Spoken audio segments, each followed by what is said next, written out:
Hey, I'm trying out here, Fun Smuggler. I'm trying.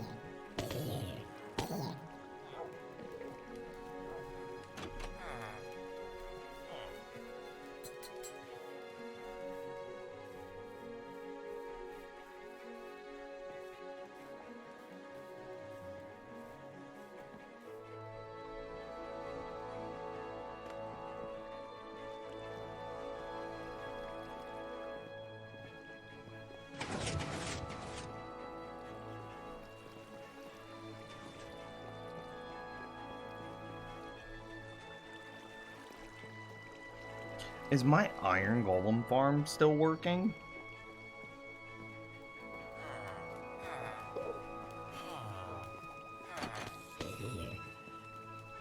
Not complaining, more string. Yeah, there you go.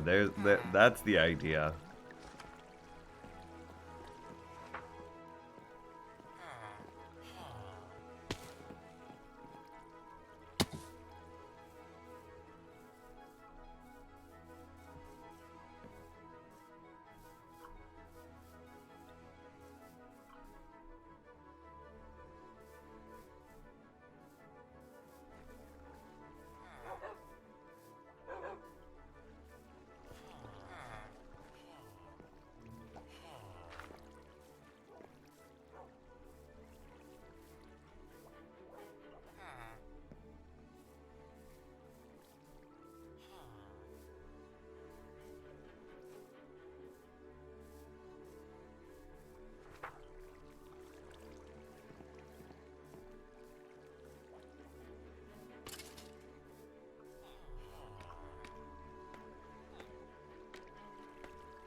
Uh-oh.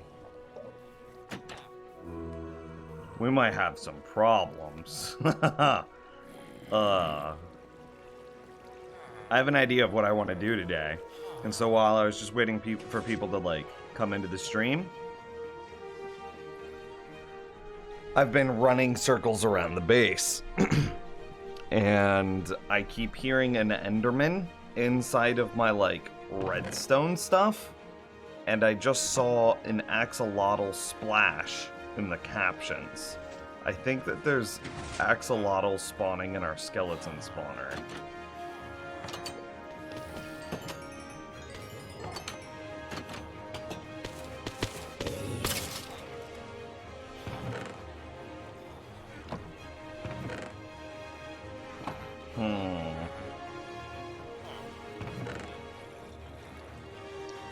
That...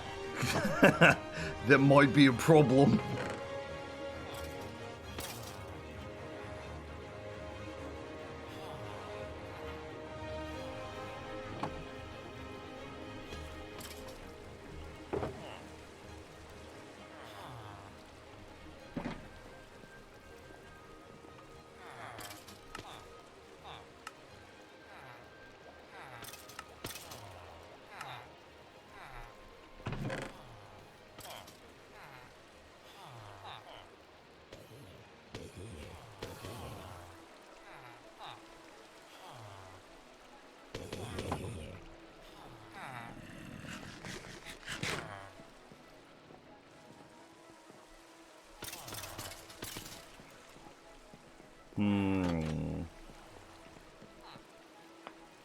Okay, real talk.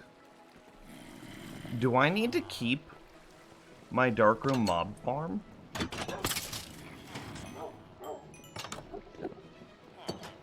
Kind of. I need the witch drops from it.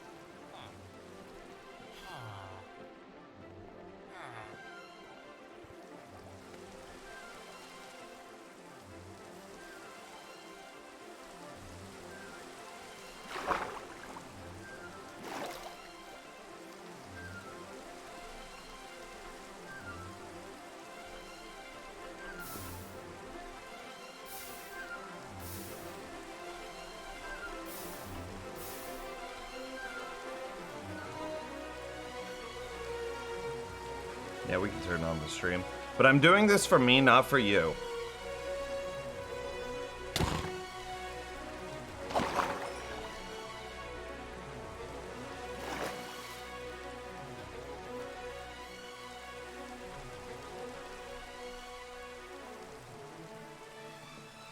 Need gunpowder for fireworks? I'm just sitting here thinking. I'm like, okay, so with a bartering system in the Nether, that handles all the ender pearls that I need. I'm thinking about redundancy. And how redundant certain things are. So, as an example, we have the bartering system in the Nether. We barter gold, we get ender pearls.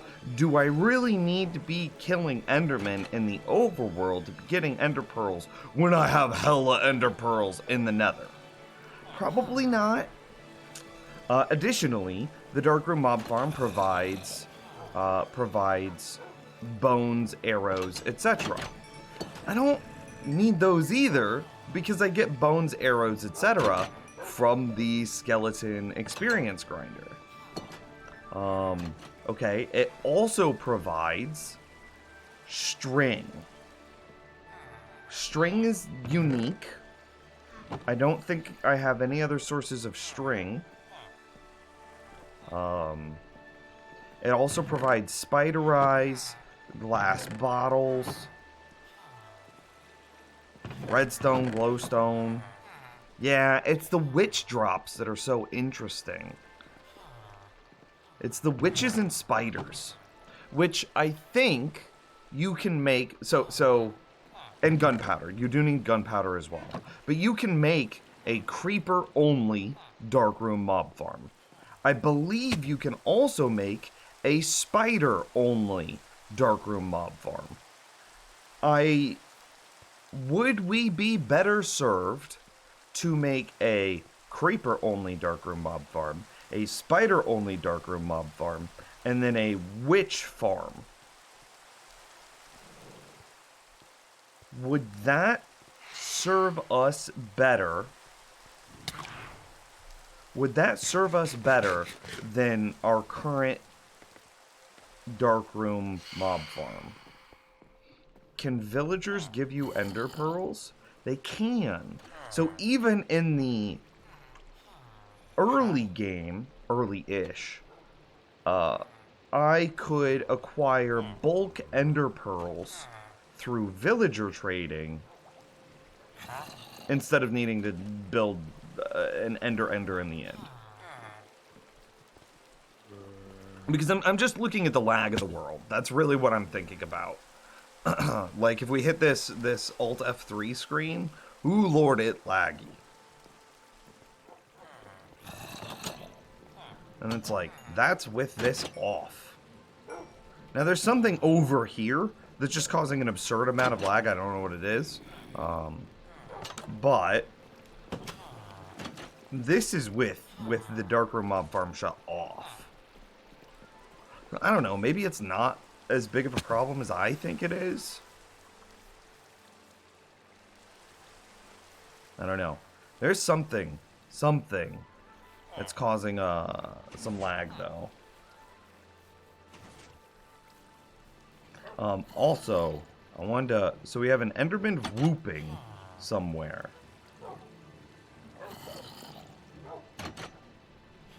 And I don't know where this guy's at.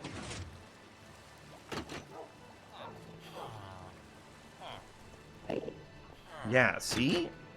There's an Enderman inside of our system somewhere.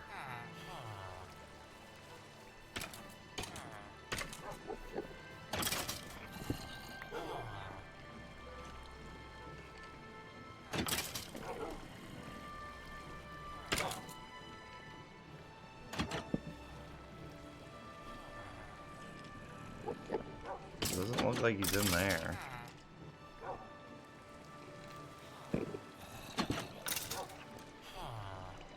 We gotta find this Enderman. Could the Enderman be in the tree farm, maybe?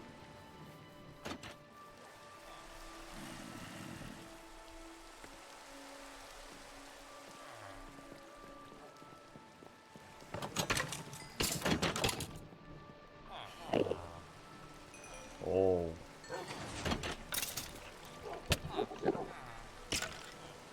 Hey, we found him.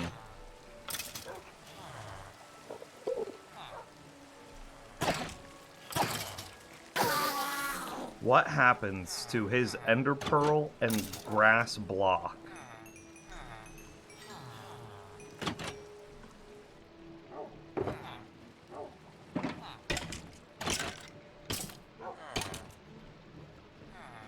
What happens to his ender pearl and grass block? I think they might end up jammed in...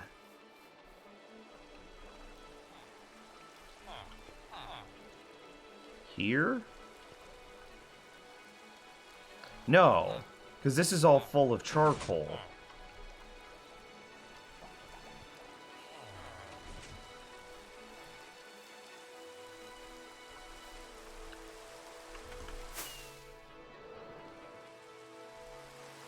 I think that I have filters built in.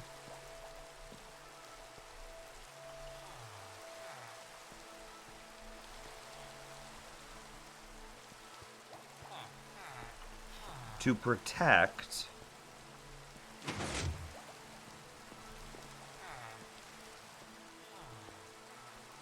what the hell is it?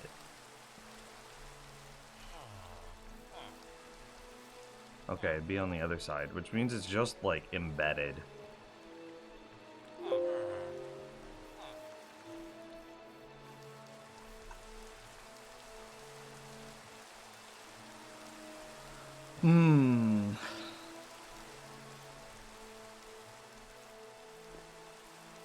I don't know. I have to hope that it got properly processed.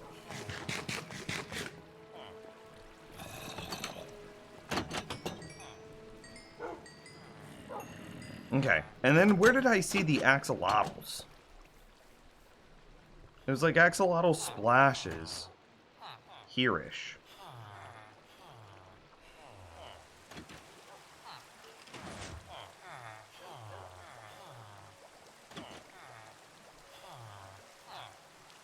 No? We're watching the caption system. Yeah, have a good time, Clawley.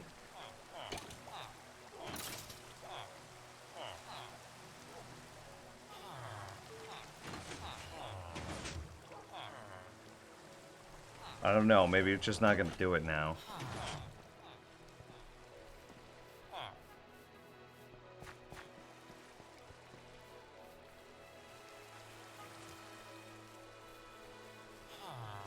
Nothing. I got nothing. Nims, give me a dad joke. I don't have one. I used all the best ones that I had yesterday.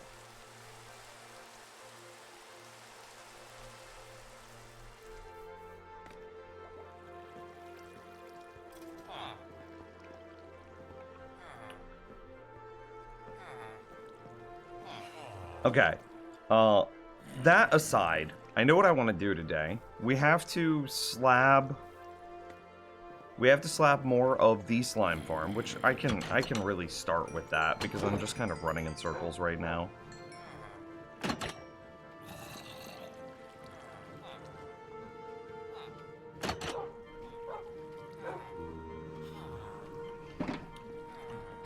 But then I would like to build and test our new villager breeder, the one that I'm about to make the video for and put up on the YouTube channel.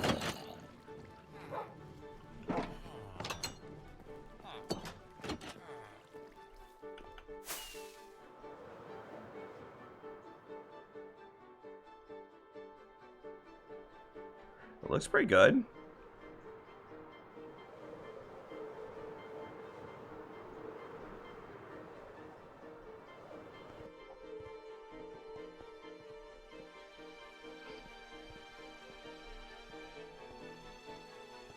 Damn, looking really good, actually.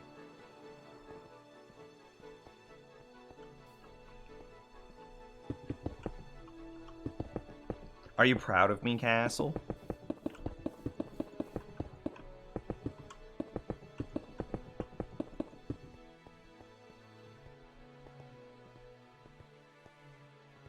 Nims is Oprah with slabs. Hello. No. Okay, I'm not doing it that way. I keep messing it up.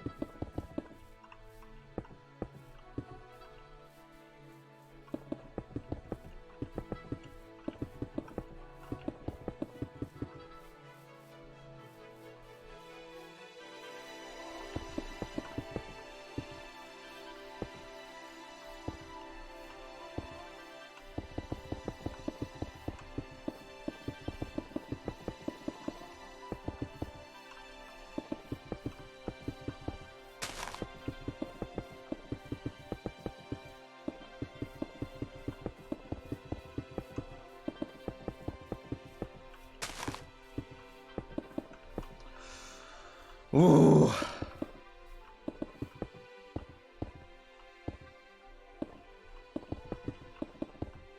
So good. I gotta rest. My clicking fingers getting tired.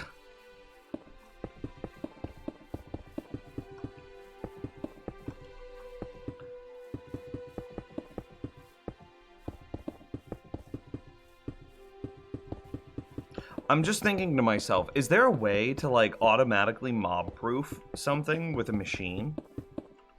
Maybe.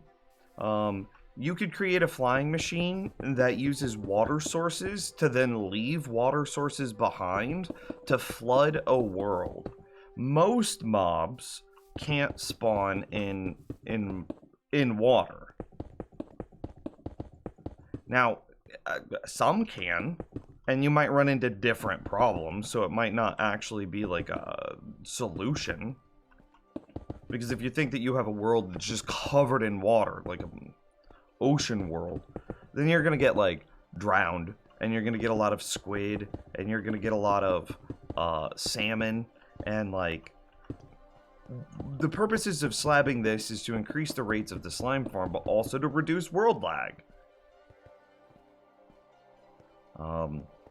And so, like, flooding the world, I almost said watering the world, as if the world is just a giant, like, petunia, and you're just gonna casually water it.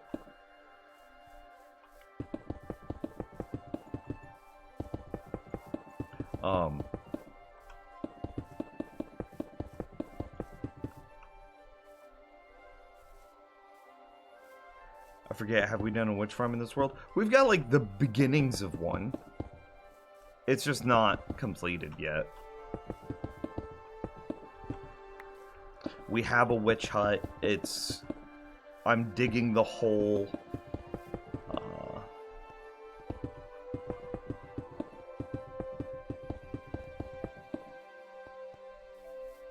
It's just not done yet.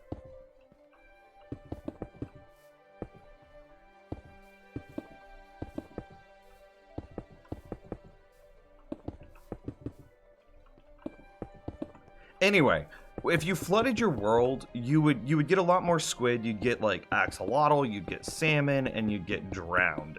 Is that worth it? Oh, Rassel. Yo, what up, man? How are you? I'm pretty good, Miko. What's up? I'm slapping my world, you know, as you do.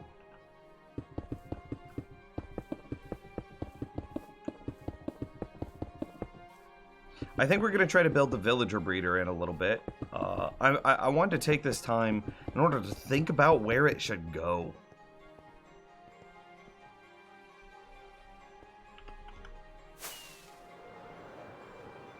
Okay, not worth, not worth.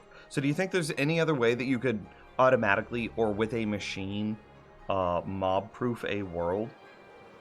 Other than building a, like, mob shutdown machine and spawn. See, we've got the villager breeder there. We've got the villager breeder here. I want to move it. I want to rebuild it. Also, there's hella villagers in the bottom of it.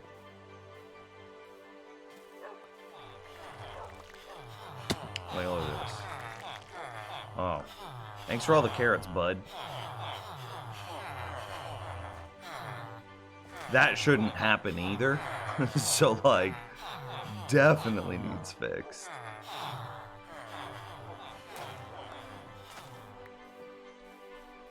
TNT do blow up everything down the bedrock?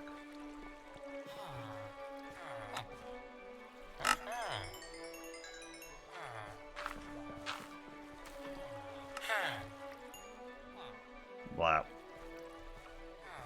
Maybe I shouldn't just give them carrots.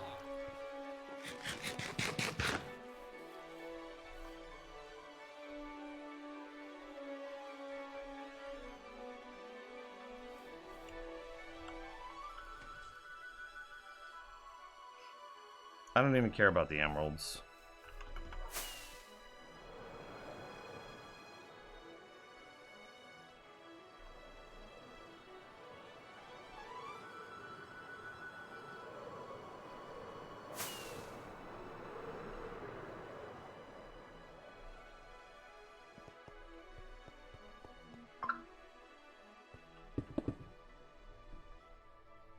Group text.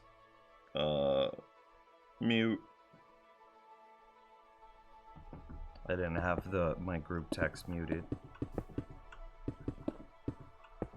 Unprofessional.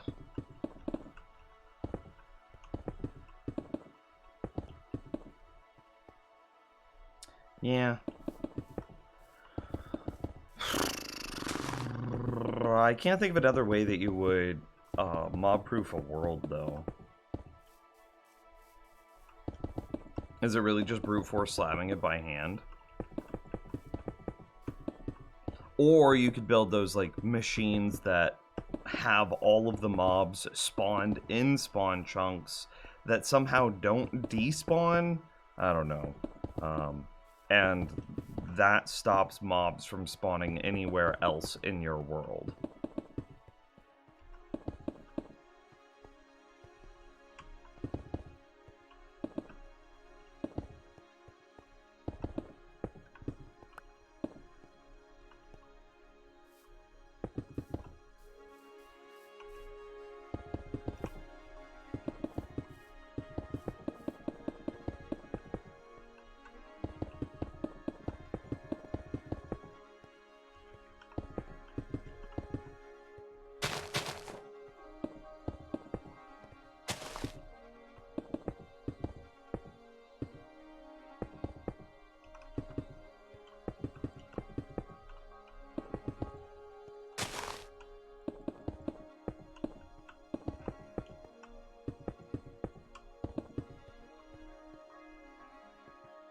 I want to figure out where my next section is going to be. It's so hilly here. Ugh.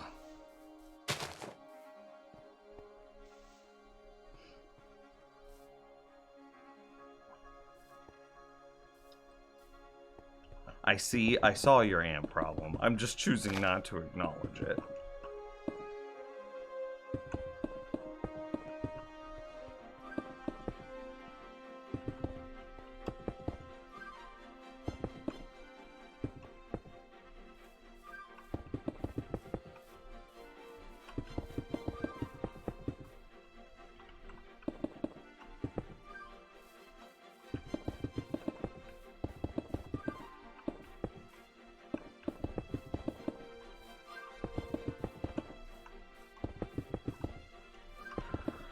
I can't think of any other spot that you would put the villager breeder in our base that would make, that would, like, work and look good.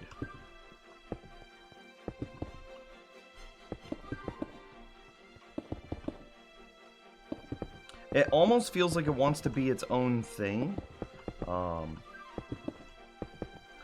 Set up with,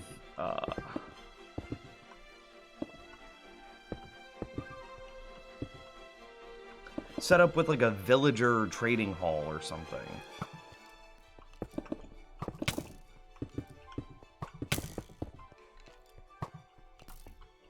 You don't mind ants, but they should stay outside. Yeah, are they those little ones? Dude, ants are in a world war right now. Did you know that? It's actually wild.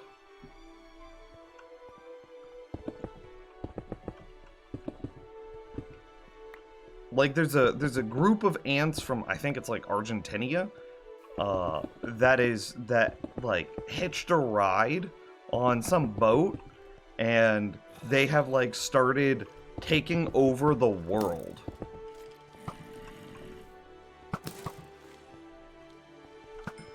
No memes. And like all the other ant colonies hate them.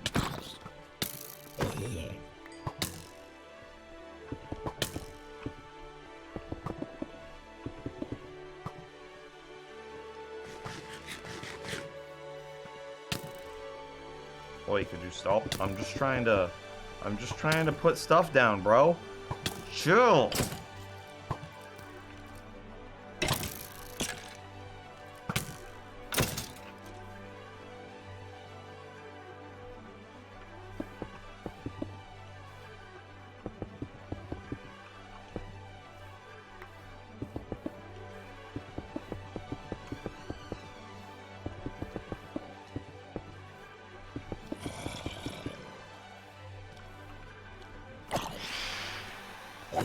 Have I not slept?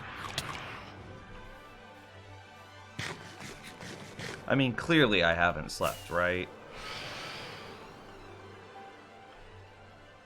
Oh, I only had 3 left to place anyway.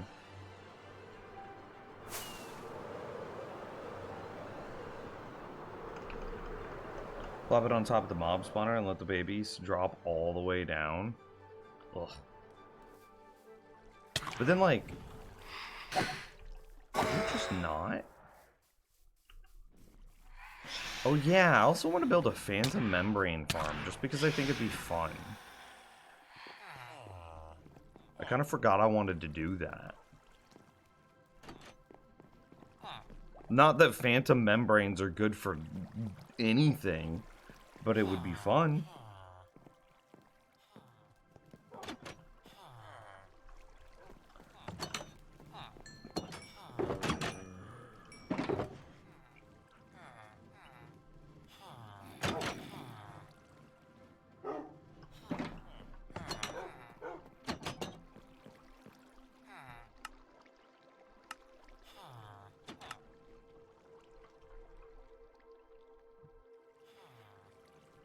You're making slow falling potions with them? I mean, I guess you could, right?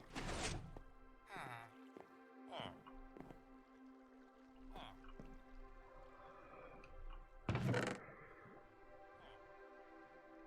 have a lot more potions just chilling than I thought.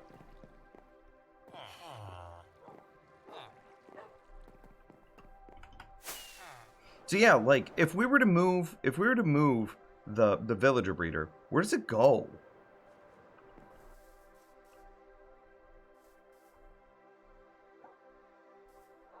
Where do I put it?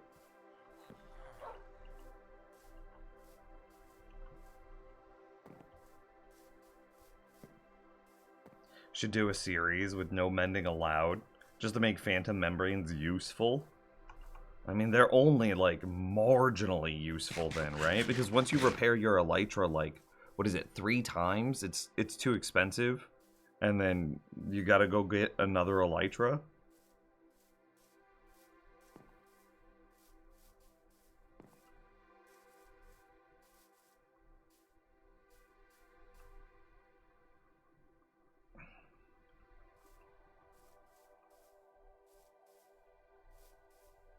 I could put the villager breeder on top of the storage. Nah, then we get like cats again. Because then you have a village there. One of them is disabled. But we'd have a village here and then another village here.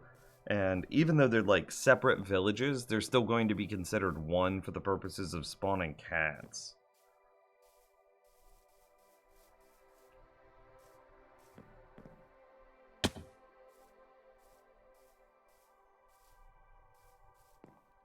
Does the villager breeder always have to be like a standalone thing?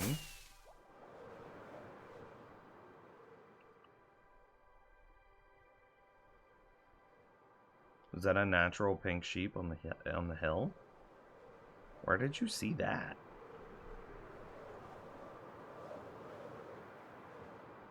This? No, that's a pig. Oink. This is kind of a problem, though. There's just passive mobs spawning like crazy over here.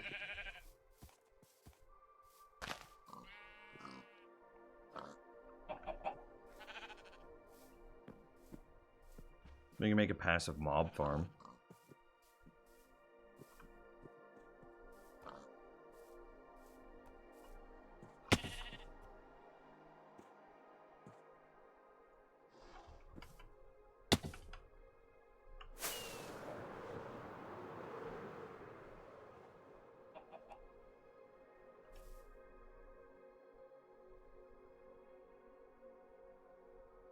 Yeah, I don't see anything over here.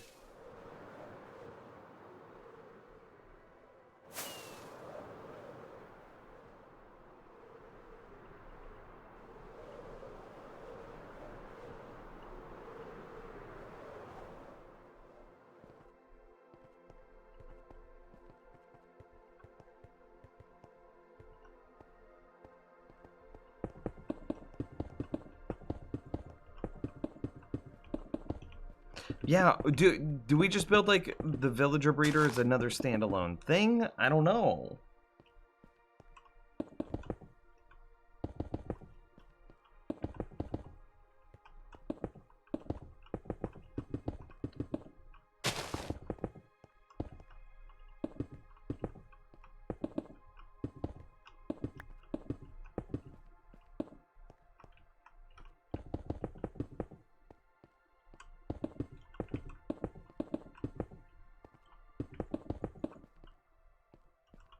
Additionally, is it possible to make a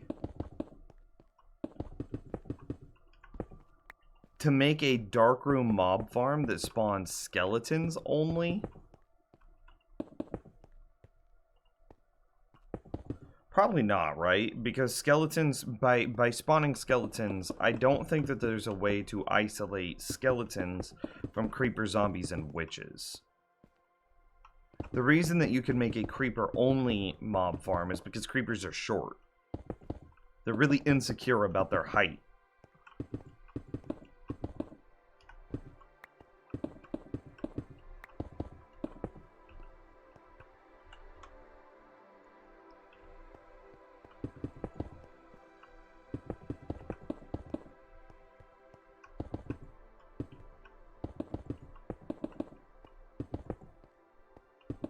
You could make a filter on like the back end that allowed you to spawn hostile mobs.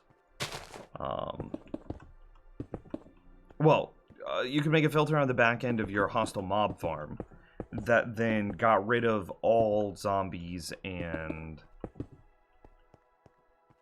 you could, you might be able to filter out just skeletons because creepers are scared of cats, zombies are attracted to villagers, and skeletons are scared of dogs.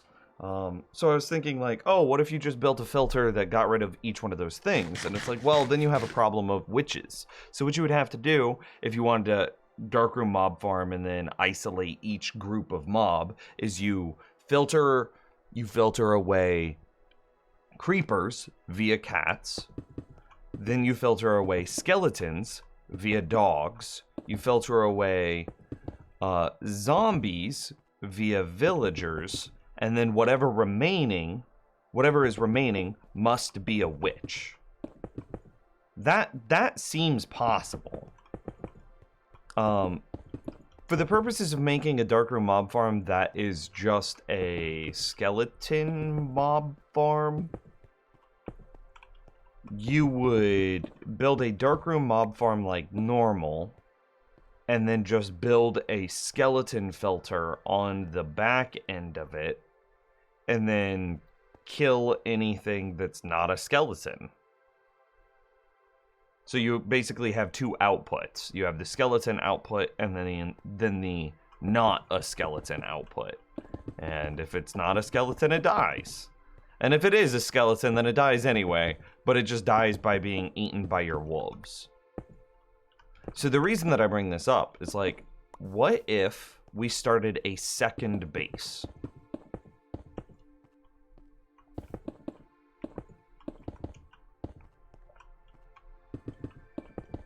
Because having a second base near the witch farm would be kind of sick.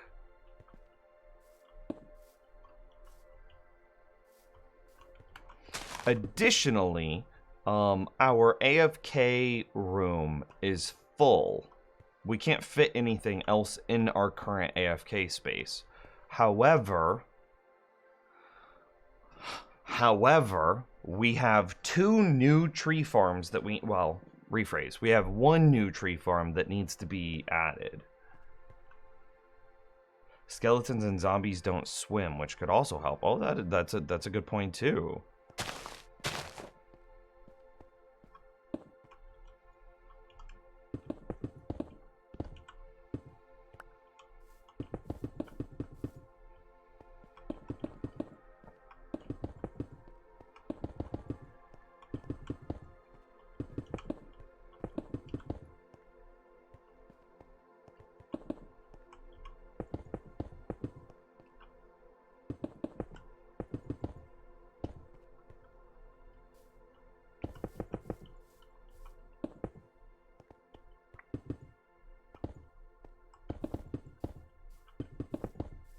So you could use a combination of a dog and water to isolate skeletons from everything else that might be able to spawn.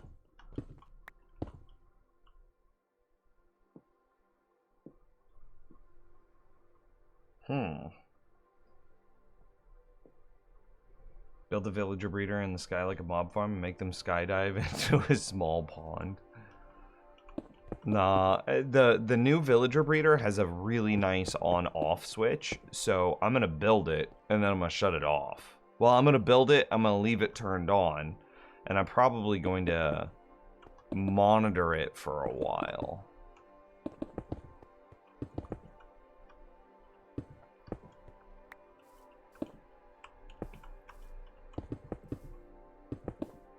Because I want to make sure that it works. So the only thing that I haven't tested about my own villager breeder is how does it work whenever the player is at like the outskirts of its design?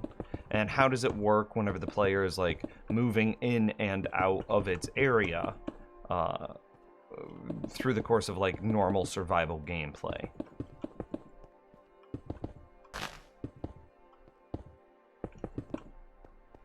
So does it break whenever it gets loaded and unloaded frequently? You know, I can walk away from it in a test creative world, but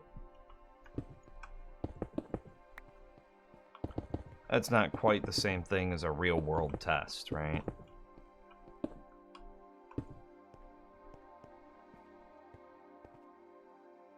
I gotta go kill him.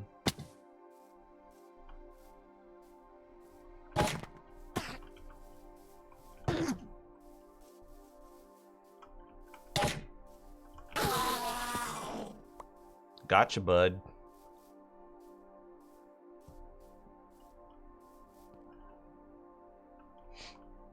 But the zombies like villagers?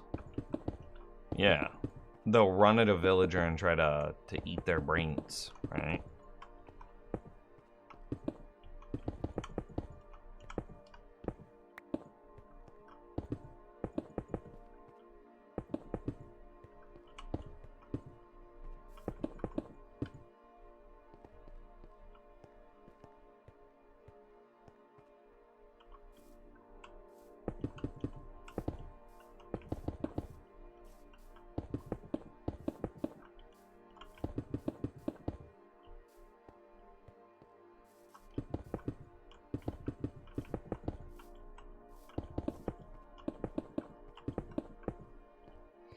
The last time I seriously played Minecraft, I remember coming back to find every villager in my breeder had turned into a witch. Whoever's villager breeder you used didn't tell you to put a roof on it. That's the problem. So if lightning strikes within 5 blocks of a villager, it turns the villager into a witch. And that's exactly what happened to you. I think Mumbo Jumbo also ran into the same problem when he used famous YouTuber's design. And the design didn't tell him to put a roof on it, and because lightning striking villagers is such an obscure mechanic that everybody forgets about it, our famous YouTuber very clearly just didn't do his due diligence.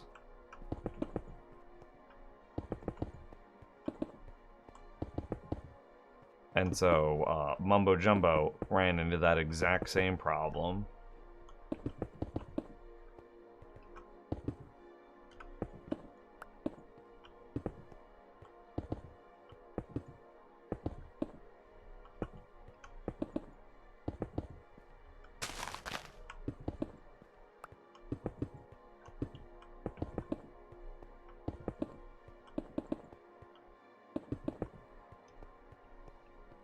So good. Makes me think you could make lightning happen regularly. A villager breeder could become a great witch farm, couldn't it? Lightning rods are a thing now.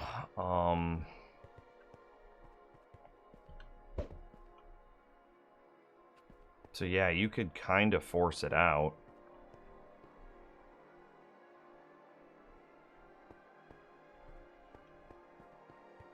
Their heads are just hidden. Okay, okay, okay, I got them both.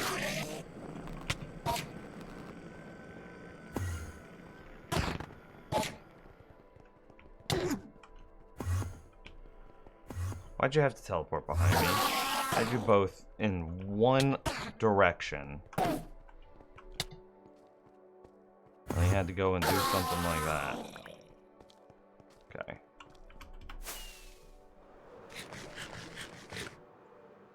I'm thinking, Gareth. So the problem with the villager breeder is villagers can only breed once every 5 minutes. So one villager every 5 minutes is, those are pretty atrocious rates. But then let's assume that you build multiple villager breeders, right? Let's say that you have so many that like you go from breeding once every 5 minutes. 2 of them is basically breeding once every 2.5 minutes. If you go to 4 of them, you're breeding once every 1.25 minutes. You go to what, 8, and you're breeding.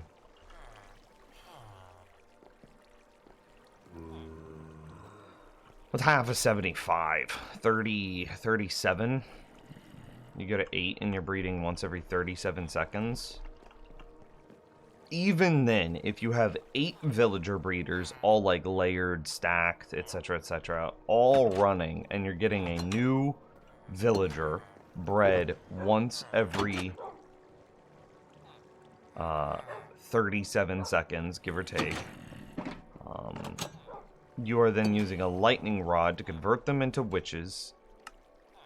And then you somehow detect that lightning struck. And then you...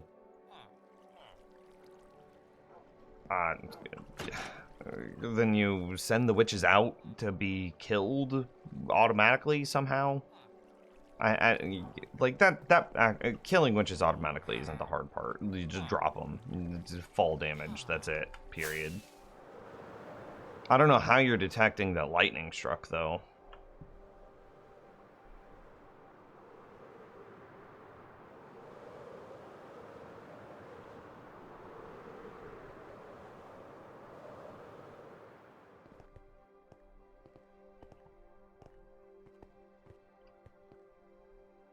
Yeah. I don't know how you would detect that lightning struck. Point is, even if you had...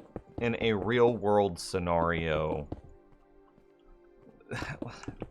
20 or 30 villager breeders all stacked up and able to create a new villager every few seconds.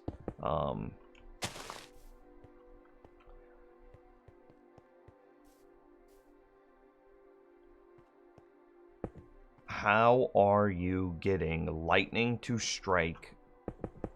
Because it's my understanding that lightning only strikes in a thunderstorm, and the lightning rod just makes it happen in one spot guaranteed. So you still have to have the weather change to a thunderstorm, right?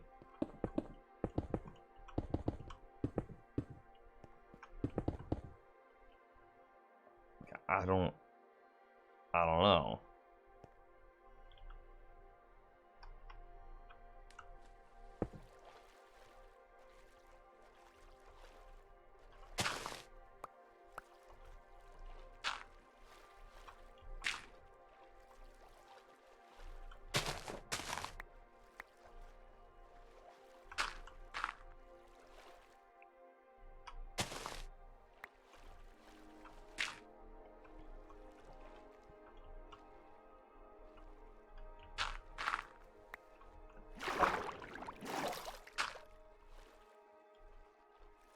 No spots for anything to spawn in here.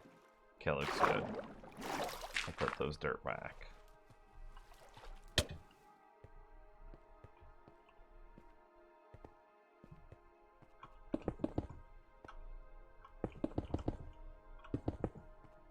Yeah, you'd still be just limited by how often the weather was lightning producing weather. Because you could just build like 100 villager breeders. It's horribly inefficient because 100 villager breeders is going to be like hundreds of villagers out one end. The minimum number of villagers to build a villager breeder is 2. So you have 100 villager breeders. That means 200 villager entities plus baby villagers. Drewtac, thanks for the sub, man. I appreciate it. Then you have a number of babies that you have to just wait until they reach adulthood. That's pretty easy to detect because you could just drop them in such a way that, like, once they reach adulthood, their head clips into some water and then they get washed away, right? So the babies wouldn't, but the adults would. You can do that.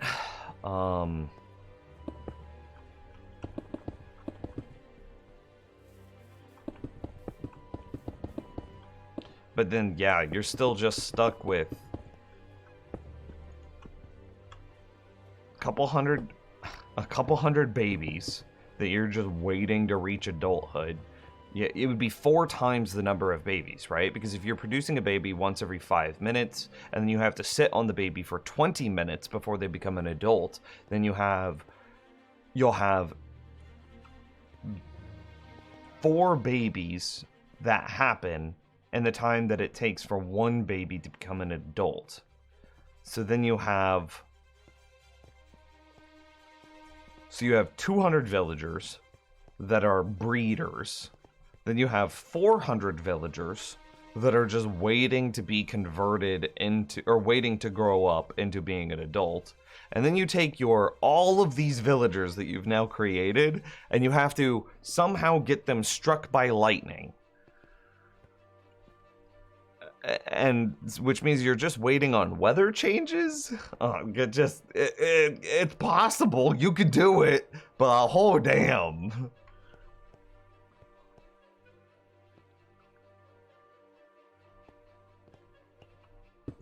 I don't think there's any real world application for that.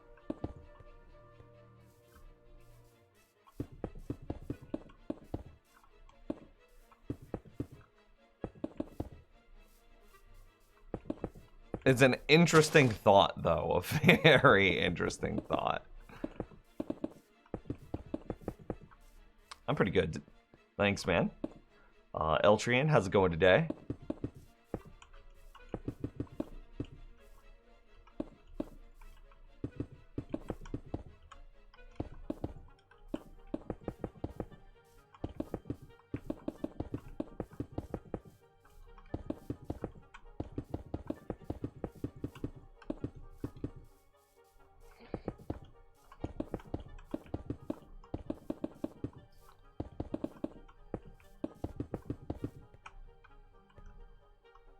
Oh, this is a new pond. Okay, I was very annoyed with myself because I was like, I thought I took care of this pond already. No, it's a new pond. I kind of want to do it.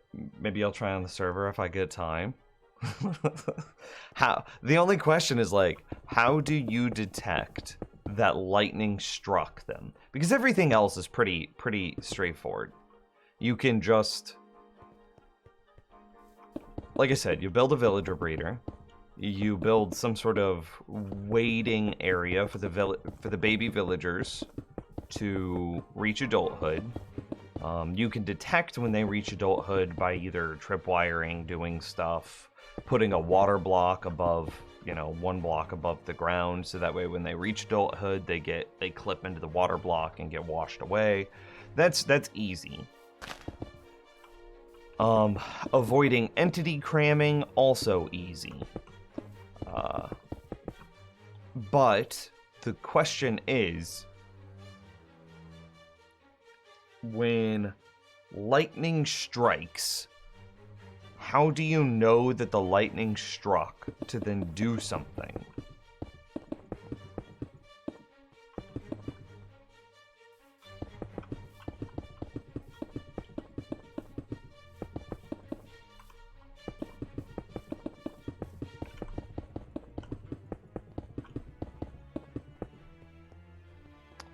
That's the part that I'm caught up on. Because you would have like this chamber underneath a lightning rod that you have to wait until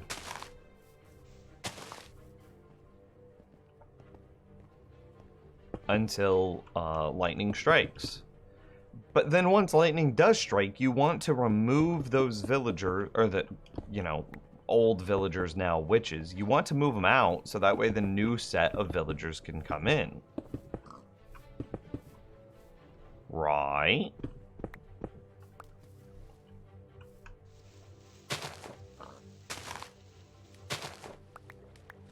Can an observer detect if lightning hit a rod? Do lightning rods, like, catch on fire temporarily? After they've been struck?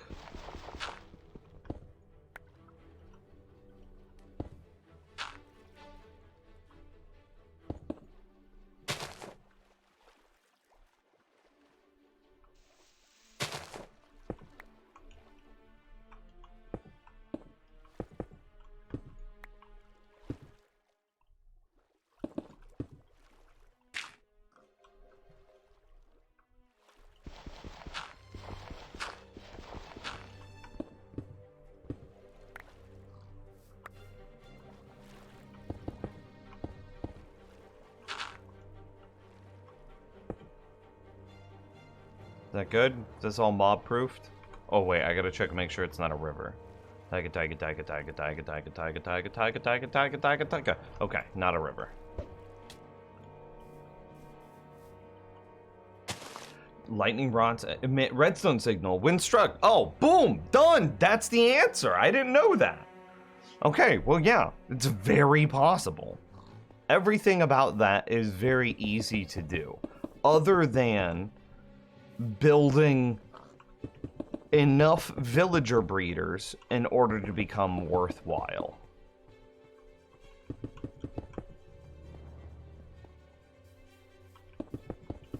I think everything about that would be very easy, other than building enough villager breeders to not suck.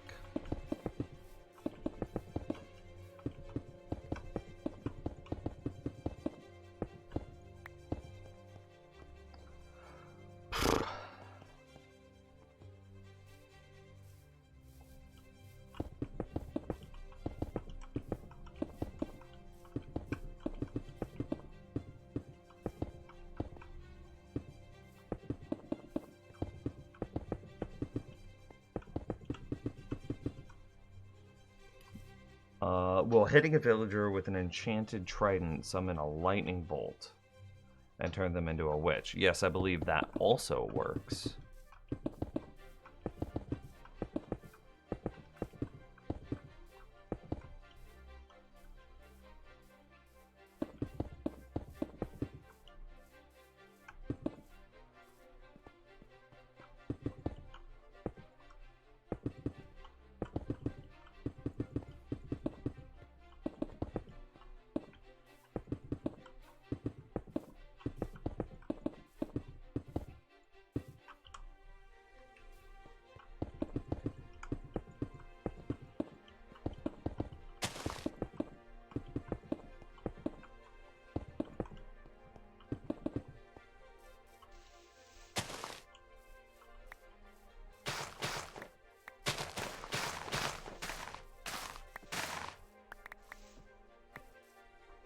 Sorry, Piggy.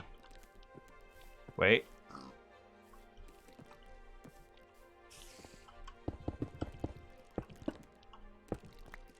He can live. The spider needs to die instead.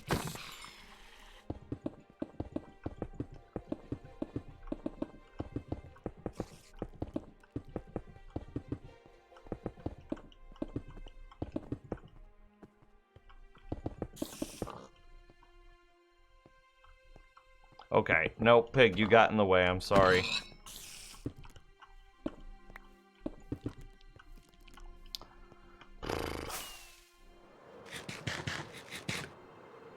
Look at how good all this looks. Damn.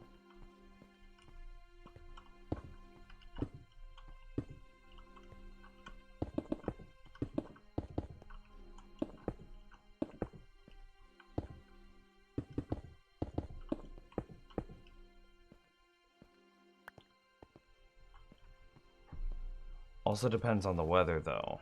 Yeah. Does it work in rainstorm, or does it just have to be a thunderstorm? I don't know the answer to that question.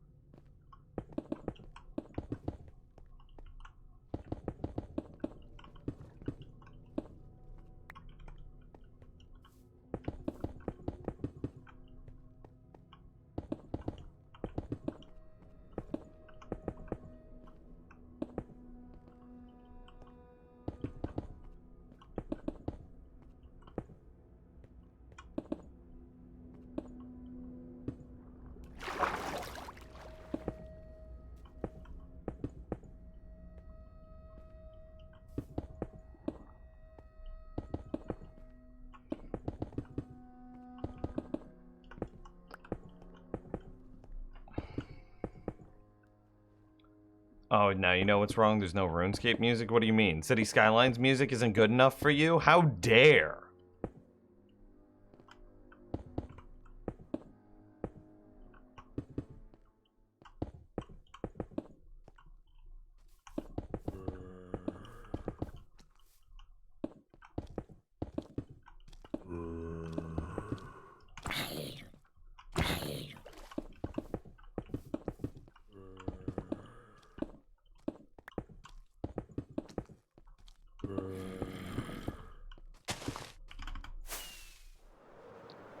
Not worth my time to kill him. It's not as much of a jam, no? Okay. I got you. Boom. Easy. RuneScape music.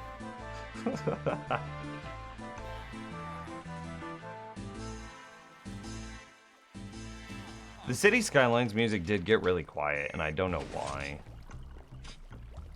I was kind of over it anyway.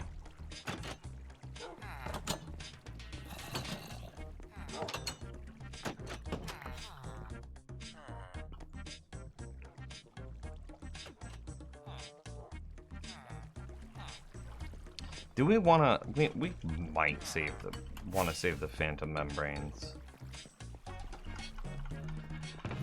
Oh yeah, the Fallout playlist. I can share that on Discord, but we are definitely not playing that on stream.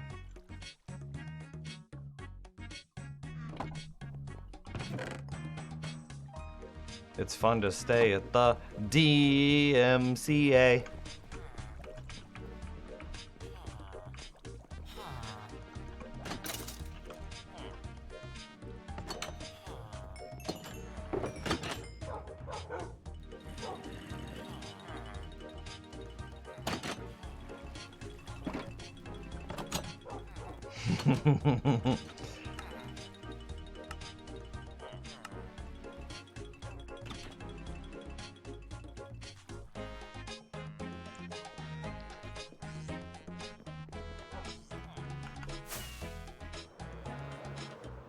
I could absolutely share the Fallout playlist with you in Discord, though. And you can turn it on while you play Minecraft, or You can't really mute the stream because then we just can't talk anymore, and that kind of becomes self-defeating.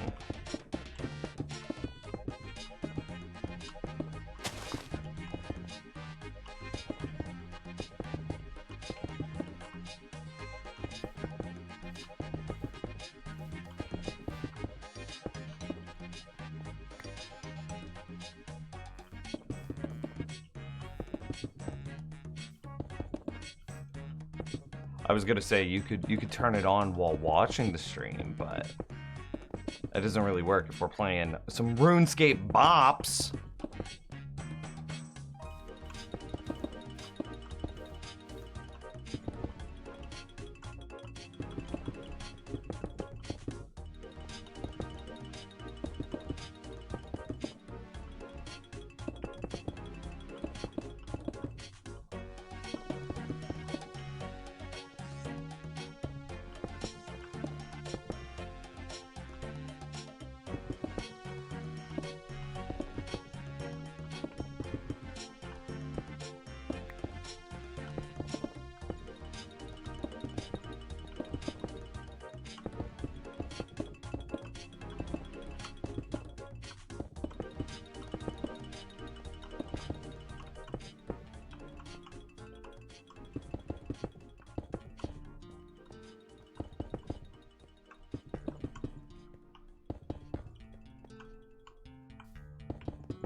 How much of the surface will you slab? I slab spawn with oak planks. Took a minute to finish. I can show you real quick.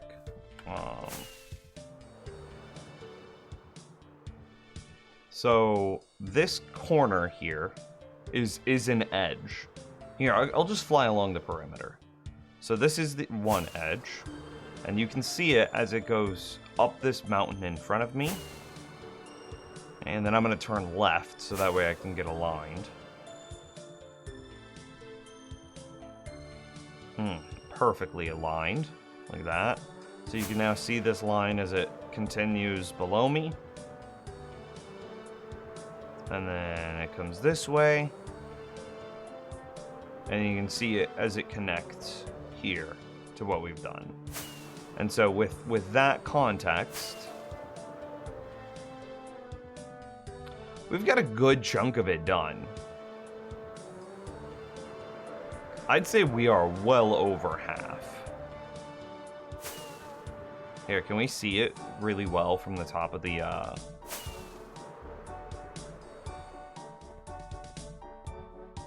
from the top of the drowned farm?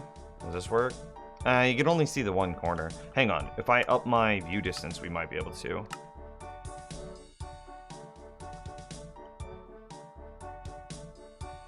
You can pretty well see what I'm going for.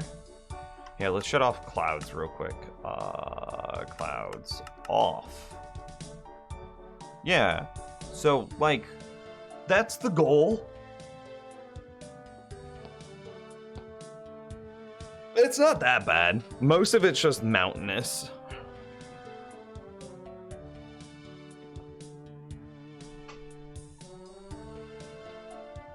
Seriously, there are a few streamers who've gotten their VODs muted, removed, because they were singing while gaming. That's so, like, dumb. I just bought Fable. I played it, but never completed it. Fable 1 is an amazing game. It's so good. Need to tame some Endermen and train them to lay down slabs instead of picking up blocks. Wouldn't that be great? That is a satisfying, disappointing square of boring gray. True. Hang on. Let's, video settings. 16. Clouds. Fancy.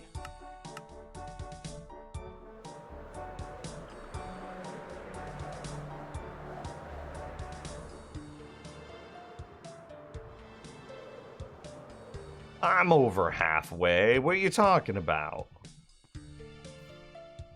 Well, I guess it depends on how you measure it, because from a blocks placed perspective, I'm definitely over halfway. But from a time perspective, the mountain is going to be very, like, single block, then jump, realign, and then single block. Because, like, right here is an example. I could just kind of spam out blocks, like dub dub dub dub dub dub dub dub dub dub. And I could even, if I were better at the game, dub dub dub dub dub dub dub dub dub dub dub dub dub dub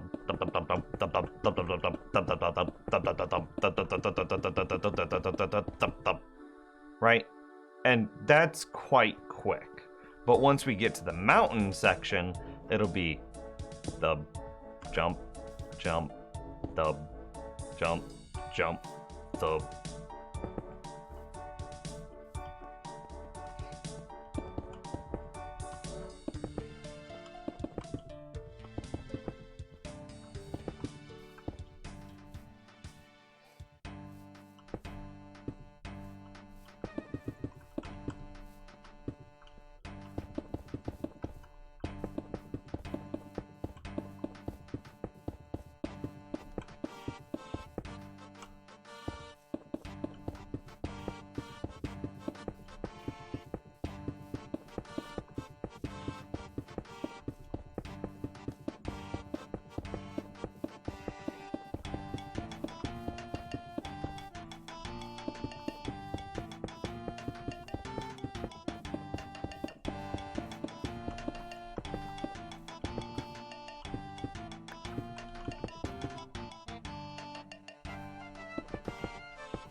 Unless you TNT the mountain, then it's more boom, slab, slab, slab, boom, slab. I mean, you're not wrong. But I think that that would take the exact same amount of time. Because after the TNT's all done exploding, I'm gonna have like a really jagged surface. And I'm gonna have to smooth the surface out in order to place slabs down, right?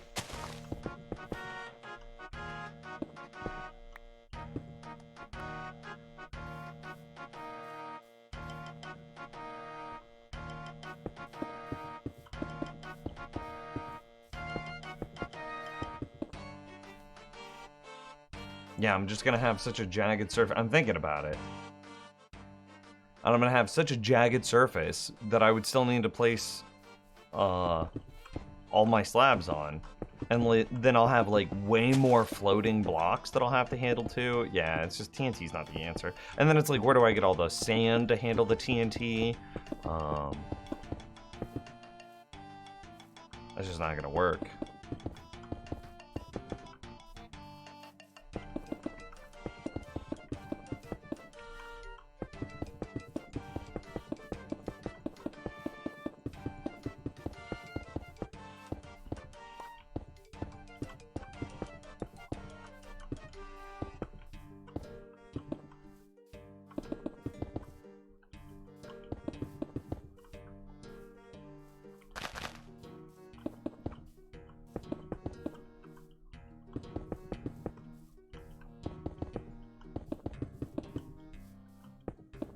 TNT bad, but bring over a beacon and let the pit go burr would be an option. Is that faster though? Bring over a beacon, set up a beacon, burr with a pickaxe, level the mountain a little bit.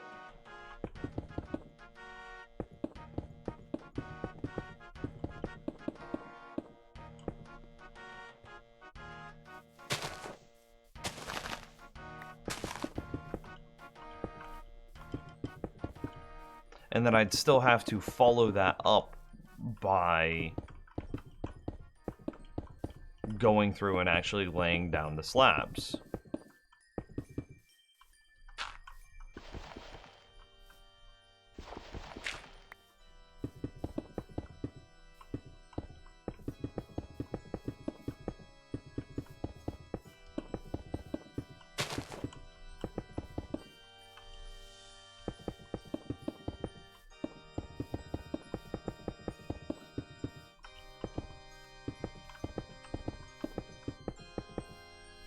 I don't know if that would be that much quicker either.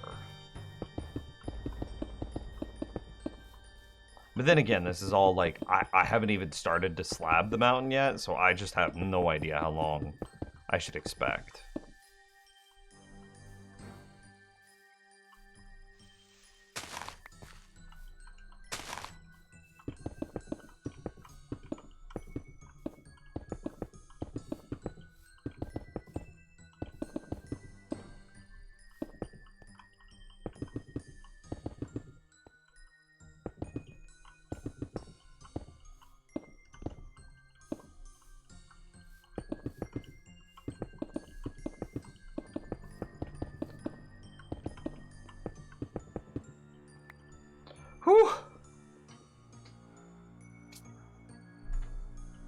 might lose a third in the process. We're on Soki Subscribe 5.0. I don't know what you're talking about, a third.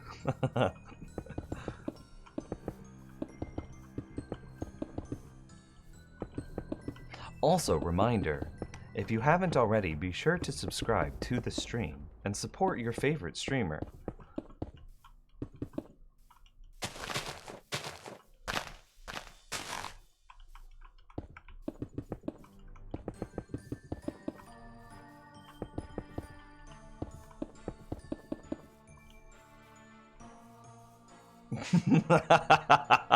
Castle, thank you very much. She says, okay. You're wonderful. Thank you, Castle.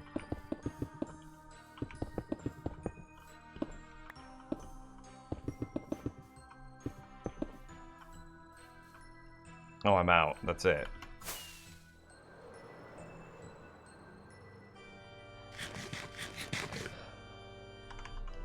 Climbing a mountain without Elytra requires stacks of ladders. Yeah, I could see that.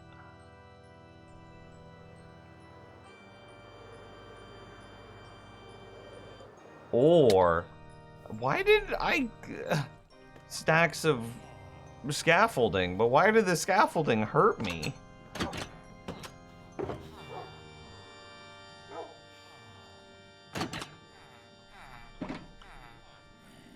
Look at that sidebar troll.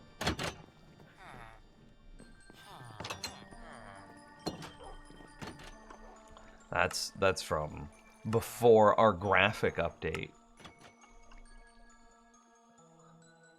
I think we have a pretty clean stream now, yeah? I just need to get, like, sound notification. Here, hang on. Will you guys help me choose a sound notification for, like, subscribing?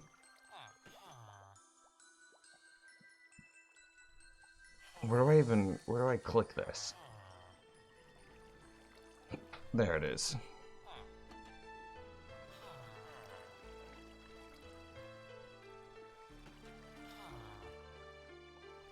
Okay, okay. Alert box. Okay, subscriptions. Okay. Select an audio file. What would be a good noise to make? Do miss having sidebar troll? Yeah.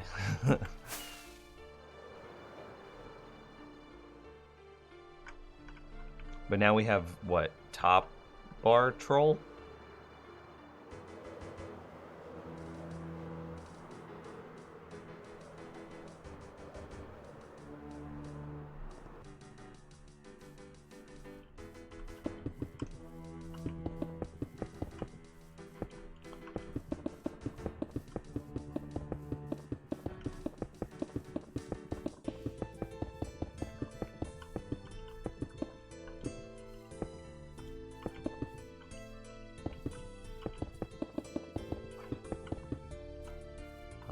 Oh, it's not smooth.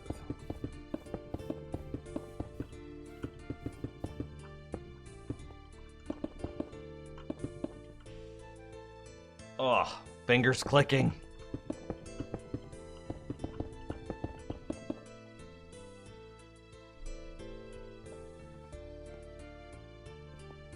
Look at that doggo. We're gonna have to murder him.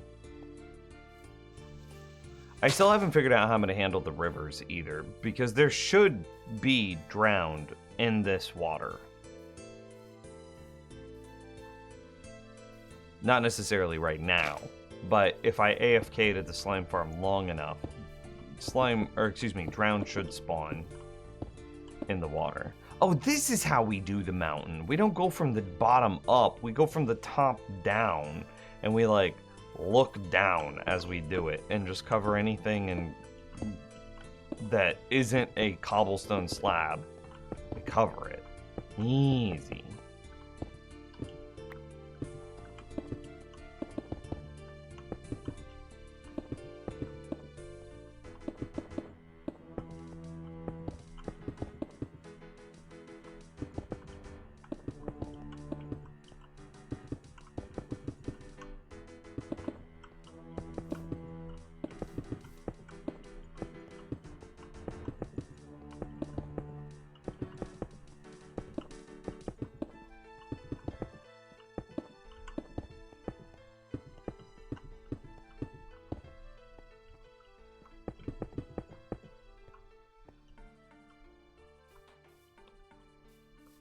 Did you know that there are more fake flamingos in the world than real ones? I think I saw that Reddit post too.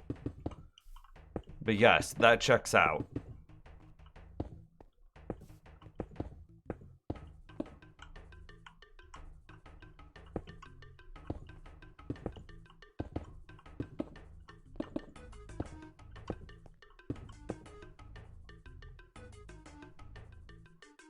Sea pickles?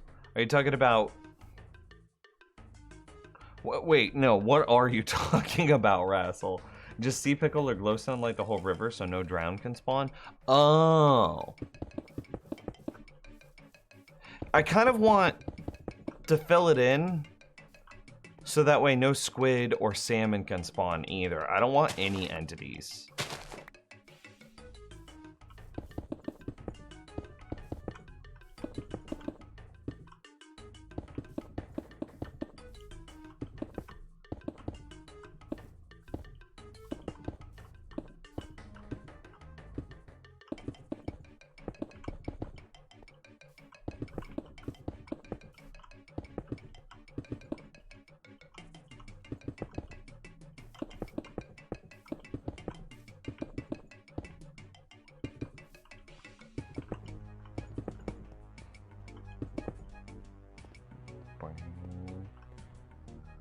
Nim's flooring and tiling comedy. I mean, true.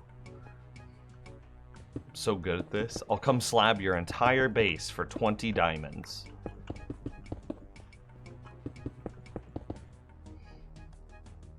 I didn't know it was from Reddit. My friend told me. Ah, well, your friend is on Reddit.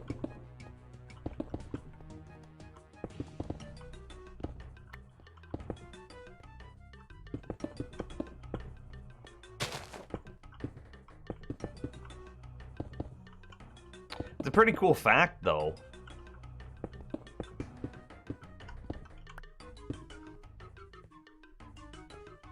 Excuse me, Elytra? That wasn't when I needed you to trigger. I don't know if it's a sad fact or not, because you could either say that like flamingo population is not very healthy, which I don't know if that's true or not, or you could just say that like consumerism is so rampant that we have an insane amount of flamingos that is just an absurd amount. I don't know. Or maybe both are true. Maybe, or neither is true. Maybe there's a healthy population of flamingos in the wild, and there's only a handful of plastic yard flamingos, but still that's more than the number in the wild. I don't know.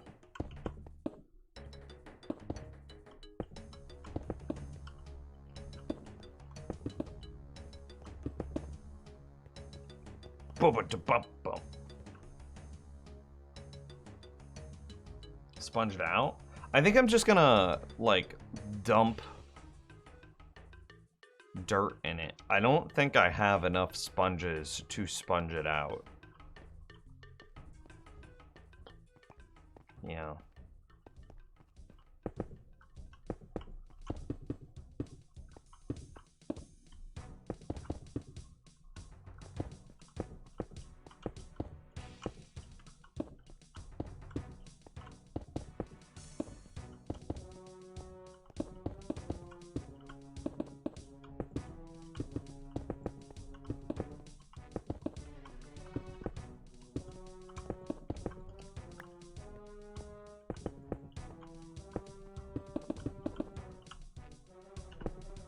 Plenty of slabs.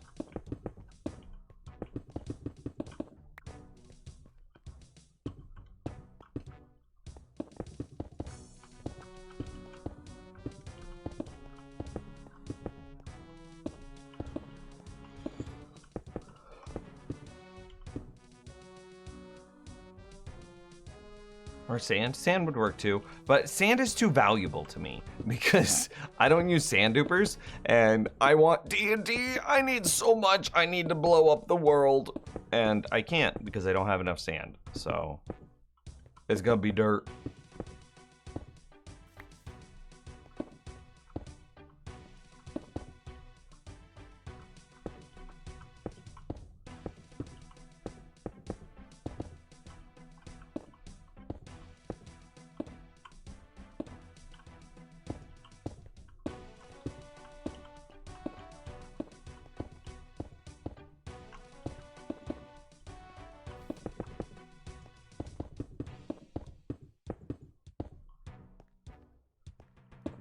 Now, dirt is a infinitely renewable resource, so I can use all of the dirt that I want.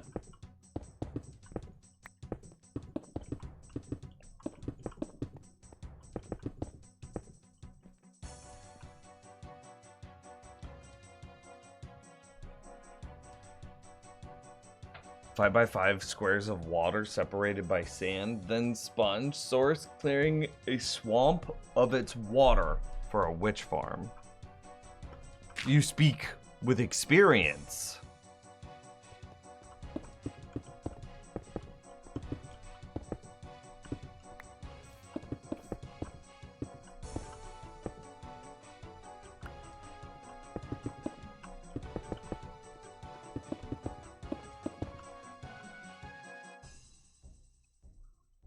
Someday I'll make a deep slate and Blackstone Castle. Gonna experiment with candles, Gothic style. That would be pretty sick, actually. You should do that.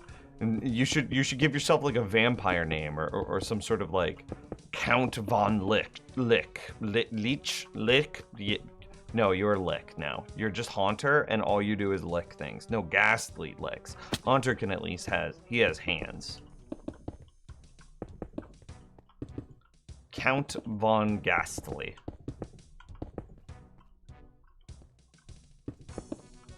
I also knew that Queen Elizabeth was a trained mechanic. She fixed cars, planes in some war. I don't remember.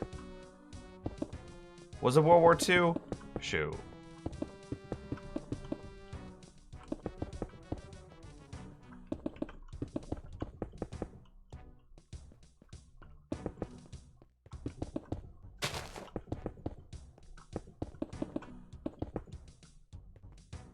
Do you think, who's a more intimidating vampire?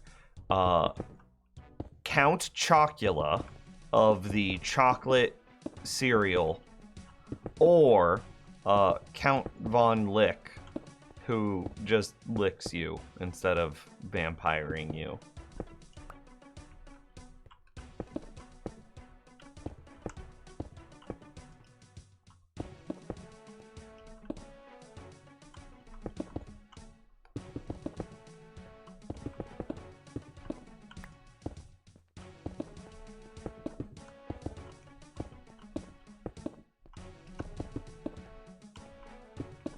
Oh, we have found the edge.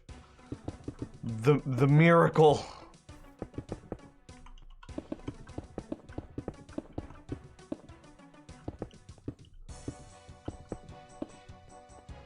Oh, yeah, we don't go that way. That's it.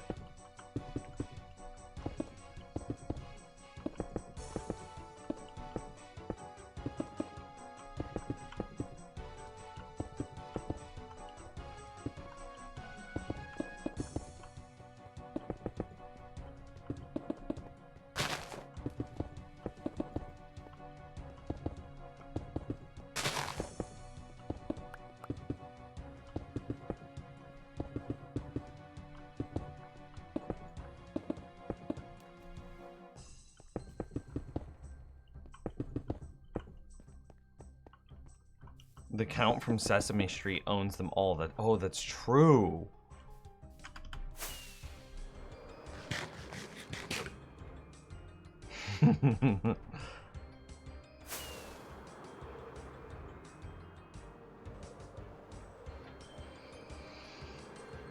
Chocula, those cereal thingies contain gluten and I'm intolerant. Oh yeah, he's got you.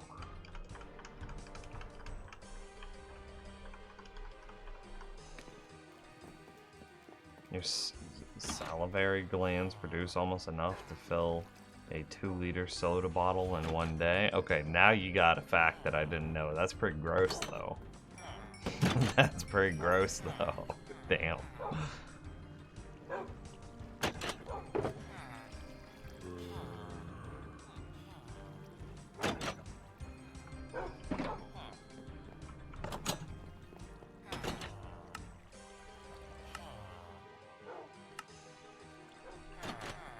Alright. This is the last trip of slabbing that we're going to do, and then we're going to start work on the new villager breeder. We still haven't figured out where we're gonna put the new villager breeder though, but we're gonna start work on it.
Damn it. Now, you know how when somebody's like, you are now manually blinking, or you are now manually breathing? I am now, like, hyper aware of how much saliva is in my mouth. Thanks for that.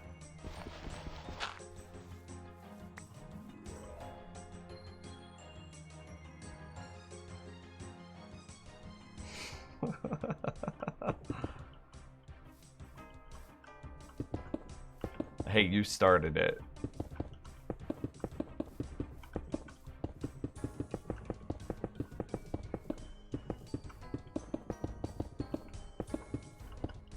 Just think about Minecraft. Where am I gonna build the damn villager breeder?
How many times we drool on pillows when sleeping? I don't drool on my pillow. What are you talking about? That's never in the history of my entire life, definitely 0% chance ever happened to me. There is zero universe or reality or existence where I have woken up and just the side of my face was just a pile of drool. That has never happened to me.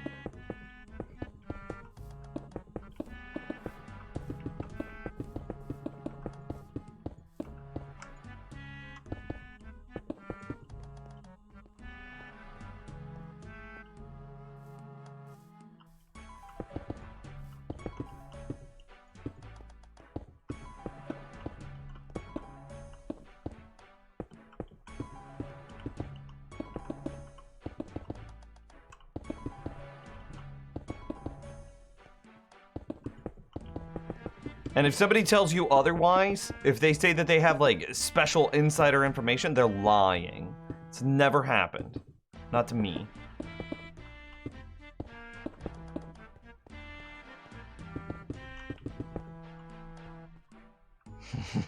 Oh, castle banned.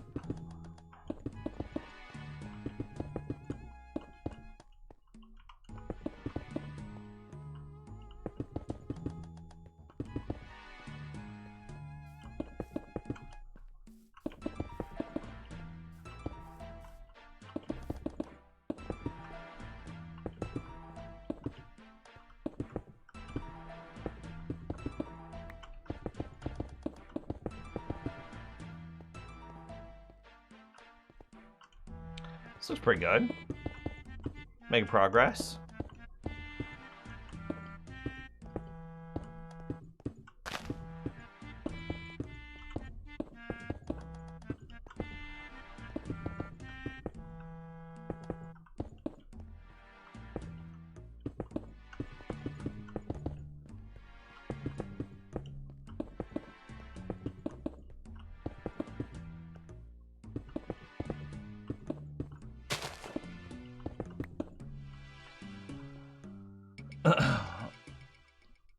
Hello, Mr. Nims. May I see the copper farm today? What you want to see the copper farm for? You got answer my riddles 3. Why? I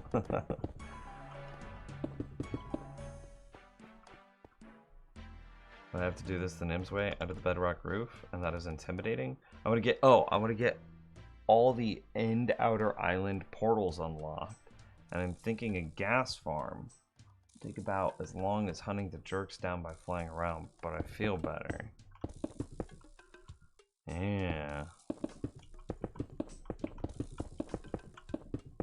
I appreciate you not getting on top of the nether, because I think that's cheaty.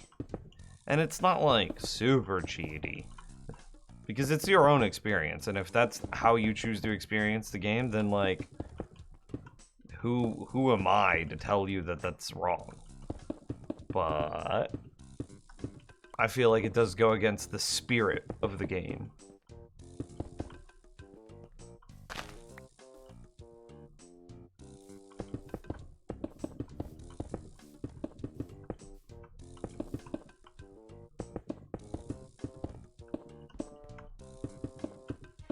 Ugh. After seeing a gold farm, every YouTube creator's farm above the nether roof looks shamelessly lazy. It is, isn't it?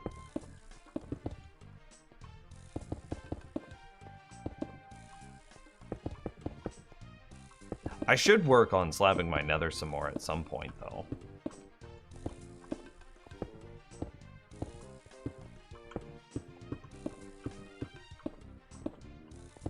This is just music to my ears, though, Grog. Please continue.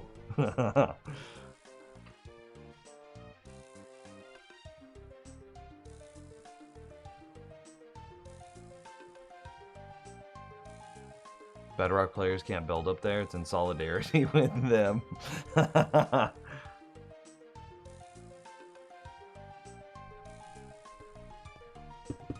was itching my eye. I'm sorry.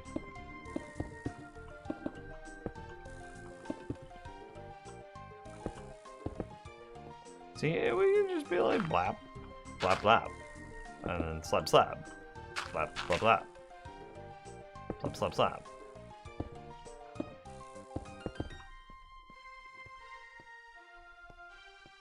I do have the capture card set up to be able to play my Nintendo Switch, though. You guys want to play some, I don't know, like Super Mario Maker sometime?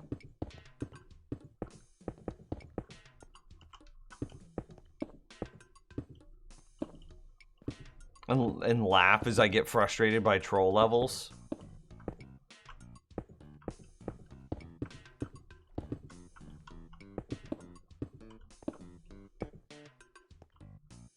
Wait, what?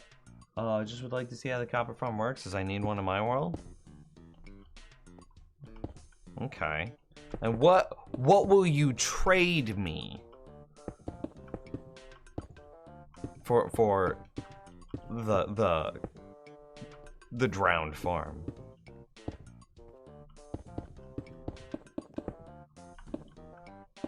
No, they're actually super easy. I'll show you I only have like a stack and a half of slabs.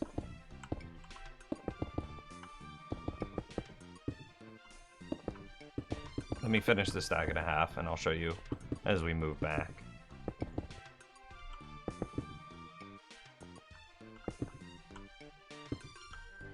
Yeah, this is it.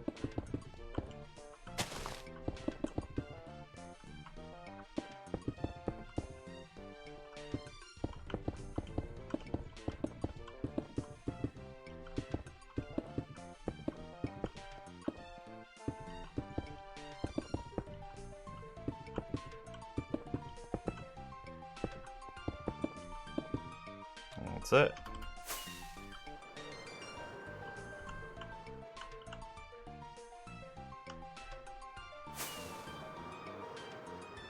We should play Super Rubber Ross World. I have no idea what that is. We want new Minecraft dungeon level stream? Okay. There's definitely not one on the fan server. Definitely not one of what on the fan server? Oh, a farm built on top of the nether? Yeah, I know. Alright. I'll give you the quick breakdown, Max, of what this is. Okay? Okay. You've got a little chamber right here that has a turtle egg, 2 trapdoors, and then an asymmetrical entrance. Turtles, drowned, walk across the 2 trapdoors thinking they can get to the turtle egg, but haha, joke's on them, they can't. So then they fall down into this kill chamber here. Then, because some drowned don't care about the turtle egg, we also have an opening behind the turtle egg with a piece of carpet levitated by a string. Can you see this string? I hope you can see this string. Levitated by a piece of string. Some drowned, then do the pack reinforcement mechanic, where they're not trying to get to the turtle egg, but they're trying to get to me. So whenever I stand here, AFK, well, you know, auto-clicking AFK, the drowned think that they can either get to the egg or to me, both of which are on the same path, and then they just walk forward, fall in, and then I swipe them to death. Underneath all of this, we have just a couple of... Hang on, let me clear this out.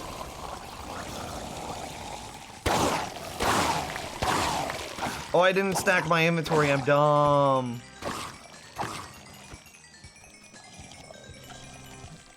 Okay, that's fine. So then, we have 2 hoppers that feed into a item filter array that's filtering out a lot of junk, actually. Yeah, let's see if we can get up there and look at it. So this filters rotten flesh, this filters fish, this filters bone meal, this filters nautilus shells, this filters copper ingots. This then takes everything else that didn't just get filtered and puts it in here, which is just going to be tridents and fishing rods. And then, if everything is full, then it goes into the trash. I do also have, I think, some overflow protections built in to take extra stuff and put that in the trash too. And then we just have a smart dispenser that's dispensing it into a cactus.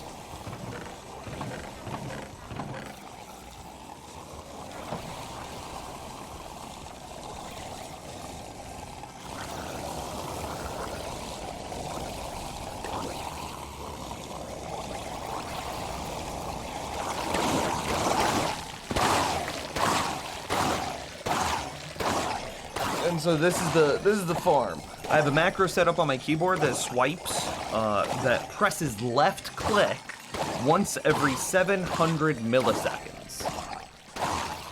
And that swipes all the drown down.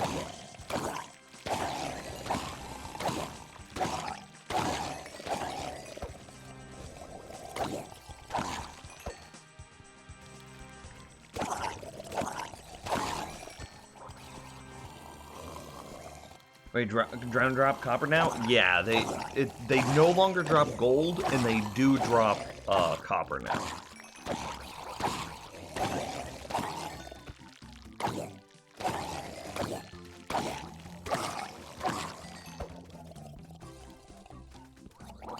And then to get the drown to spawn, you can see the river patterning below. So here, let's come like here. Okay, this isn't working super great. Yeah, it works well enough. Okay, so you can see the lines that I drew on my river. Okay, so I have this nice little circular donut shape, and I cloned that up above, which is going to be way too dark to see, but we'll try to see anyway. Okay, you can kind of see I followed this like odd donut shape. And see that in the middle, there's nothing. And it's just open. Actually, you can see it pretty clearly right there.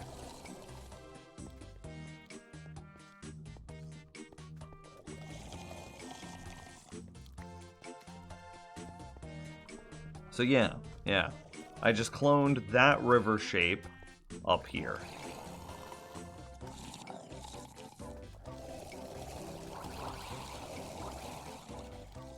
And then drowns spawn in the river. And then some of them try to get to me, some of them try to get to the turtle egg.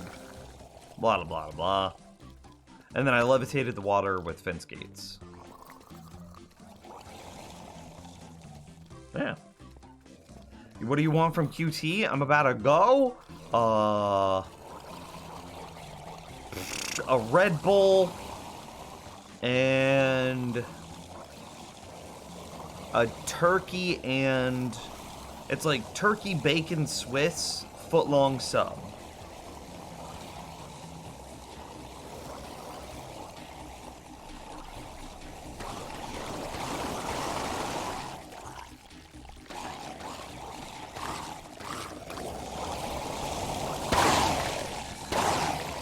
Oh, I didn't stack my inventory again.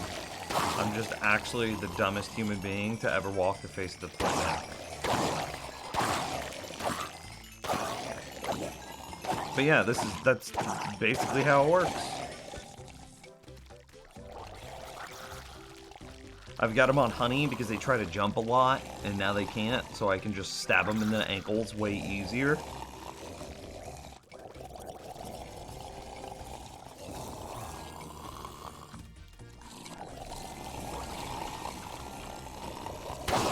They call me the ankle stabber. You can bring it down. Yeah, I would appreciate that.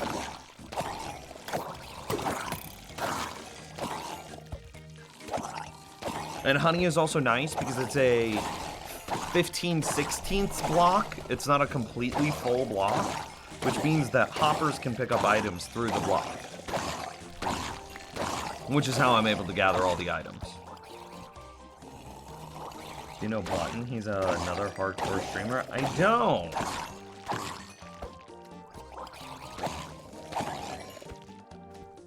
Do you have a Wither Skull farm as well? No. I know where I'd build a Wither Skull farm, though.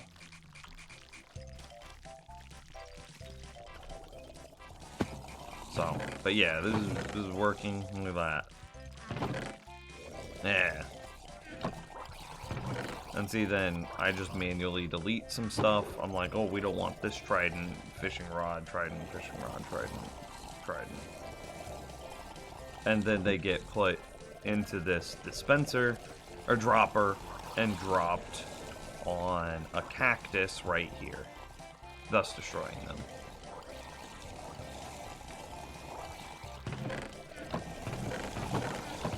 So I need to pull this gold out, actually. And I need to get new wax. Or, excuse me, not new wax, but new copper ore to put in that spot instead. Deleting tridents hurt your soul? I have a trident farm. Why does it hurt your soul?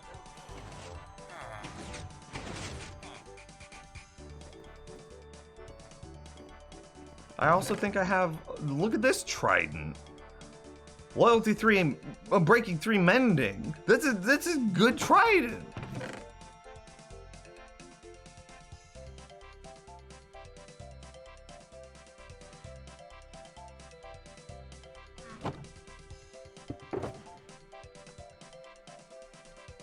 Oh, that's what I should do. I'm just dumb.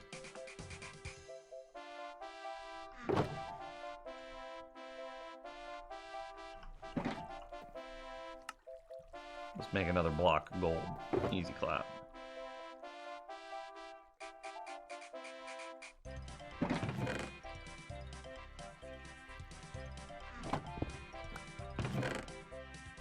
That's a pretty good storage system if I do. Oh no, it's not gonna work because now we have copper. Okay, what do I get rid of to make room for copper?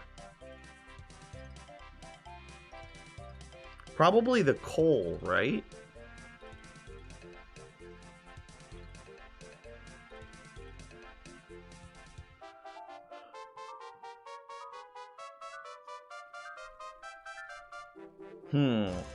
Funny story about Button. He had a year-long world, was in his gold farm, and someone in chat said, "How do you think you'll die?" So as a joke, he said like this: flew around, accidentally flew into the kill chamber, and died of entity cramming in 2 seconds flat. Yup, lesson, don't get cocky. Hey, that almost happened to me. I was trying to show someone the villager breeder, and I had just so many villagers in it that they were just cramming, and I fell in, cracked the Totem of Undying, and because I was like flying into the wall, I immediately just like face planted and took a bunch of damage that way. I was at 1 heart. No, excuse me. I was at half a heart with no totem while being crammed, but I escaped.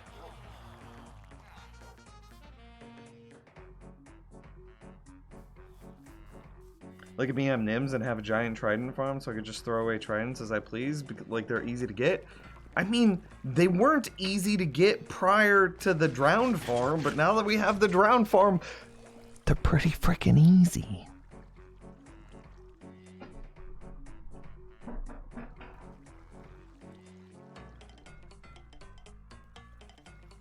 Coal isn't valuable. Okay, we can move coal out. In the one day far future when we find copper.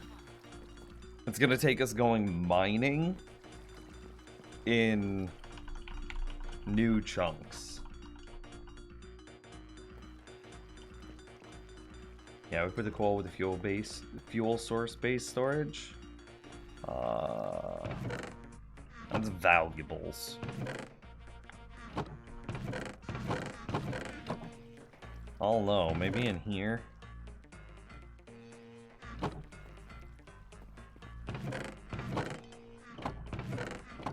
Don't really have a spot for it.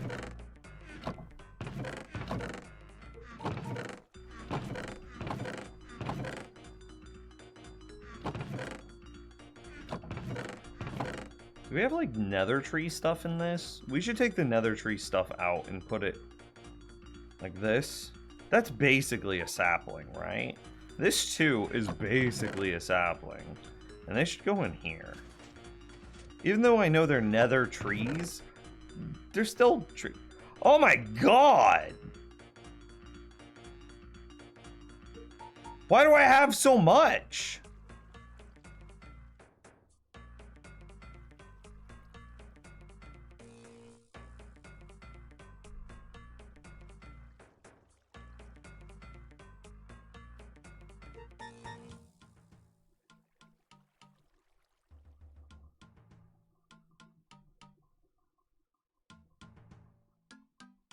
Does Shroomlight count as a tree block for the purposes of storage? Because they grow exclusively on warped trees.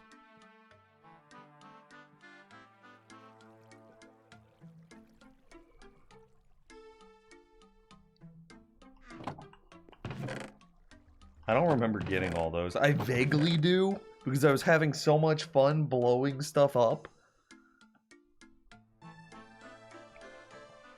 Still. Whatever, this is a little better. I don't know where I'm gonna put the coal though.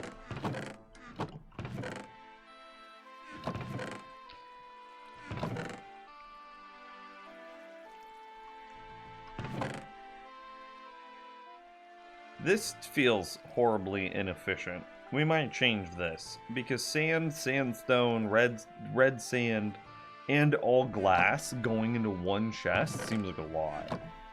And then to have just another chest that's just dedicated to gravel and flint, this seems nothing.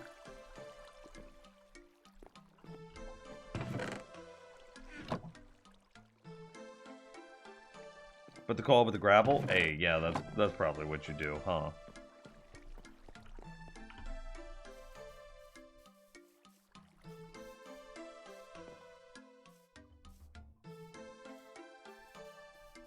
Okay. So how do we build... Well, rephrase. Where do we build the new villager breeder? Here, let me go get the resources. I have a pretty good idea of what the resource list is.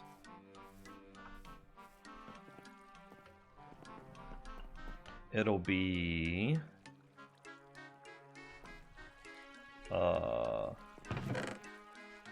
bunch of stone bricks, which we're, like, out of.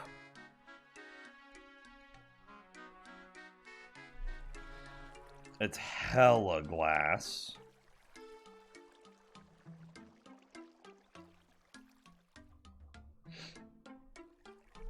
Like 2 stacks of dirt. A composter. We'll grab some scaffolding, that's fine. A composter? A composter? It is like 4 beds, though.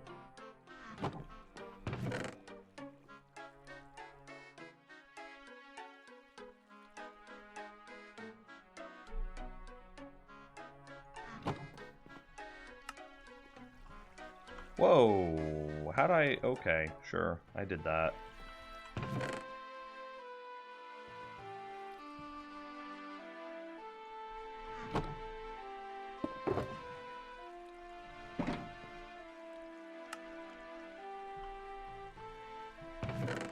Let's make one more bed, just so I have a redundant. Yeah. 2, 3, 4. It's 4 beds.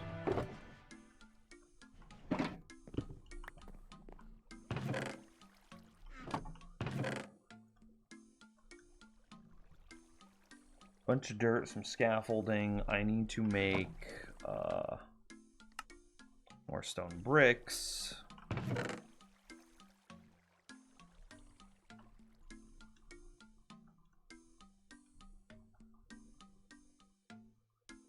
Okay.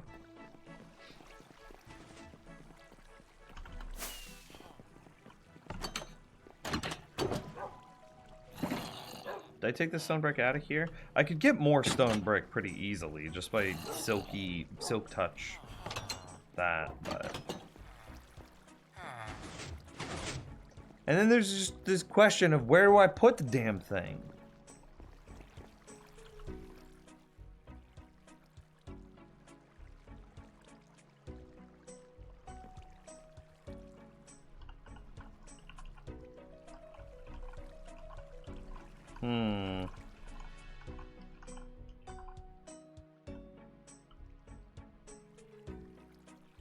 I don't need these berries.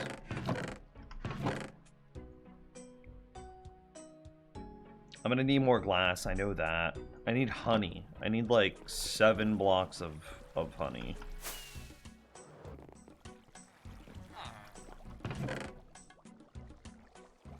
Got it. Let's go in tree. Somewhere you can see the babies fall from great height. But it's got an on-off switch. And, like, I also want to be able to monitor the health of it. Do we just, like, upgrade this one?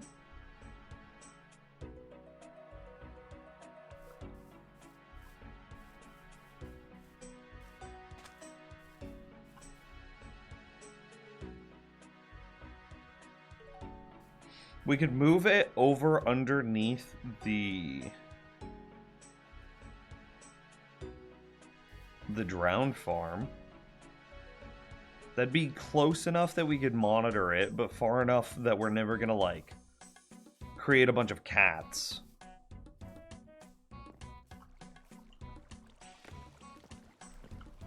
We're prepping the villager breeder now, Grog.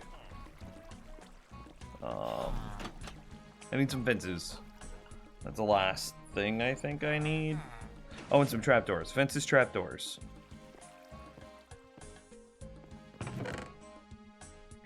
There's fences and trapdoors. Okay. Let's take a nap real quick.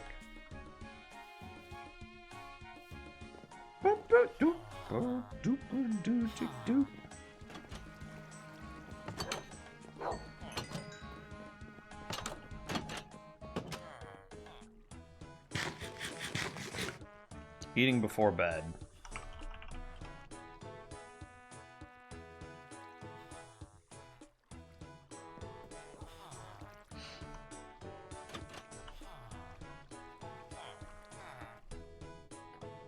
Thinking, is there anything else that we need?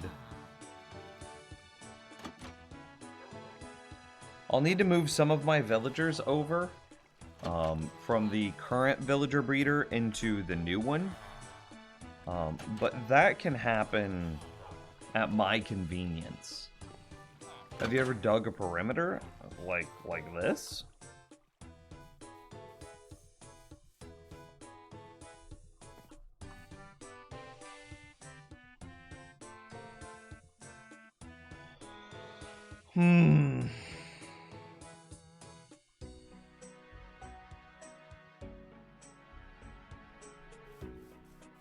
Okay, and then we have this, just where do we put the damn thing?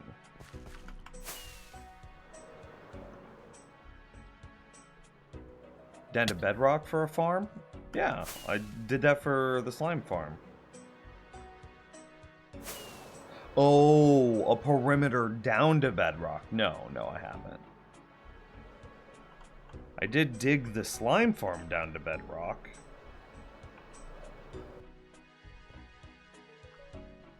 And this is like 5 layers up.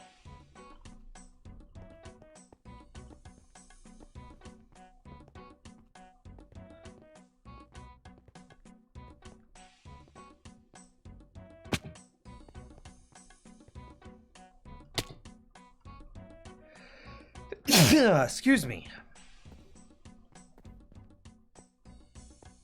Yeah, I dug this all the way down. You can see there's bedrock.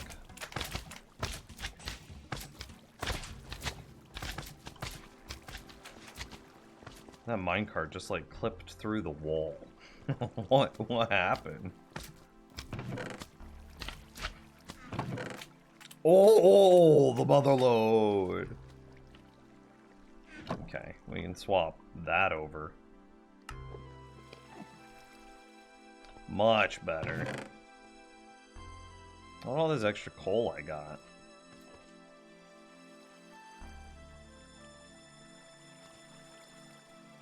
Oh, we're also gonna need lighting. That's...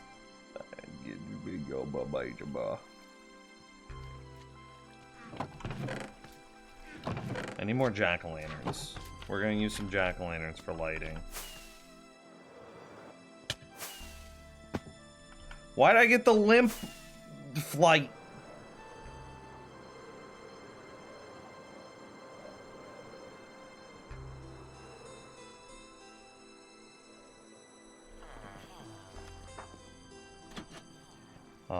Jack-o'-lanterns, where would that be?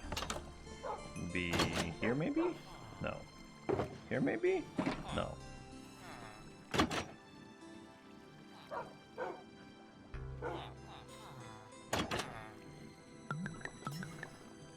What?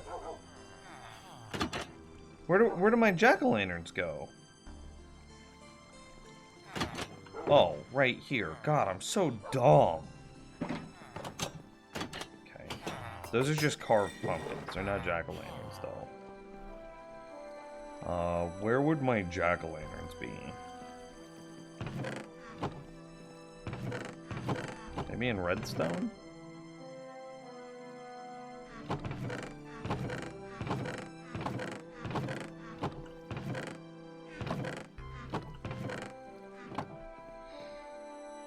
Well, chat, where would I have put my jack-o'-lanterns?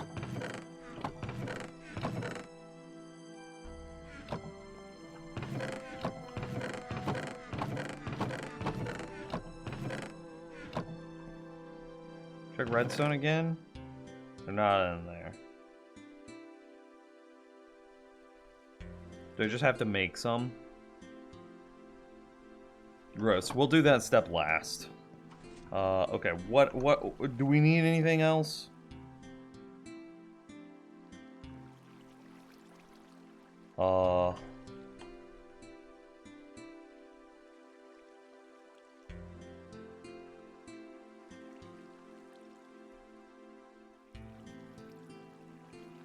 Thinking.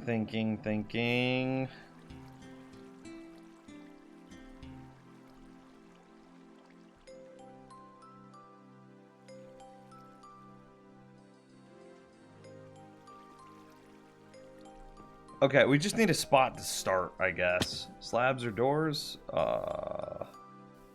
No, I mean, yeah, we'll need some of that for the roof.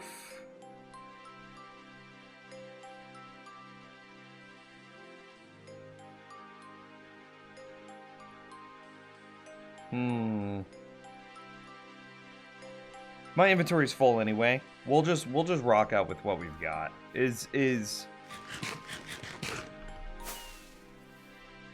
Do we want to rebuild it here, or do we want to move it into a different position?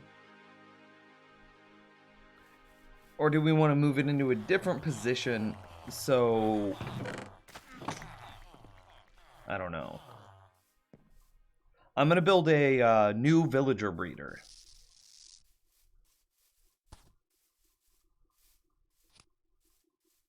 This terrain is quite eroded.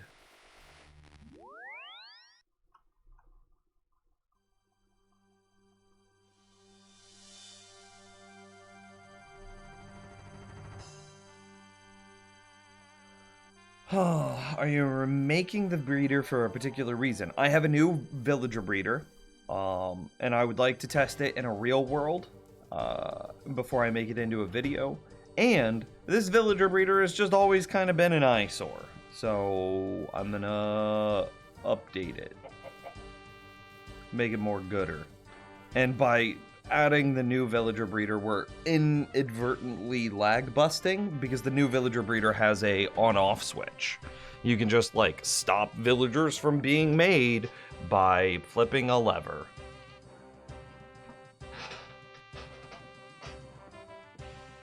We're not doing pink.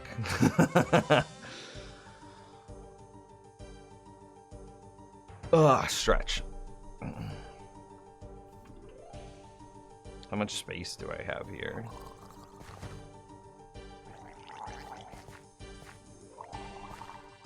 Oh, look at these little babies. Oh, that have just never despawned. Because they had stuff.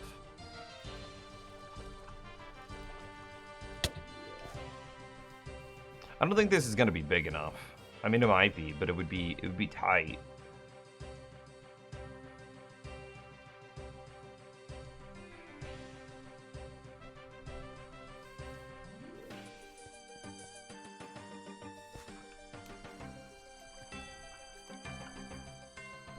I didn't mean to fall. You start out with a 9x9 platform of dirt, which means that you have an 11x11 wall. Hello? Hello? Do you bring snacks? I bring snacks!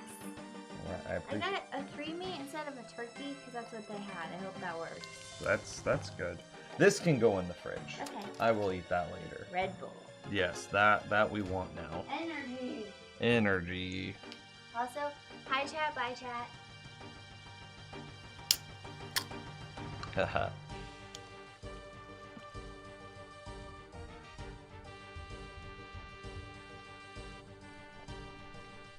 My water bottle is literally... Hang on. You know I'm telling the truth when I tell you that my water bottle is literally right here, because you know that that's the sound that my water bottle makes.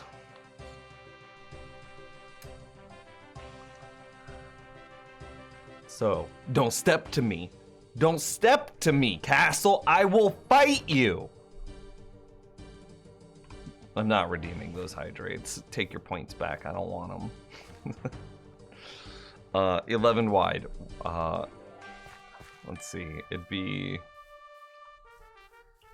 I could go like right here, right? Do we like this spot before I even like entertain this idea? Is this a good spot for a villager breeder? I don't freaking know. I fell in again. I'm actually human garbage. Garbage. Thank you. I just came back from buying too many dice. I'm a dice goblin. Are you happy?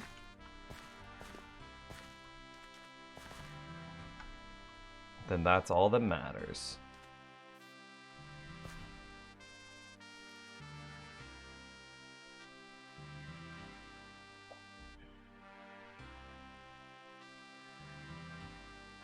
Is there an argument that says something like we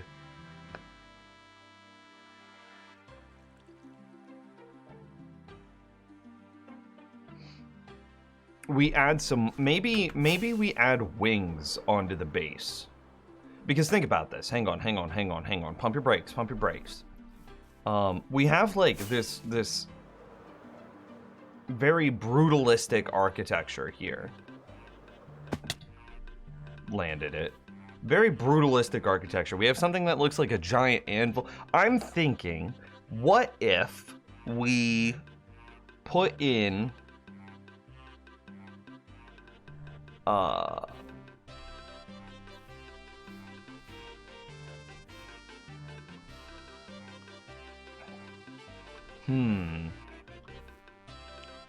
Is there, are there any other farms that we might consider adding to this base? Anything, especially anything tall?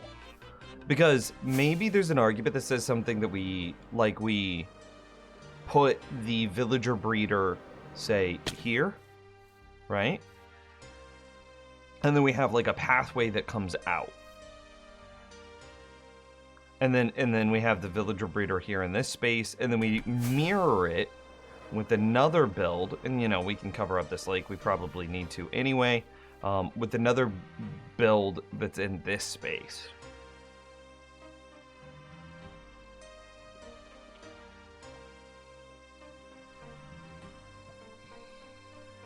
Too far away to see the babies falling. We're not...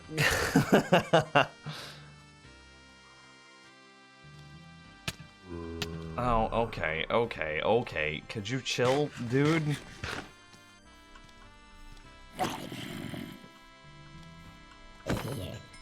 We might want to put it... Okay, so... Thinking. Okay, we do need 2 new farms. We need the new tree farm for nether trees. Where's my notepads? Hang on. Nether tree farm. We need the nether tree farm and the fungus farm to be somewhere.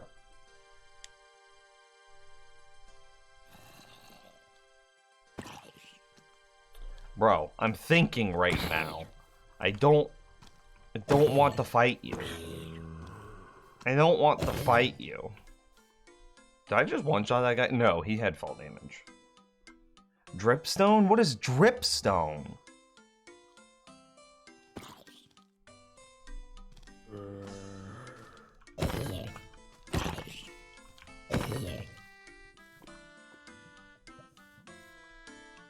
Hang on, Google.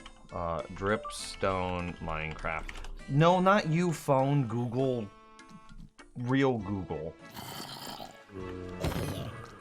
Could you...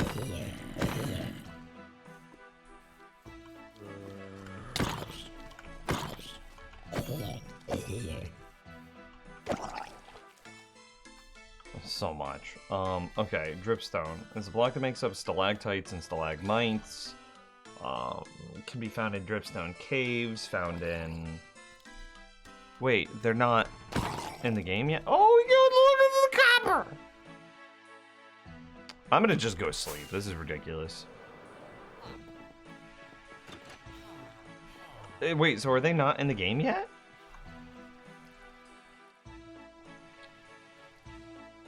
$117 gives you 20 new farms, 10 of them useful. Okay, what are the new farms? I'm not gonna farm axolotls because like we don't care, right?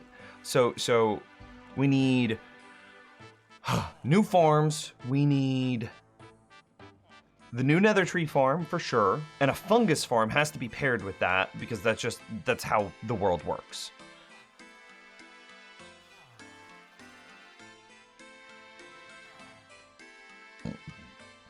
Dripstone can be used as a new way to damage mobs, but there's no way that Dripstone damages. The only thing that you might use Dripstone for is like another way to damage mobs specifically is to damage fire resistant mobs or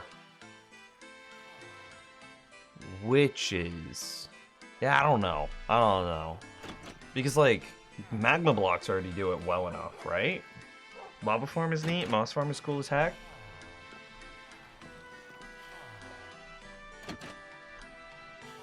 Okay.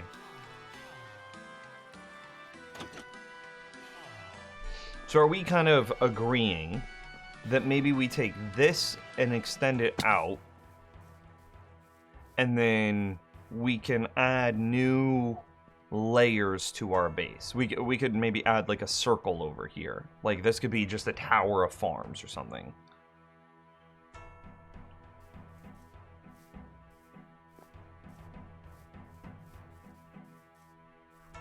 I'm looking at the Dripstone wiki right now.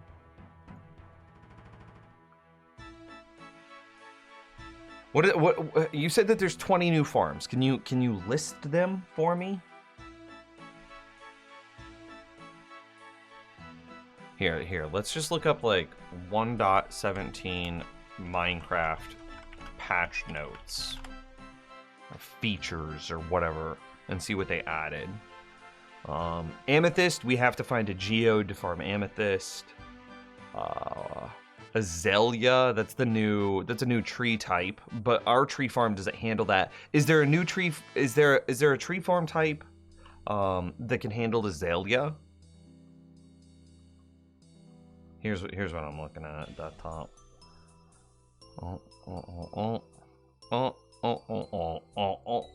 Hang on, let's get to somewhere kind of safe.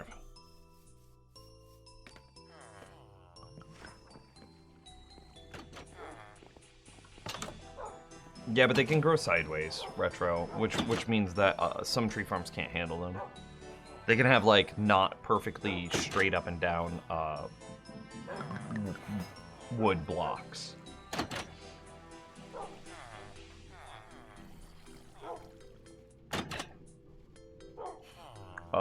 Okay, anyway. Azalea, I don't think we really care about it. The only thing that might be interesting is bees can pollinate from them, but I am very well versed in honey farms, and you don't need azalea in a honey farm. Just regular old poppies will do just fine. 20 was an exaggeration.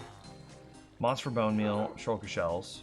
Wait, moss for bone meal, shulker shells? How do you get moss into... How do you convert moss into a shulker shell?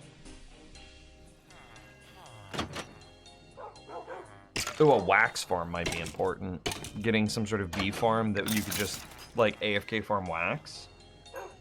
Moss also makes mining easy. Why? How is moss so powerful?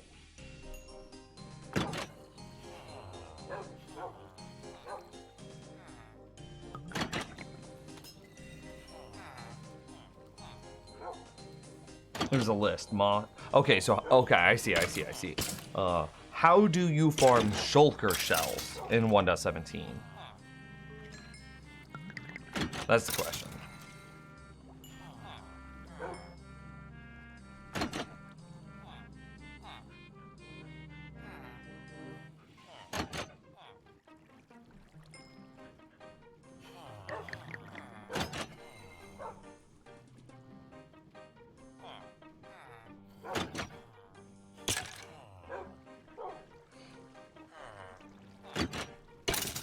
Shulker farming is extremely difficult.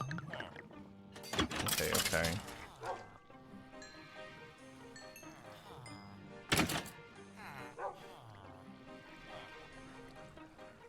Wax farms might be important. Wax farm Minecraft. Yeah, there it is.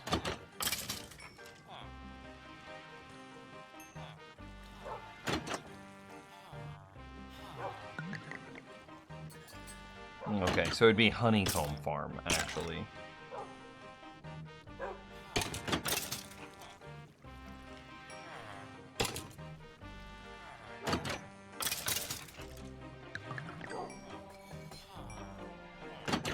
And you can buy Dripply from Wandering Traders. Is there a Wandering Trader farm? Because that would be sick.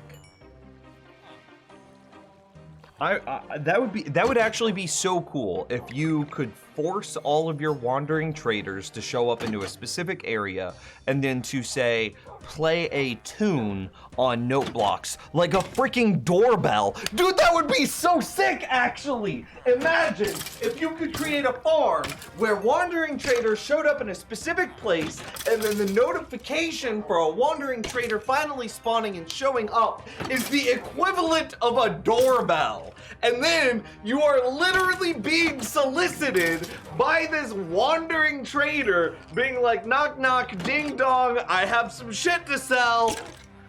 That would be such a cool farm. It sucks. It is the worst thing in real life, and I swear if anyone knocks on my door, I am answering the door naked, and I'm just gonna be like, no, go away. But in Minecraft, that would be sick.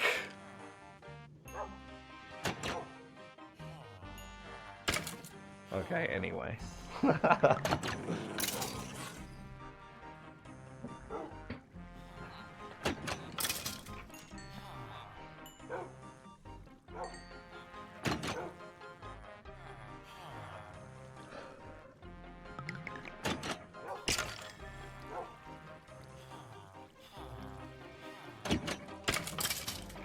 Lightning rod.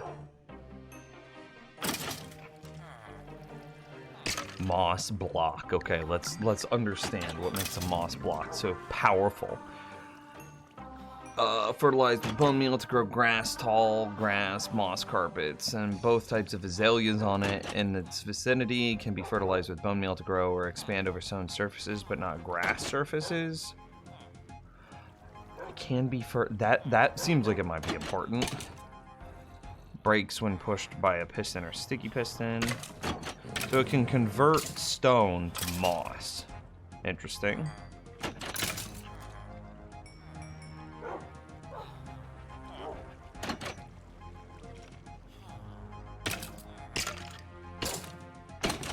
If you set them up to die by lava after you trade, win-win. Yeah. It'd be perfect.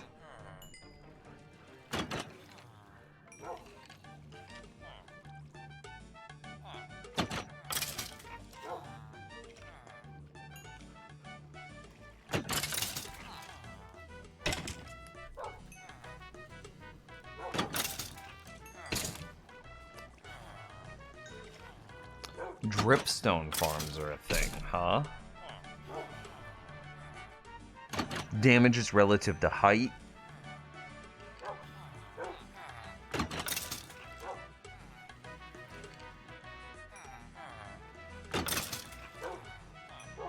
That might be nice. That might reduce the overall distance that you need to drop witches to kill them. That actually seems pretty sick.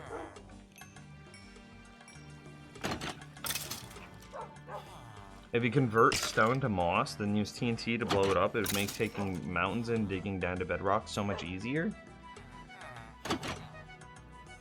Huh.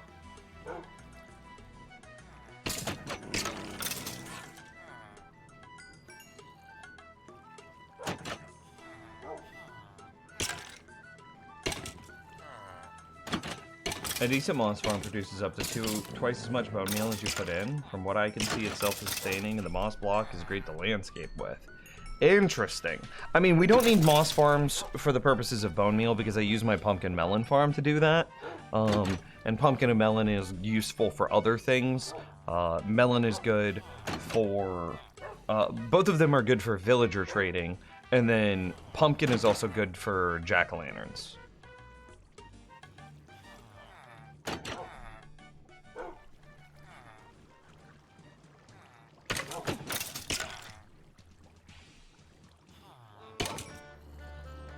I didn't think skulk sensors made it in. I thought they were delayed.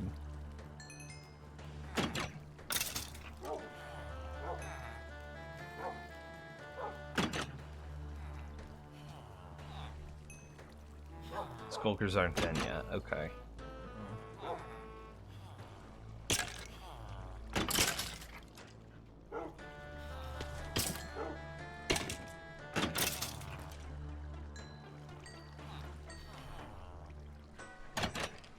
You can also make a moss carpet just like you can with wool, which makes it really easy to hide light sources in grassy areas. Oh, so instead of having to use dark green wool, you get to use moss. I see, I see, I see.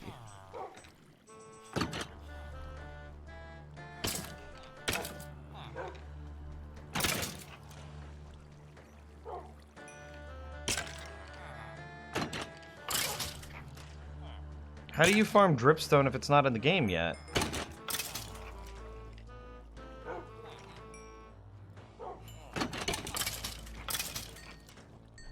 Oh, it's just not in caves? How do you... So then where do you get it?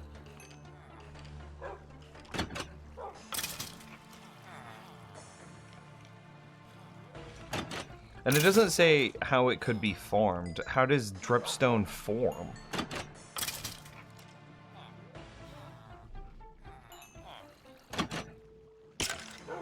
You have to go to new caves. And then I assume silk touch it or something.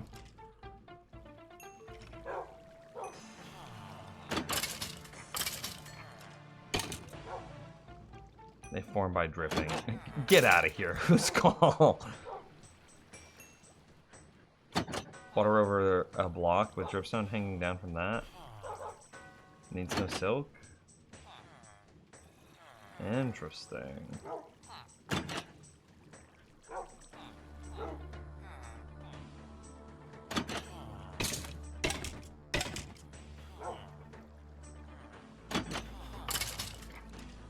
You know what they should do? Inside of the F3 screen, there should be a terrain generated in patch number. Okay, so there's a dripstone farm, there's an amethyst farm that we might be interested in both of those.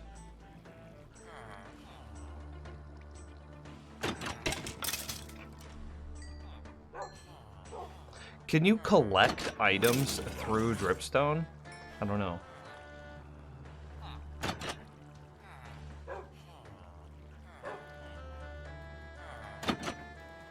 The new tinted glass made with amethyst is awesome. I would love to get some of that. But we can't build that in the base because we can't move off of budding amethyst, right? You can't collect budding amethyst. A lava farm. How do you farm lava? Nothing in here I've seen has, like, lava associated with it.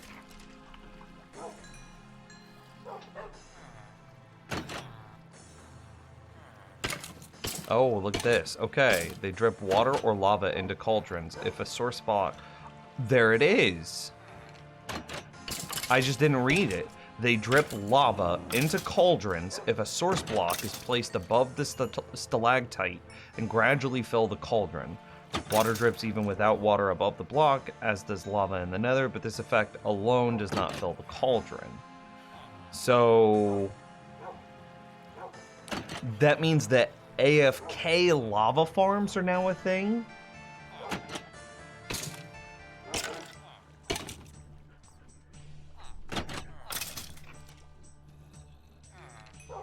Or like semi-automatic, depending on how you use it. You could just come back and there's a bunch of lava. Do I have that right? You put lava, then dripstone block, then pointed dripstone forms under it, and drips lava into the cauldron, which slowly fills up over time, and then every now and then the player could just come by, or maybe AFK, hold a right click with a bucket, and gather the lava. Interesting. You could easily build an AFK farm with that. You could also just have it happen, and then the player comes by to collect it intermittently.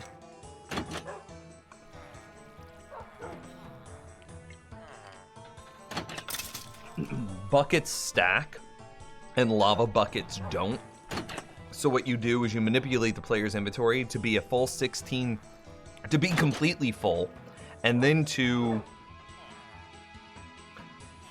the inventory to be completely full, and then you have a single stack of 16 buckets, and then you just go AFK holding right click with this bucket stack at a cauldron.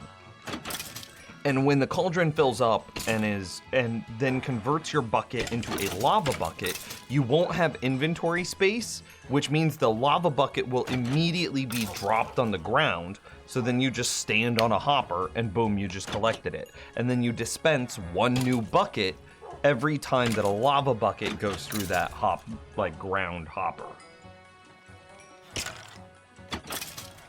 The lava farms are slow. As Snot, though, you have to make huge farms to get any throughput. Okay. So what I'm kind of thinking is that we could have like 2 towers. Let's put this back over here. We could have 2 towers next to our base.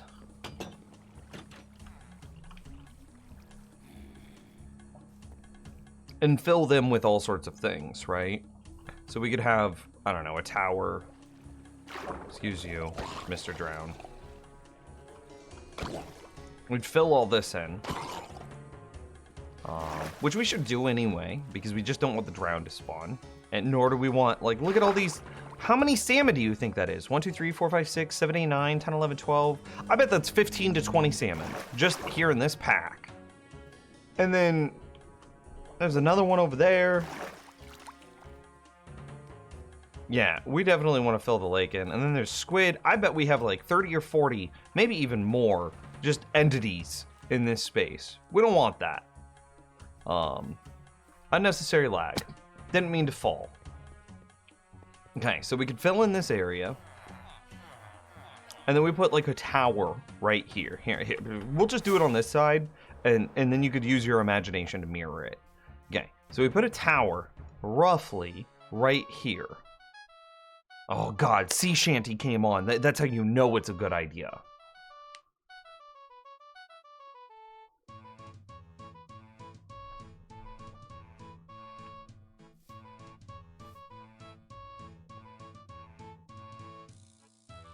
I think you can detect the fill level of the cauldron, so you can piston it and add a new one.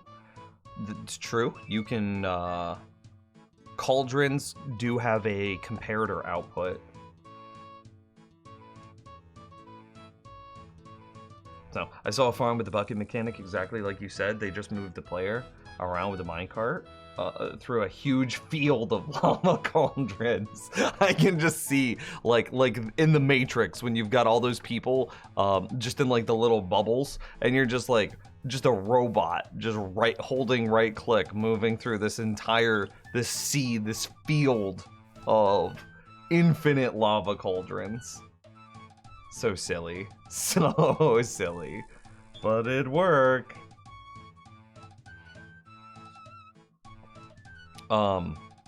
Yeah, okay. We could definitely have some sort of small scale version of that.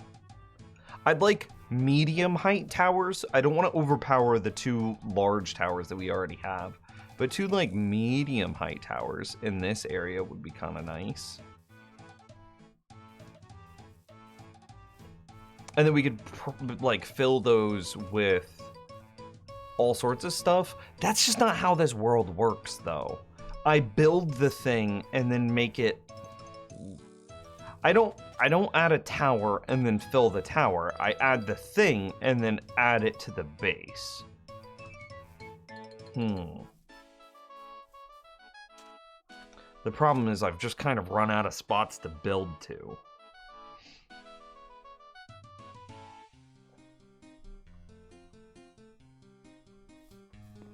This makes you want to listen to the trap remix.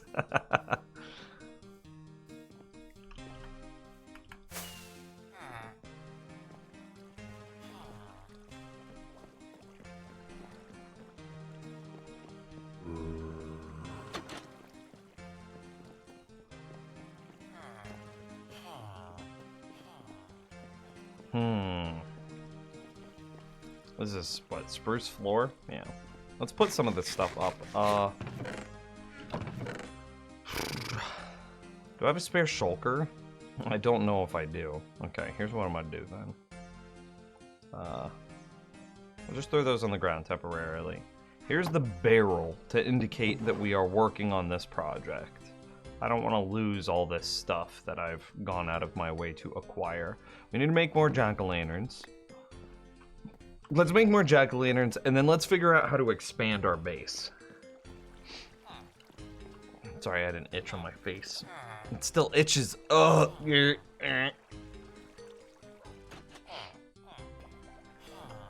More jack-o'-lanterns. That's carved pumpkins plus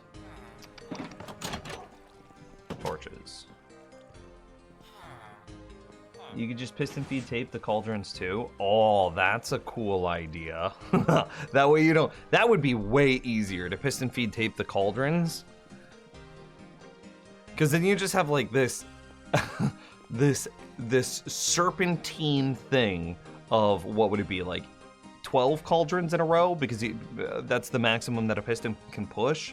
So then you just have like rows of 12 cauldrons just back and forth, and then you piston tape them in front of the player who never moves but is just holding right click, and then ka-chunk ka-chunk, and like this whole apparatus shifts and a new cauldron appears in front of the player, just whoomp, gets pushed in, and the player's still holding right click, and it gives the player 1 second to right click, and then ka-chunk ka-chunk, and then it happens again.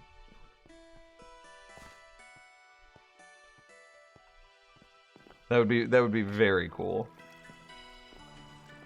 This is where I should go.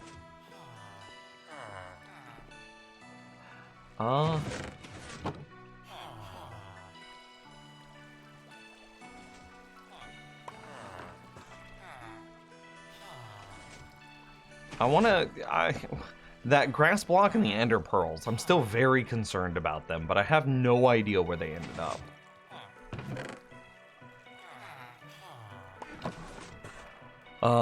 Okay, I'm just not gonna worry about it.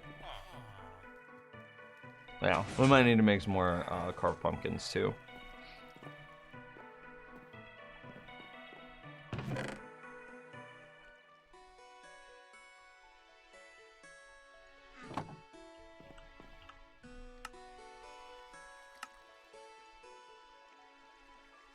Let's grab some more carved pumpkins.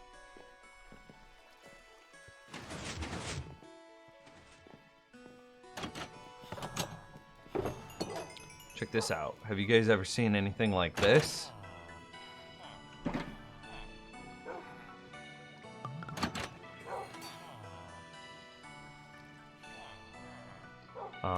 Main hand shears, offhand pumpkin.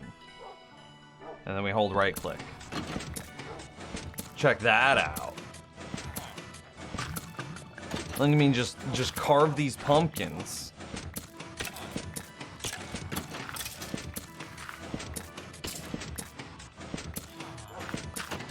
I'm so good at this video game. You have no idea.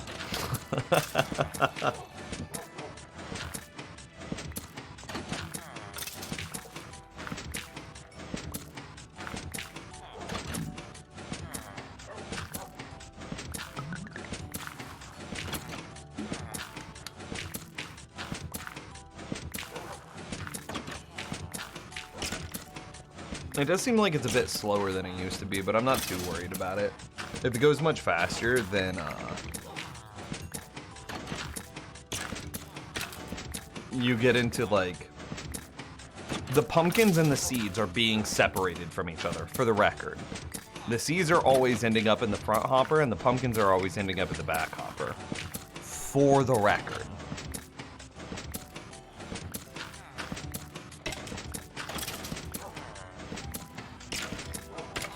And I think if you went any faster than that, any faster than this, you wouldn't get that proper sorting.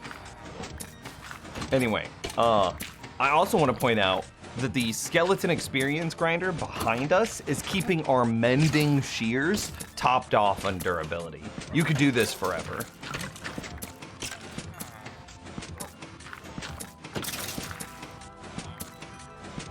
Ugh. This is a nice little break. I get a stretch. So look at that. My shears, no durability.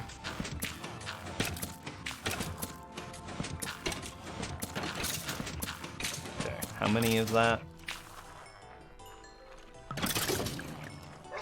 2.5 stacks. That's about what we have. Oh, we're 6 short. I don't care. It's fine. Let's see. This just seeds. And these seeds are being placed in this composter, being turned into bone meal.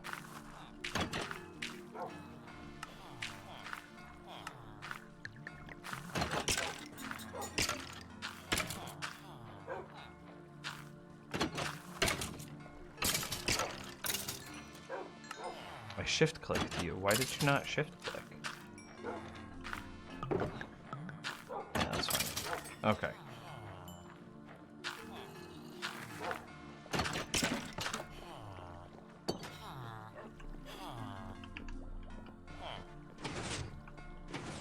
This is a great farm that most people will never need. Yeah, true. I can put, this seems like a fine spot to put jack-o'-lanterns, right? It's in with like all the rest of like the produce-y stuff. Oh, yeah, it's pumpkins, that's fine. We'll need an amount of pumpkins. Yeah. I appreciate the kind yet dismissive words. Magikarp.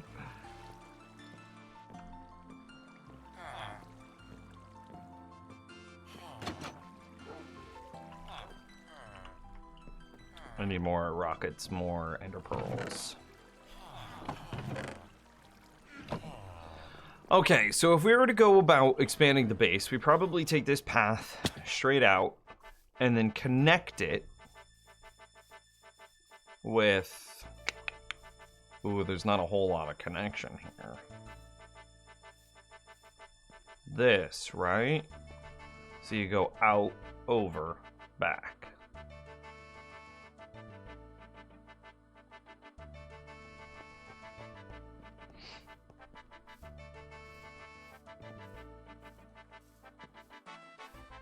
And then we would be able to interact with that and place new farms and new things.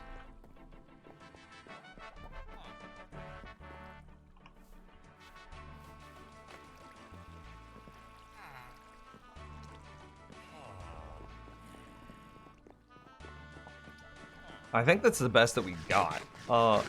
If I had to build this base again, I think I would make it bigger. But, you know, this is the path that we set ourselves on ages ago. So this is what we're gonna do. These are spruce planks, right? I freaking hope so. Yeah, okay, good.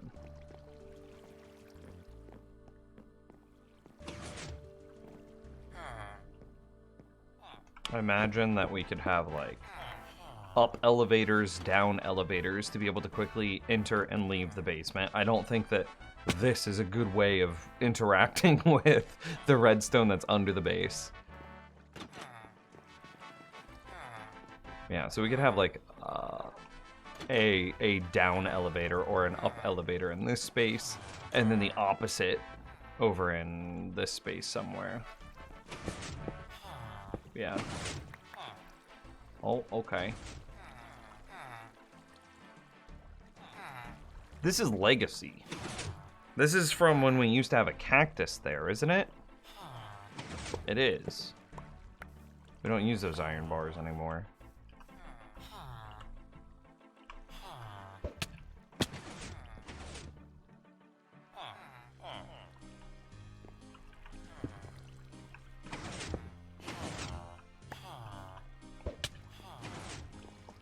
Yeah, so we could have a down or up water elevator there. The same thing mirrored pretty much on this side. You wouldn't go that far in.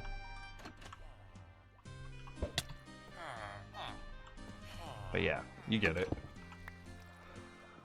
So if this is going to be a down or up elevator, and this is going to be a down or up elevator, or we could just go down up elevator here.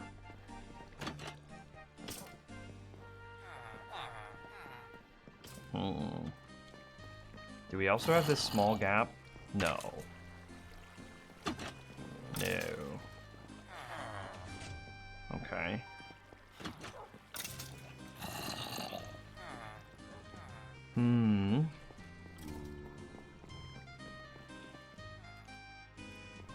Okay. Let's just start getting some blocks down and quit overthinking things. So this needs to come out some distance. Okay, I'm not gonna fall into anything. Is that a mob? No.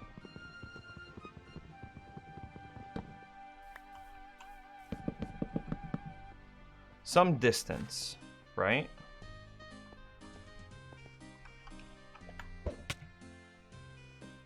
And then I'm gonna reposition in my chair. See you later, Grog. Have a good night, man. And then you make a turn at some point and connect to that side. Hey. No, trade with me. Trade with me, you turd. Stop. Quit running. Why are you running?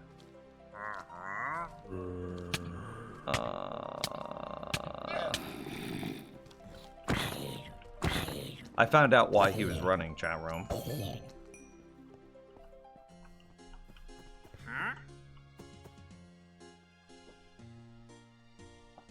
Him selling sand is pretty cool for something like Skyblock. But this guy doesn't have anything that we care about, do we? Maybe sea pickles?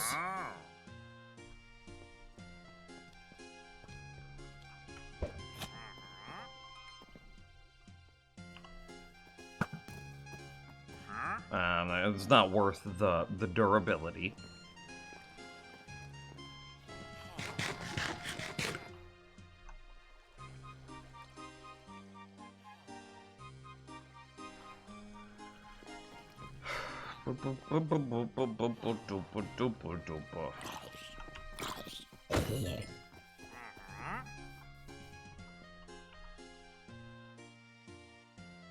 Yeah, not really worth it, I think. Okay, so anyway, we come out some distance, and there's literally no other connection points until we're over here.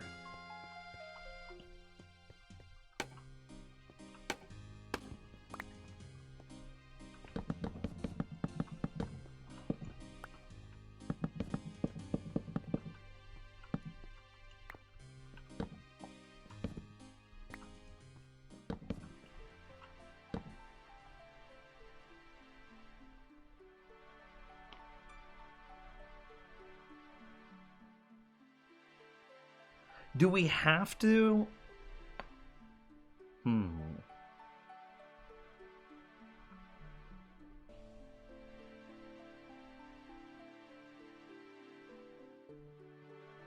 Do we have to make this a big ol' circle? Because I think about, like...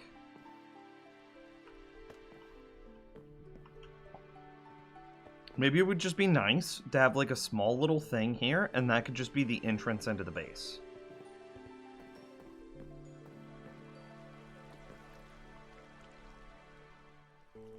We could even widen the storage room a little bit, because right now it's perfectly square, but that doesn't line up perfectly with like the 3 and the 3 here.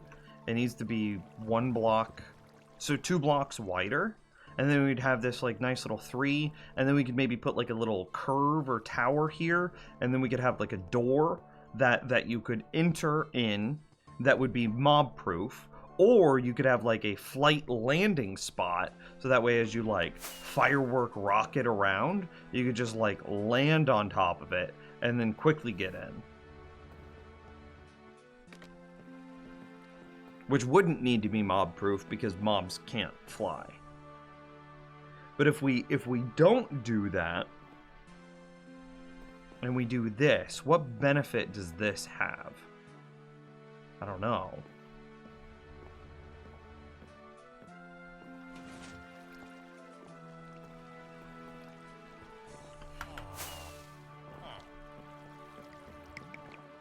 Because, like, we could also do the same curved thing.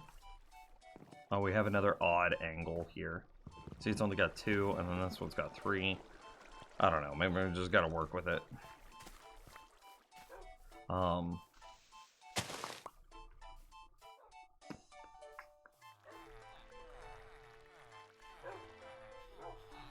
And then we have, like, a little curved area here. And that's how you would enter into this corner. And then do you just go straight out in this space?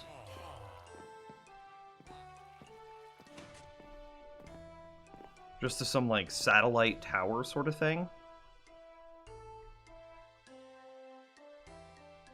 Okay. Yeah, I think that's way better. I don't think we make a diagonal. I think we go curve and curve. And make this some, like, satellite thing.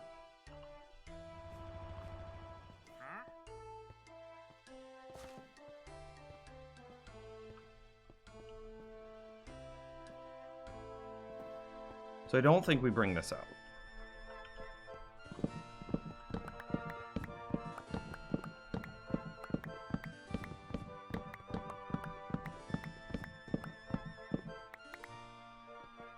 I do, however, really like the idea of bringing this part out, though. And then, again, what farms are we trying to put in here? We could put a small little... small lava farm. How big are moss farms?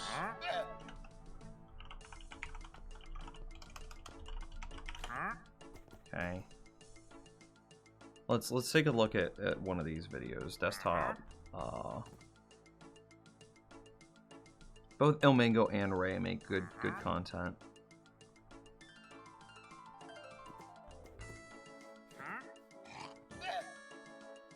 So if you bone meal moss, it spreads the moss onto like freaking everything.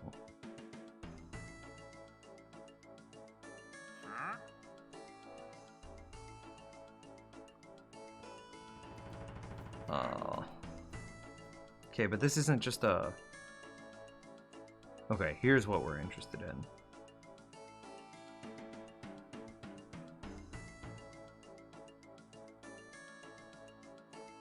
So you'd have to make a smooth stone generator.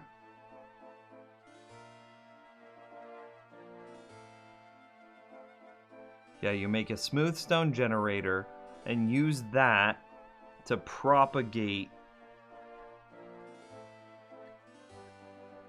You use the smooth stone generator to create blocks for the moss to spread to, and then you somehow destroy those moss blocks.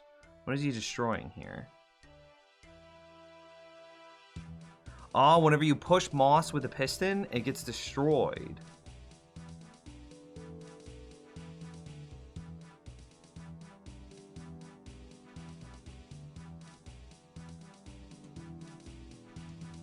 What's the purpose of the top pistons, though? Because whenever the new pistons, whenever the new smooth stone comes in, wouldn't that just destroy the moss?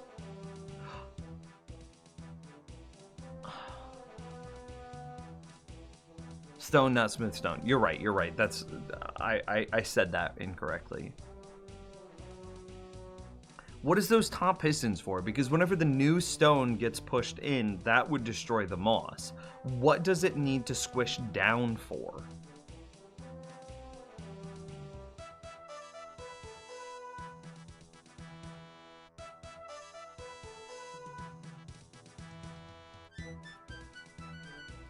Cannot bone meal moss if there's something on top. Okay, that checks out.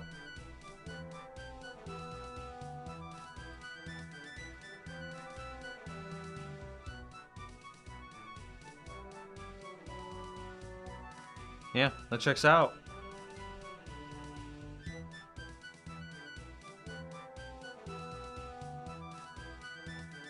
And now he's highlighting how you can create more bone meal than the moss farm itself takes.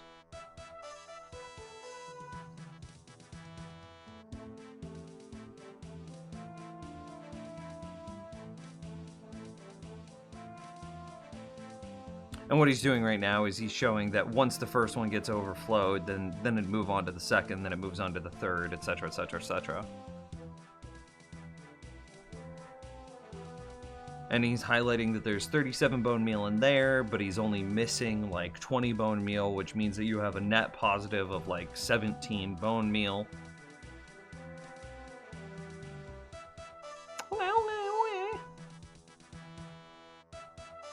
Oh, Shulkerbronk's factory. 30 new farms for 117. Oh, you weren't exaggerating. Can we watch this? I'm actually super interested.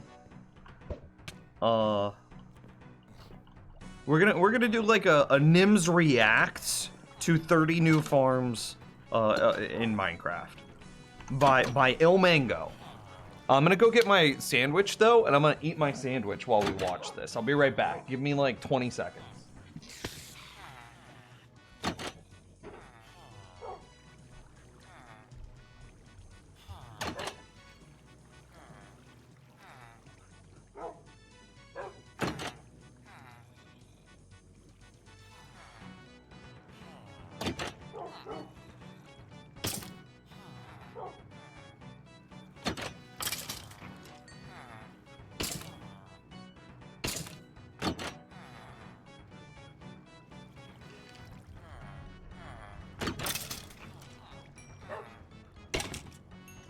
Okay, I'm back.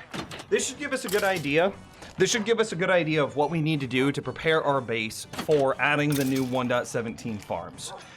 So shout out Ilmango. This is his video that we are about to watch. Also, you will hear some crinkling as I open my sandwich, which is in like a thing.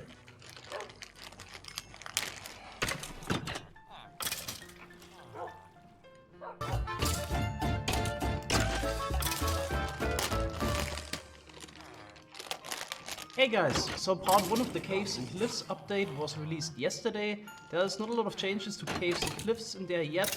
Those will be added in part 2, which will be released around the holiday season this year. Today we want to take a look at part 1, which focused on mobs and items. If you take a look at game mechanics and the possibility to make new farms, part 1 of the update definitely offers a lot more content than part 2, because if you look at it, new caves and changed terrain doesn't really allow you to make a farm out of it. So that's why we're gonna take a look at all the new items, how to farm them, and also how we can use new mechanics in order to upgrade old farms in this video. So in this video, I'm gonna show 30 new farms or concepts. In most cases, I already have a working farm.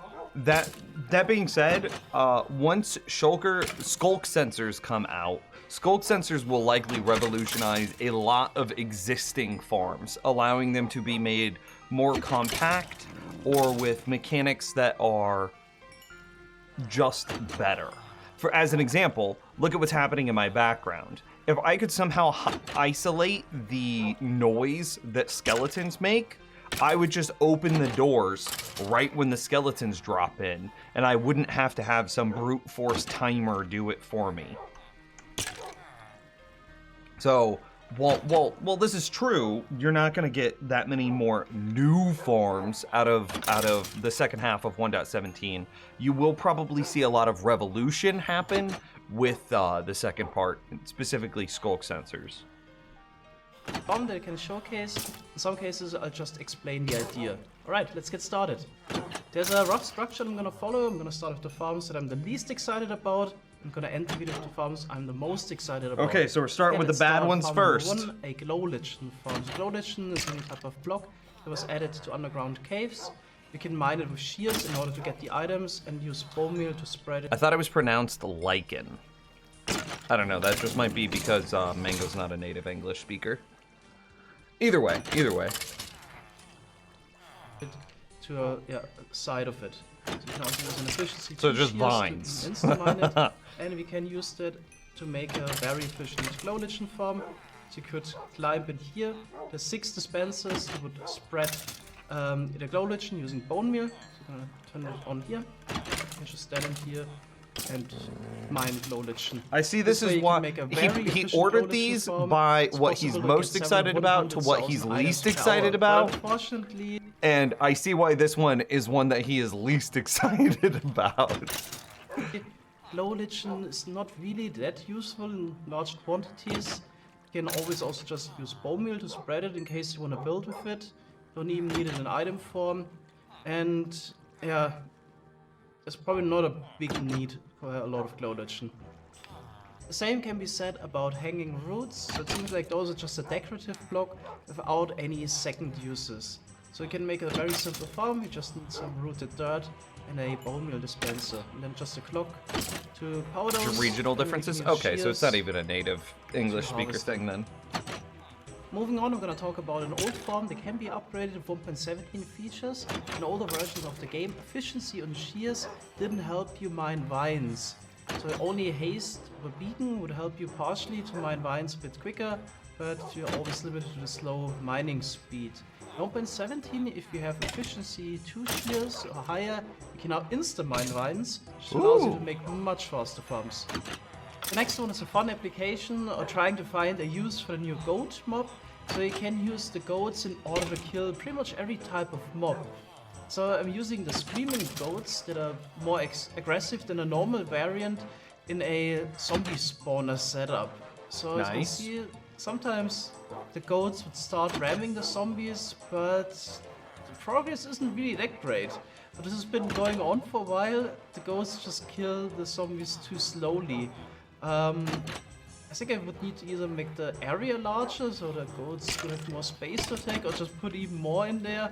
I'm not quite sure if this would work out, but there might be a way to use the goat for mob farms in order to kill them safely. Yeah, Also, I unnecessary. noticed that the goats You're adding, need to while this is funny and kind of cool, you're adding a new entity into the world to do something that you can do via, like, half a dozen, you can kill zombies half a dozen ways, right? There's no reason to do it with goats. You're adding another entity. be wandering on. But this is still really cool. I tried to have a soul sand below first, but that caused them to stop attacking.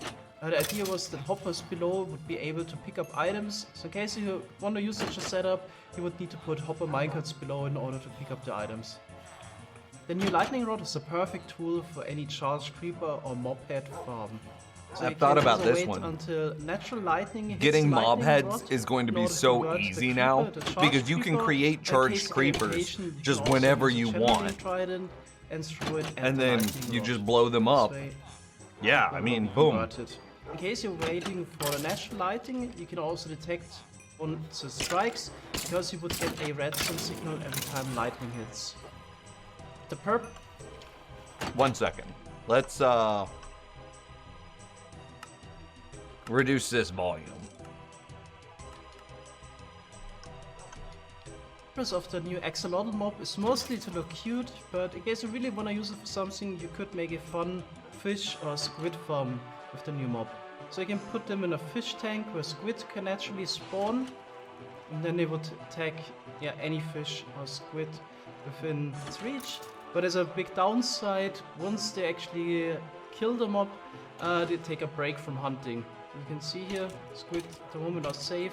There's a relatively long cooldown until they would attack again. This is kind of a cool idea because there is a world where having a good amount of ink could be nice. If you're doing specifically an aesthetic product or an aesthetic build that has like a lot of black or gray in it, having just a huge ink farm or black dye farm might be nice.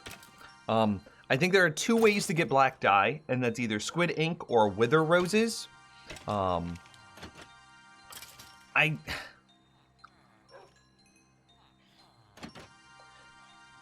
think there still just might be better ways to kill squid. That's my only thing. Again, because you're now introducing another entity, which is just more world lag, which I am very sensitive to. And I think that you can do other things like creating water flows to knock the squid out of the water, to then suffocate them on land and to just kill them that way. You might even be able to do... I feel like there might even be other mechanics that you could use to kill squids, but I'm not sure. Technically, you can also use the axolotl to hunt guardians, but since the guardians would fight back over time, you would lose all your pets.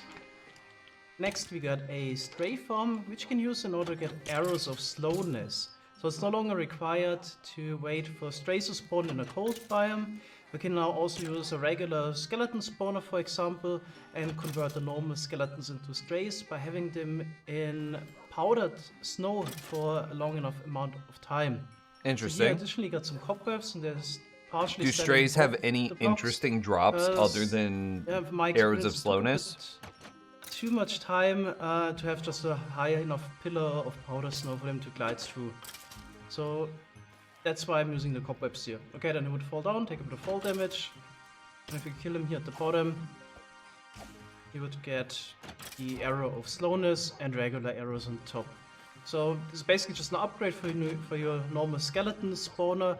There's really no downside doing this. Yeah, additionally you get those special arrows. I don't know if arrows of slowness are worth it, but sure, that's cool. Azalea as building blocks, moss carpet, and also some seeds. So we build this here on peaceful. We just bone meal a moss block, then immediately punch out those blocks that will generate on top. And in the end, you can flush all the items over and collect them with hoppers. It's relatively simple, and I think especially the flowering azalea also makes a nice building block. Next, we get drip. Hang on. I think that exact mechanic can be used to create a fungus farm for 116 fungus blocks. That might be a cool... This farm might have 2 applications. Not necessarily an interesting thing about 1.17, but I think that its farm, from what I can just immediately see of it, might be way more flexible than it appears. I think it can also do fungus from 116, from nether blocks. It's relatively simple, and I think especially the flowering azalea also makes a nice building block. Next we get drip leaf. So the only way to obtain it at the moment is the wandering trader. So if you're lucky and you can find one and he has the small drip leaf trait, definitely get some. It's the only way to get it. And you can place down the small drip leaf a couple of blocks. Usually clay always works. And then if you bone meal it, it would turn into the big drip leaf. So you can turn this on here. This is already the farm. You can see, yeah, we broke it. The piston here on top, and now we got multiple of the big drip leaf. So the small drip leaf is kind of used up in the process. So you can't actually get more of it. The only way is really the wandering trader. Yeah, if the big drip leaf is a special property that if you stand too long in it, it would flap, and then you could also fall through. Okay, in order to make a farm, yeah, you just need to place down big drip leaf, bone it a little bit. You can go up to sky limit actually, and then you just need to break it, and the whole plant breaks. Unlike, for example, kelp or sugarcane. So in order to farm, AFK farm, you could just stand here. Okay. I understand how to. I want to point out, Yolk says, before I forget, I discovered you can put those powdered snow blocks inside the corners of your darkroom mob farm to prevent spider buildup. I put 4 in each corner. Send me screenshots of that. I'm very interested. Again, this way you make a profit. Next, we got the glowberries. In order to find your first one, you need to find one of the mine shafts and then search for one of those chest minecarts underground. So we're kind of lucky here. Got one below, and here we got a minecart chest that has some glowberries inside. Alright, what are glowberries? You just want to place them down on the underside of a block. to get the cave vines. And then you just need to wait. If you're lucky, they will grow some glowberries. That wasn't even the case here. Let's increase the random tick speed a little bit. And yeah, we should get some. Okay, so in order to harvest them, I would recommend What are just a glowberries? flying machine. But you could technically also use foxes in order to harvest them. So similar to the sweetberry bushes, foxes also like to eat the glowberries. But what's why? special about the glowberry An block, aesthetic food. part of the Okay. cave vine is, it's also That's a what I was light looking source. for. So no real Next, purpose. let's take a look at copper. So copper comes in different stages depending on the oxidation level. So if you craft your copper block, first time it looks like this. When you leave it unattended, it will slowly convert into oxidized copper. But if you want to keep it in a different state, you can apply I did read the honeycomb patch notes. in order I did read the patch notes. We read them literally earlier this stream. to prevent I'm just not a reader, I'm a doer. it from aging any further. But you can also use dispenser to do that. Give Oh, it your little okay, so it's like a contraption, and as ladder soon as or the copper turns to the a next regular stage, you would vine, but you can apply climb the vines honeycomb without there or being a dispenser. block behind So it. That's let's kinda increase the neat. random tick speed real quick. In order to show this. There we go. And now this is a waxed copper block. You can mine it and place it down again. It will stay as it is. Waterlogged radius is also a new 1.17 feature, and for example, it could be useful for a netherwort farm, because minecarts travel a bit slower on waterlogged powered rails than usually, and this is basically You can perfect waterlog speed powered rails to now. place netherwort here without missing any. One of my favorite 1.17 Interesting. feature is definitely That's actually so cool. Yeah. That's really nice. Any minecart based AFK farm that is a huge improvement in flexibility of what you're able to do with those types of farms. That is very, very cool. I did not know that was a thing.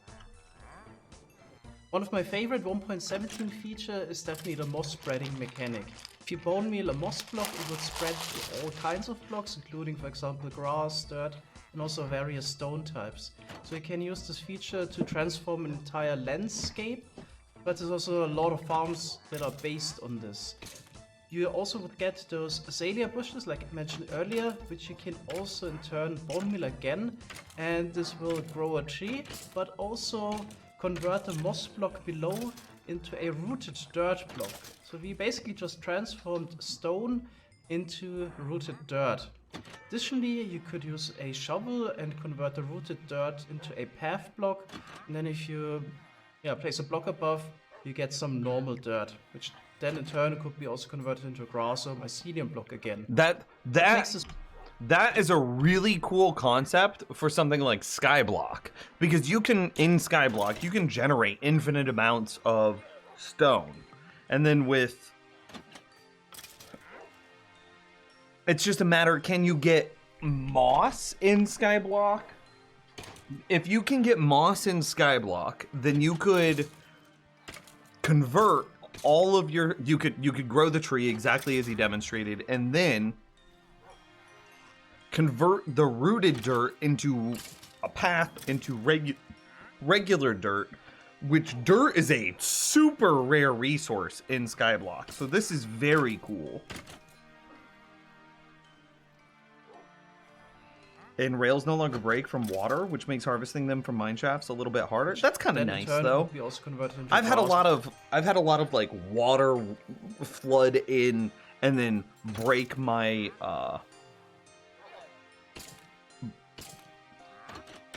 rails, and then I'm just sad. Using rails to hold back water seems like a very nice change. Also mycelium block again. And also for Makes this Skyblock, moss that's just mechanic insane. very interesting for me is that we now can make all kinds of farms fully automatic that previously required a player. So here we got a setup that would automatically generate wood without a player placing down a sapling. So we turn on a stone generator, convert stone 100% into moss, automatic and oak then just randomly wood bone farm. meal the blocks that generate above the moss, including azalea. In some cases, yeah, we would generate a whole tree above, but we would also get some rooted dirt on the side. So in case if we would push the logs somewhere else, then a player could stand here and convert all the rooted dirt into just a normal path block, which in turn... Or you could use a if wither you blow it up with TNT, to blow it up. push a block above, turn into normal dirt again. So you can basically make a very automatic dirt farm as well. The new flowering azalea leaves can also be used in order to improve our honeycomb or honey farms. So previously, if you had the most efficient design flower directly in front of the hive, there wasn't really a nice way to turn the farm off, because you always had the bees coming out of the hive. But now you can actually use the most efficient layout, just using the flowering azalea leaves and have a fence gate in front. So if you open it, the bees will be allowed that's to pretty exit the convenient. hive. Then they can pollinate the flowering azalea instead of the flower. And you can even... I don't know if I'd turn off call that... the Okay, I have a problem with fence him gate. saying the most efficient design. Like, yes, putting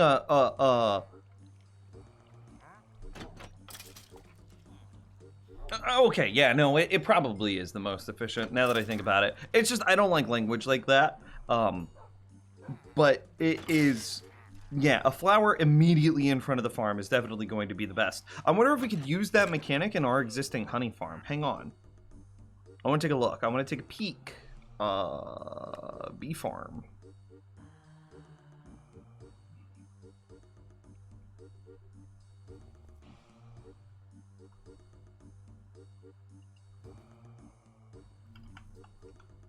Yeah, I think you could. So you would go...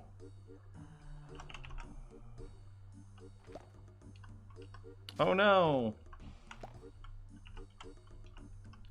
Time set midnight. Okay, return home.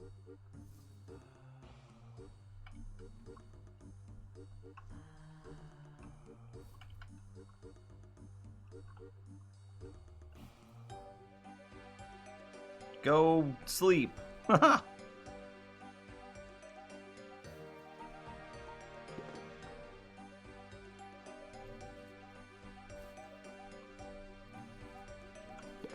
Okay. And then he goes with a fence gate that you can put right here. Open and close. And then how do you keep your bee in? Is really just a question.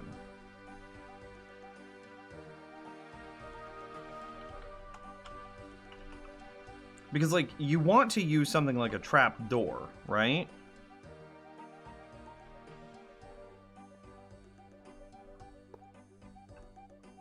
But if you were to put a trap door...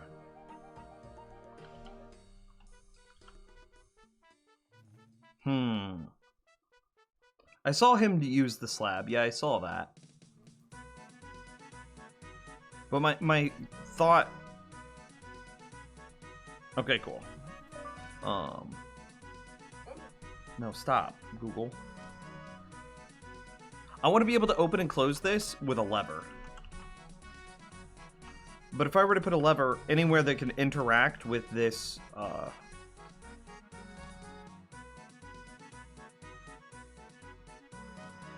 if I put a lever anywhere that could interact with this fence gate,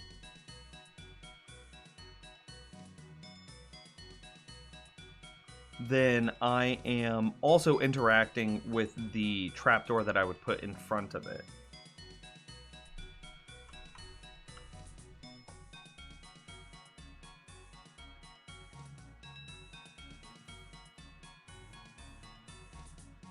Retracting glass block.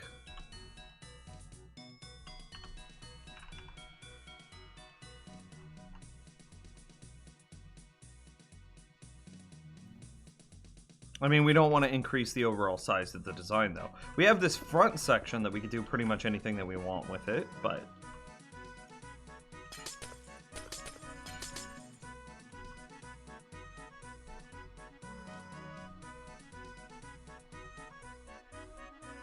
You could do it this way. Hang on. What do we have on the front? I forgot. It was that. Okay. And then you could put the lever right here.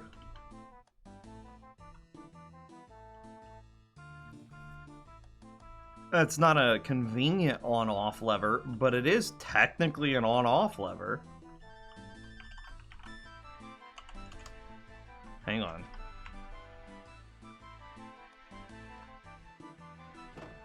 And see, now the fence gate is closed, time set noon. And see, the bees wouldn't be able to zone out. And then we could flip that lever, and then boom, all the bees come out. Haha.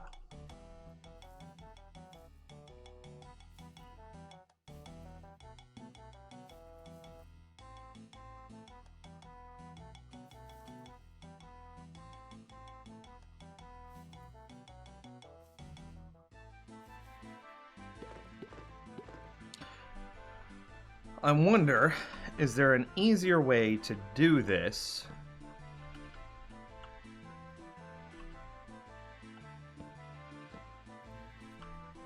With something like a...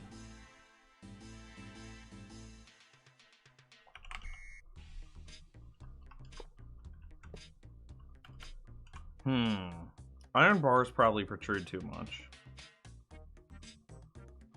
Would the lever lock the redstone and other components? It would. So you can't put the lever here. So this is a no-no. And you can't really put the lever here. Ah, you could. No, it's a stair. So it wouldn't conduct the... It wouldn't become powered to then interact with this. See, this just does nothing. So really, the only block that you have a choice to put the lever on is this one here.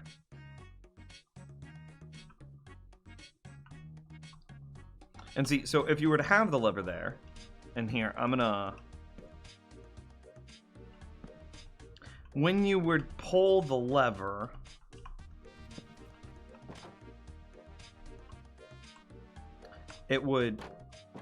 It swaps your trap door, which is the problem. How about putting the trap door in the empty space instead of the gate? Well, yeah, but then you get this.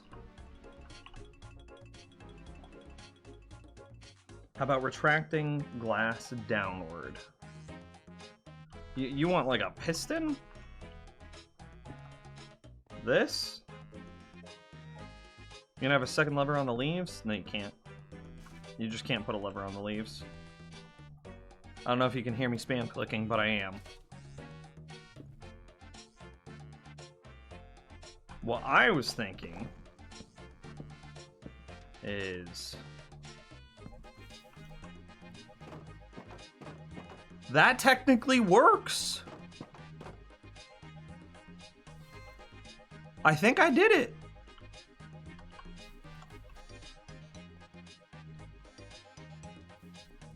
Yeah. Okay, okay. Let's get a better trapdoor. So no matter what I do with this, the trapdoor is always closed. And then hang on, we might even be able to make this better. Boom! And now you don't have to worry about Call of the Void. I can't right-click this. What do we think?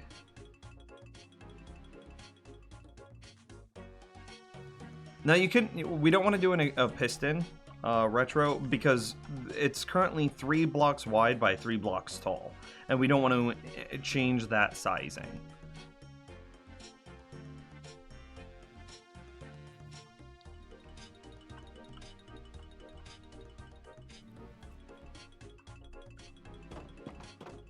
That's pretty handy, actually. You want to flip the lever? I mean, you might be able to do this a slightly different way. Hang on. What if that was a stair facing outward, and this was a lever?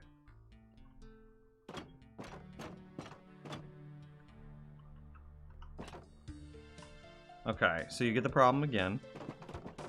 Okay, so do you like this better? 2 levers instead of a... torch? Is that better or worse?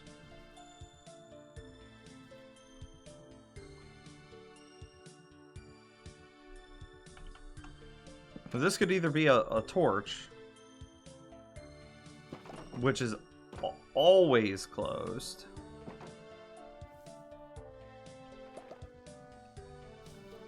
And then, hang on.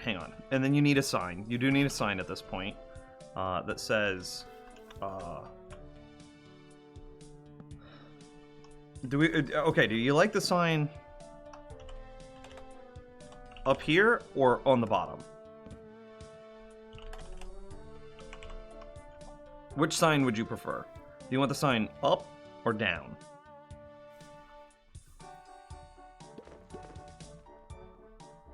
And actually, I got it backwards. It's off on.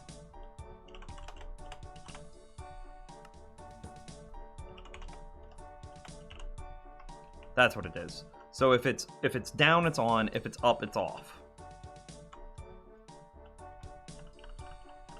You like this one better? So that's it. That's what you like.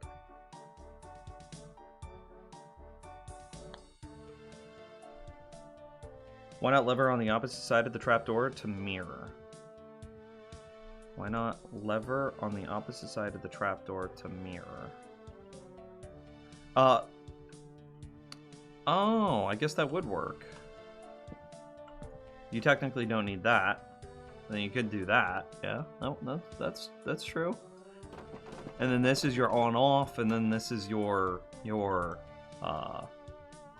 fence gate manipulation. Or excuse me, not fence gate. This is the fence gate. This is your trapdoor manipulation. Yeah, you can do that too. That also is correct. You can't put them on the side of this though. Then put the sign on the hopper. What? You can't put the sign. This sign coordinates with this lever. This lever cannot be moved. Redstone above looks like a vacancy sign at the motel for the trapdoor lever. Oh, I see. So you're saying like this is trapdoor. And then you could say like on, off, right? And then you put this here. Actually it would be more like trapdoor. Open, close. Right? And then this is honey farm. And then you could go like on. No, it's backwards. It's off, on. Didn't mean to throw it.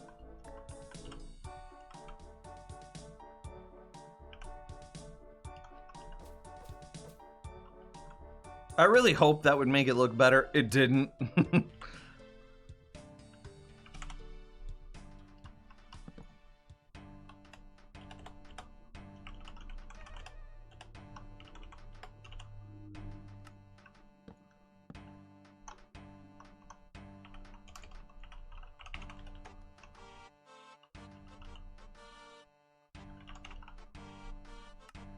So you're talking about doing that.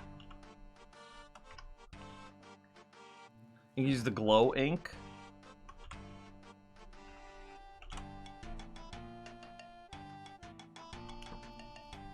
Test. Test. Test. Test.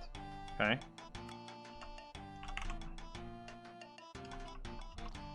Oh,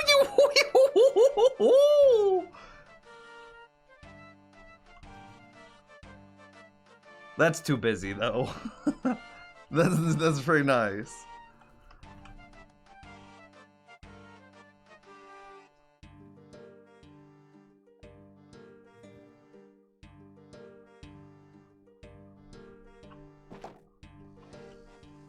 No, I do think that you just go redstone torch. I don't think that you have another lever. Because again, it gets back into that Call of the Void. I don't think you do that. I think this is the design. And then you could tell people, like, depending on your redstone constraints, you could put the torch either there or there.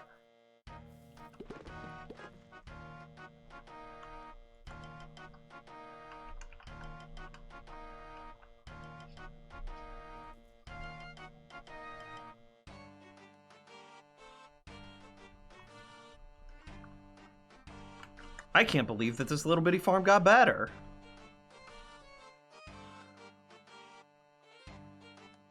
It now has an on-off switch, chat room. That's actually so cool. Shout out Il Mango.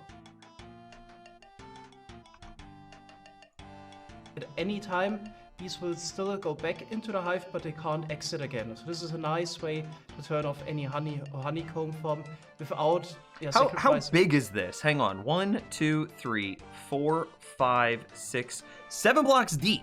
My honey farm is only 5 blocks deep, and it's smart.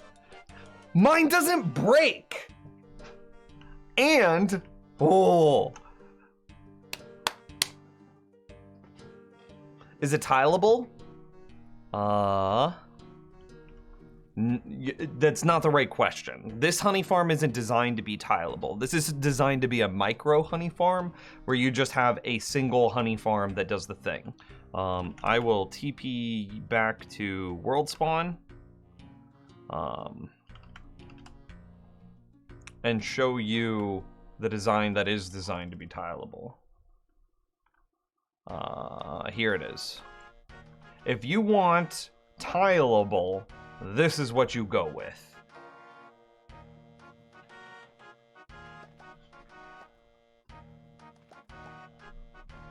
Yeah. And both of these, I'll make videos on both of them. And this one isn't even that big either. 1, 2, 3, 4, 5, 6, 7. And this one's mega tileable. And it has the same thing. It is also smart. It checks your honey bottle levels. And whenever you fall below some threshold, actually we are below that threshold right now. You can see right now where this is,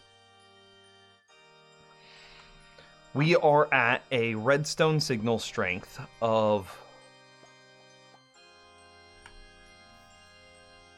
14, which means this is off. No, we are at a redstone signal strength of 13, which means this is off because it's being compared to 14, so it's off, which means this torch is on, which means all of this redstone is on, which is then powering all of these pistons, which then extend, clipping or cutting the redstone line, and you can see 5, and that means that the honey in this is maxed because 5 is the maximum honey level. So 5, 4, clipped, so it's zeroed. So we can't collect the honey because we don't have enough honey or glass bottles. That's how it does its check. But as soon as we were to add a stack of glass bottles, boom, all of this opens up, all of our honey gets collected, and the farm resumes production now that it knows that we have enough glass bottles again. This is the tileable bulk honey farm. This is the micro honey farm. And that, the big tileable one, no, is tileable infinitely. It is rephrase. It's tileable until you surpass the transfer limit of hoppers. So once you need more than 2.5 glass bottles per second, this farm will no longer work. But this farm will tile all the way out until 2.5 glass bottles per second. Which is a lot of freaking honey. Imagine producing 2.5 honey bottles per second. That's a lot of freaking honey, chat room. That's a lot. I don't know if you realize, but that's a lot of freaking honey. That's, I mean, you're talking about, what would that be? 150 honey per minute? Right? Alexa, what's 60 times 2.5? 60 times 2.5 is 150. Okay, so I was right there. So that's how many, so it's 150 honey per minute. And then Alexa, what's 150 times 60?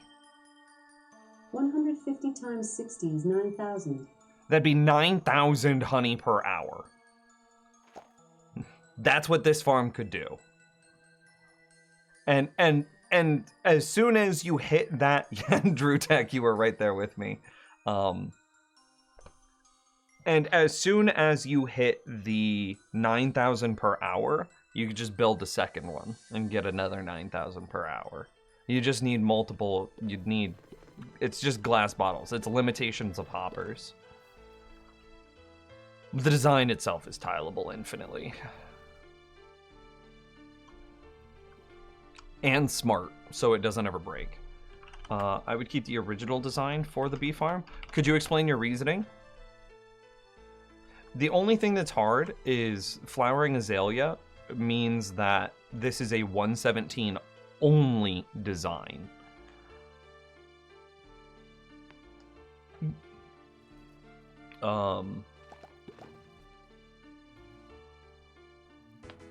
But having a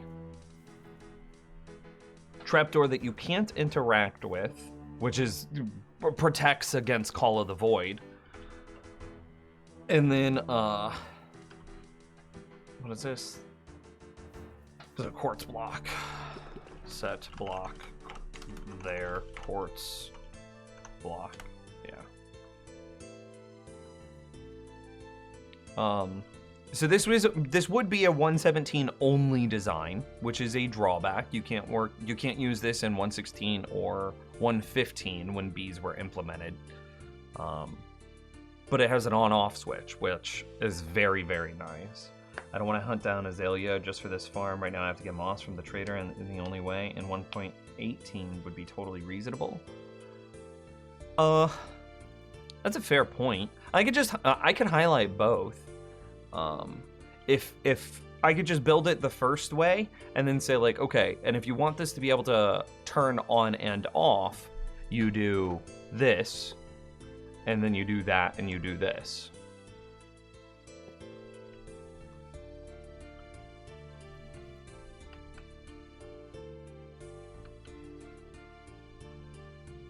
And now you can make a micro farm that is on and off. But the other way is totally reasonable and very, very, I mean, it's 3 bees. Oh no.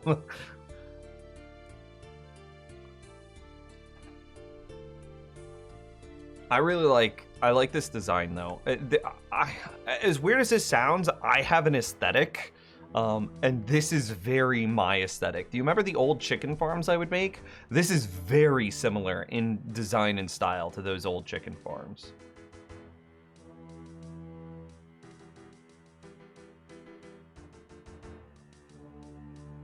Yeah, this is super cool.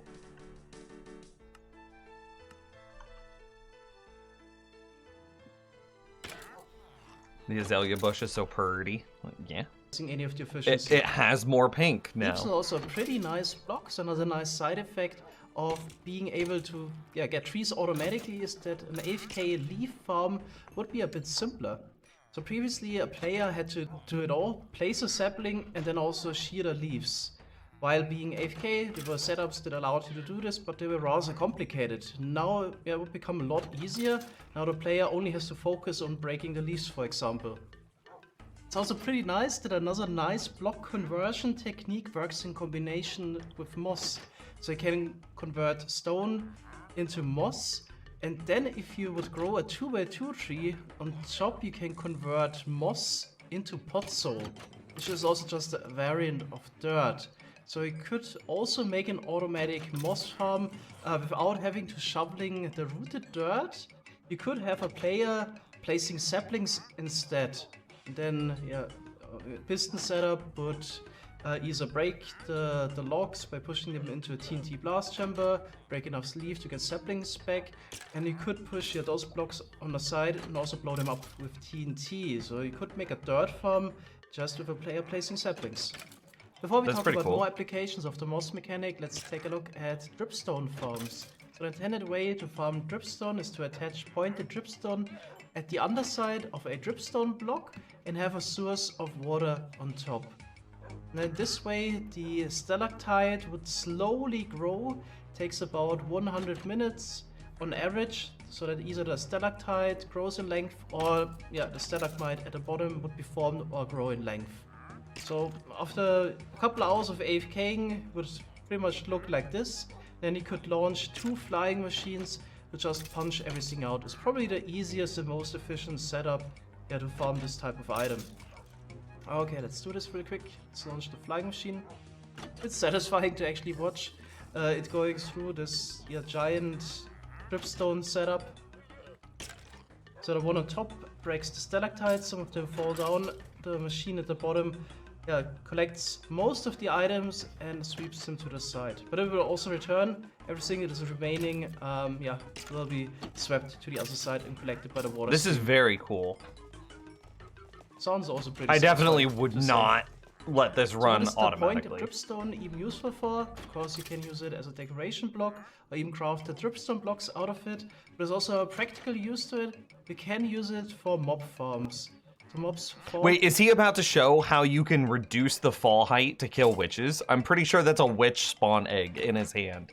But this is exactly what I mentioned earlier. On top of a dripstone, suffer a lot more fall damage. Hey, I called that. We've got a comparison with dropping down on a normal block.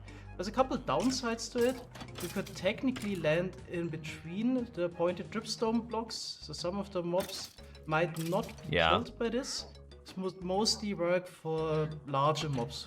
Spiders come to mind, or polar bears or something larger, where there's no chance it could land in between. Can dripstone be placed on hoppers? Problematic. You can't easily place pointed dripstone on top of hoppers. Oh. Some of the items could land on top of the dripstone. My piece. Do you like how I immediately asked? I asked that question, and then he immediately answers it. Can dripstone be placed on hoppers? So the problem that I saw was if the item, so you could create a 1x hole that the witch could fall down, land on the dripstone, and then you reduce the fall damage that the fall distance that witches have to travel in order to die. But what if the item from whatever 1x mob that you're killing lands on top of the item, or excuse me, lands on top of the dripstone? Could a hopper could you place the dripstone on top of a hopper? That would then collect the item, no problem. He heard me back in June and answered that question. No. So you would have to embed a hopper minecart inside of the stone block that the dripstone sits on. This was serious. I showed a nice solution for this problem already, but I think the use of pointed dripstone in combination with mob farms is rather limited. I don't think a lot of people will actually use it. If you go mining 1.17, eventually... I agree with that. Dripstone being used in mob farms is probably going to be very niche. It seems like one of the common designs of a witch farm has the player AFKing a couple, like 100 blocks above the witch farm, so that way you isolate the sphere where mobs can spawn is just at the bottom. The witch farm is located just at the bottom of that sphere, allowing the player to only have to clear a couple of blocks of space instead of digging out like a perimeter to bedrock, right? So the problem with this is the player being 100 blocks up and then the witches being, 100 blocks below. As soon as the witches fall out of the witch farm to then take their fall damage and die, have a chance of despawning while this is happening, thus affecting the rates of your witch farm. If you could then use dripstone to reduce the fall height that you need, the drop distance that you need to drop witches, the sphere might be able to be better centralized on the witch farm itself, still keeping the total amount of area that you have to clear to a minimum, but increasing rates because you don't have to worry about witches despawning as much. That is like one of the few niches that I immediately can see from this type of design. You could water column up closer to the player and dropping above the player. That's also a potential. The problem with doing that, Drutech, is your witches are then living longer and then taking up the mob cap. So with any Darkroom mob farm, you want to kill your mobs as quickly as possible, and this is another potential advantage.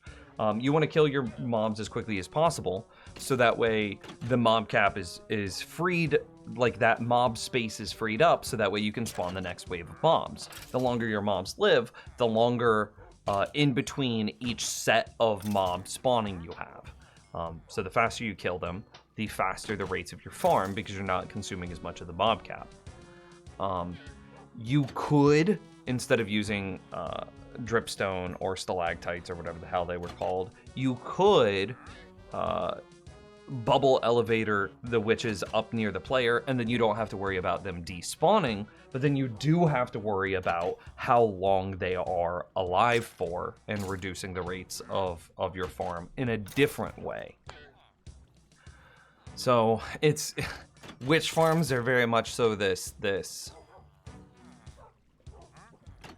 trying to create a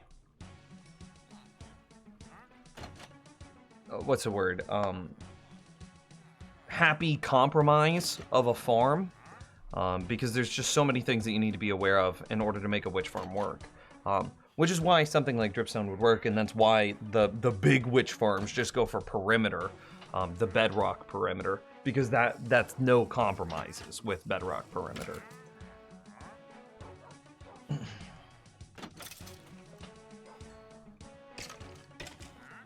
Could they still take damage if they hit the dripstone spike in water? Maybe. Like, what if you had a bubble column that went up, and at the top of the up section, you have a stalag, whatever one is going down, I don't remember. And so they bubble column and hit their heads on the spike that's down. Would that do damage to them? I don't know. Eventually you will run into one of those geodes, which is the place to go in case you need some amethyst shards. Just a base material, for example, for the spyglass, tinted glass, and also, yeah, just for the normal amethyst block here. Right, so if you come across one of those geodes, the important block is the budding amethyst. So this is like a normal amethyst block, but it has a cross here on the side. And over time, those clusters will grow out of it. Unfortunately, there's really no way to get this budding amethyst in item form or move it. In case you would try it in vanilla Minecraft, you would punch out the budding amethyst. So you need to build your farm on site. You basically need to build around the given structure. So we did it actually in a peaceful server. Here we are on a copy of our world. We're gonna quickly fly over to our existing setup. So here we turned one of those geodes into an amethyst shard farm. Every 167 minutes, all those pistons would fire. 167 minutes. Do you remember whenever we were first looking? Do you remember when we were first looking at budding amethyst and budding amethyst farms? I was like, there's got to be some bell curve of what is the appropriate time to farm them. I bet 167 minutes is Ilmango having done the math to figure out what that appropriate time is. And shards are collected. The farm is rather slow, but if you AFK here long enough, you will get a good amount. If you want to get some of those new glow item frames, you will need some of the new glow ink sacks, which you can get by hunting some glow squid that you can find underground. But you could also try to make an automatic setup. But yeah, the spawning conditions for glow squid changed in the last week before the release of 1.17. That's why I don't really have a setup ready. Here we got at least a setup that allows for glow squid spawning. So the conditions are we need complete darkness. The Y level needs to be below the sea level. And then we need stone blocks within 5 blocks of the potential spawning space of the glow squid. So this is basically the same as for axolotl spawning. That's why we got some of those here as well. But yeah, eventually we'll also get some glow squid. A normal zombie spawner spawns about 500 mobs per hour, so in case you have a looting 3 sword. For the purposes of our hardcore world, we might build a glow squid farm. Like he says, that was just a proof of concept, not necessarily how to do it. I don't think that we would put a glow squid farm anywhere near our base. I don't think that we're that interested in glow squid to the point that it needs to be considered a in-base thing. I do think that a lava farm could be. I also think that what were they? Stalactite farms might be. Those might have enough. They're still so niche, but You could expect to get about 40 copper ingots per hour this way. And very good one. So let's get back to the moss mechanic. You can of course also farm moss blocks this way. So in case you always keep in pushing new stone, the old moss blocks will be punched out and the item would land on top and can be flushed towards the middle and collected. But another nice side effect of this type of setup is that if you compost all the moss and grass items and azalea items, you would actually get more bone meal. Then you need to invest into bone milling that one moss block to spread it. So per invested bone meal you can get around 3 bone meal back. So here we got a very efficient setup. That's pretty cool. That's actually pretty wild. The fact that you put in 1 bone meal and get 3 bone meal out is very, very nice. If we were to build our world again, I would seriously consider using that system to feed all of our bone meal things. Right now, we just have pumpkins and melons that do it because melons are well, rephrase. I about said pumpkins are the single greatest thing at converting into bone meal, but clearly not if something can do it infinitely. Melons prior to 1.17 were the best because they just convert. A single melon growth would convert, it produces what, like 5 to 7 melon slices, and then those had a like 30% chance of increasing the compost level inside of a composter, which means that you would effectively get like 1 bone meal per melon, or it was like 80% of a bone meal per melon, which is pretty damn good. Out of all of the things that it's a lot. And that's what we're currently using. However, I would seriously consider using something like a moss farm in a future world to do bone meal. It just depends on melon is also pretty good for villager trading and has like that side application. You could also use melon in place of what is that called? What is the block that doesn't stick to slime or honey called? Glazed terracotta. That's what it is. You could use melon blocks as a cheap glazed terracotta until you could actually start farming glazed terracotta. Yeah, not too large farm produces 25,000 bone meal per hour. So this is a lot better than every existing 1.16 mechanic to get bone meal. So previously the next best thing was pretty much to make a giant melon farm. Oh, another really good thing. The next best thing was to make a giant melon farm. Your boy knows what he's talking about, chat room. I'm pretty good, Ender, thanks. Yeah, terracotta. Furnace. Nope, I was talking about terracotta. Do you think an ocean temple is a sensible hardcore base? Also, have you tackled a guardian farm? I have not. I have one ready. Like, I know where one is. I have a nether portal set up to travel to it. I've got all the stuff there. I haven't cleared it yet. Same thing with the witch farm. I know where it's at. I know what I'm gonna do with it. I just haven't cleared and set it up yet. El Mango has such mad knowledge is honestly inspiring. I literally was saying what he was saying before he said it in the video. The thing about this type of bone meal setup is that it doesn't really require a player nearby, unlike for example the random tick based melon farm. So you could build this in your spawn chunks, keep it running, do something else in a different area on the server, and come back and have a ton of bone meal. Additionally, you could even convert the bone meal into XP by using it, for example, to grow bamboo, which can be used as a fuel. You could also have an automatic cobblestone setup and just, yeah, make some... Ilmango is so inspiring. He knows so many things. He has all these things set up to do stuff. I'm literally using bamboo to auto-smelt cactus to generate XP inside of this furnace. Man, Ilmango's great. Stone out of it.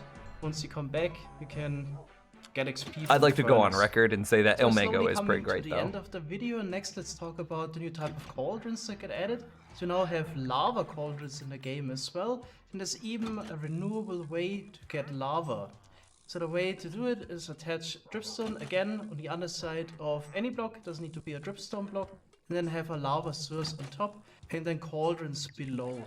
Then if you wait a while, it shouldn't take too long. Just still gonna speed it up here. The cauldrons would fill up with lava, which you can then take out and use it to fuel your furnace. Or you can also just, yeah, convert it into obsidian. You could place it down, mine it with the pickaxe, or even place down lava automatically with the dispenser and then mine it with a pickaxe. I got a nice setup for this. So you could make an efficient setup to AFK obtain lava. Haven't done it yet, planning to do it in a peaceful... Lava farms are interesting. I just don't think they're very useful.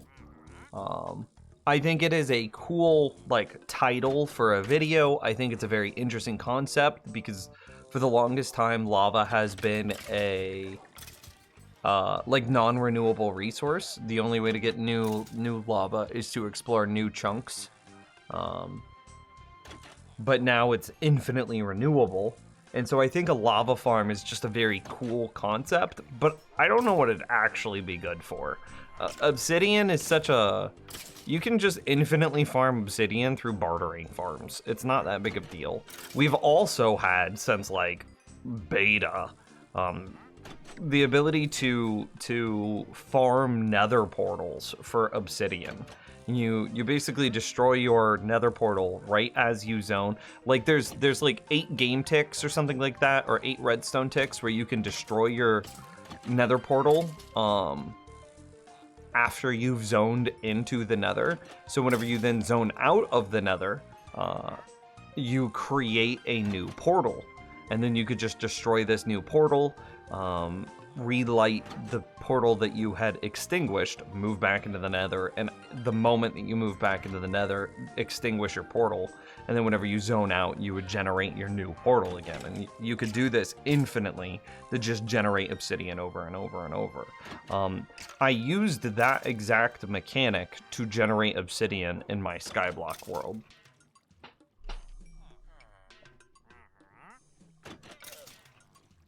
Series, and then AFK mine the obsidian later. I don't know The what second powdered player snow could is do it yet. In the meantime, here we got the setup. Just stand here, and yeah, the dispenser would dispense the lava for you. Then you could stand here for hours mining obsidian and pick it up later. People, of course, always message me bad ideas. You could also just mine the obsidian in the end dimension instead, but you can't really do that AFK for longer than 1 or 2 minutes until you completely dug through an obsidian pillar. This is a cool concept, but just build a bartering farm. It's way better. It does this plus like 12 other things. You gotta reposition yourself. Here you can just completely go DM Brokaw. We should catch up in Discord sometime. AFK and come Thank you back very hours much for the later. sub, man. Now let's check out the second type of cauldron that got added to the game, the powder snow cauldron. So in case it's snowing in a cold biome, there's a small chance that a cauldron would fill up with a layer of powder snow. So this is the same mechanic as a cauldron being filled up by rain, which takes a very long time. It's 24 real-time hours on average to fill one cauldron with 3 levels. So the easiest way to obtain a large amount of powder snow would be to go to a cold biome in AFK for a very long time and then get all the powder snow with a bucket. If you want, you could even make an AFK setup like I did here. Where an AFK player would just go through the whole system continuously, picking up the powder snow from below. But it's a lot of effort to make an AFK farm. in case you need a couple hundred. What is powdered snow bucket. good for?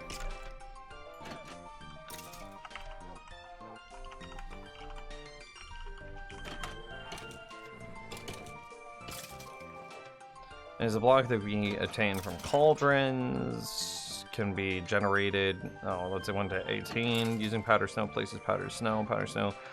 Powder doesn't drop anything even with soaked touch. Entities, except for small list, fall through powder snow without taking damage and moves much slower in it, similar to cobwebs. Powder snow does not cause suffocation damage. Mobs, armor stands, and players wearing leather boots don't fall through it. That's interesting. Snow behaves as scaffolding, where the player sneaks or crouches while on the block and jumps while inside the block. In addition, fall damage taken on powder snow. In addition, fall damage is taken when falling on powder snow from a large height. Oh, does powder snow normally not have? Okay. If an entity that is on fire touches powder snow cools it down and the powder snow melts. So it's kind of cool. Being fully inside a block causes a thick fog effect around the point of view. That's cool.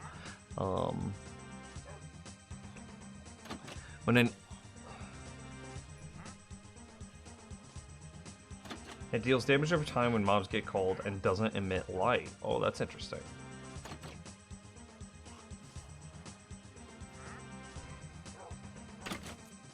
Nims, I feel old. I've been following you for 4 years now. I remember the face cam. I have a button that turns on the webcam. It's covered right now, but it's there. It's a button. Listen, only attractive people do well on Twitch, and I'm not an attractive person, so I have to be funnier than I am ugly. A player submerged in powder snow sees Frosty Vignette slowly fade at the sides of the screen. As the FOV decreases, when the vignette is fully shown, the player begins shivering visibly.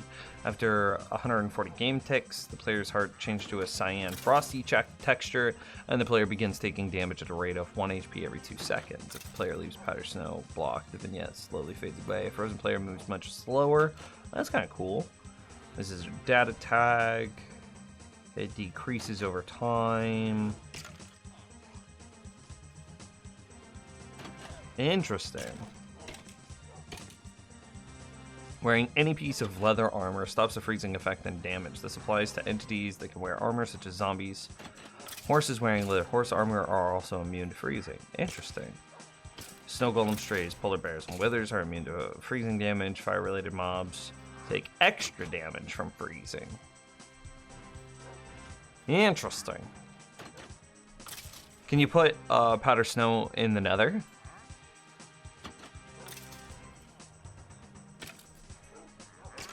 Does anybody know?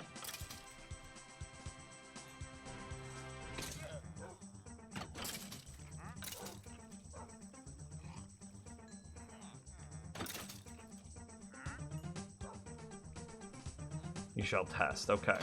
Castle, I'll beat you up. Okay. And probably make me look better. Then probably a manual setup will be enough. Apart from converting skeletons into strays, there's also another use for powder snow. It damages all kinds of mobs. So the Magma Cube has a reputation as a mob that is pretty hard to kill. It doesn't really take fall damage. You can't use fire damage in it. If you use an Iron Golem, the Magma Cube would fight back eventually. One better way is to use the Wither Rose instead, but that could be hard to get for some people, so the powder snow would be a viable alternative. Also, any item that would drop in here can be collected by a hopper below. Wow. If he's suggesting, of course, is also if he's suggesting that you use powdered snow to kill magma cubes, then I'm going to go out on a limb and say it works in the nether. The Screaming Goat to attack the magma cubes, but it's not quite as fast as the powder snow. Now let's talk about the last farm. It's finally possible to get as many Shulker boxes as you want without having to explore entities. You can make renewable Shulker shell farm. So the condition for Shulkers to generate is that they need to be hit by a Schalke bullet. So we could use a simple setup like this one here. Take a Schalke, he tries to shoot a bullet, hits himself. And then if he gets hit by the bullet, there's a certain chance that a new Schalke will generate, and then the old Schalke teleports away. Let's see if we can see that again. Okay, we got a new Schalke, so here we got a efficient setup. Schalke would try to attach the side of those glass blocks and then immediately goes through a portal, and then you can basically collect them in the nether. Interesting. Alright, as you can see, there's definitely a lot of technical content in this 1.17 version. Really looking forward to playing it a bit more. But that's it for today. Thanks guys for watching, and see you next time. Bye bye. Infinite shulker shells is pretty cool. Shout out Omango for the video that we just watched.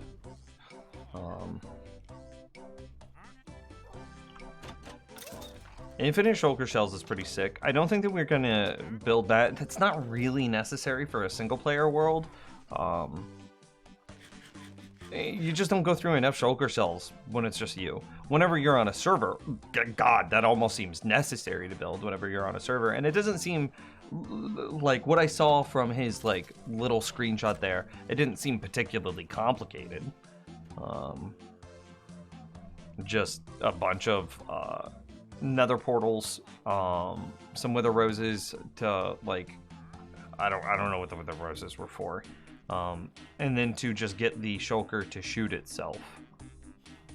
And then I'm sure that you have to have some kill chamber in the nether setup in order to kill all the, Hi Luca. Some sort of kill chamber in the nether to kill all the shulkers that you just teleported over. Interesting. You know what I forgot to do? I forgot to write down or take notes of which farms I'd be interested in adding to the base. Okay, we're definitely interested in adding lava farms, just because I think that's interesting. Same thing with like a small dripstone farm. Then we have the 1.16 tree farm, so nether tree farm.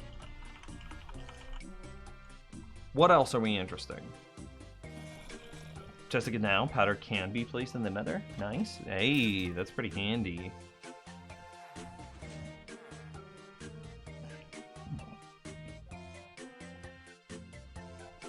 Have you seen? No, dude, my head is like a weird shape. I've decided, I have recently come to the discovery that like if you look square at my face, it's not a bad face. I'll concede that. But damn, dude, if I turn my head sideways, holy shit, why is this guy's head so misshapen? So, I saw pictures of myself the other day. I was like, damn, dude, what the hell is wrong with how my head is shaped? And like I'm balding? Ugh.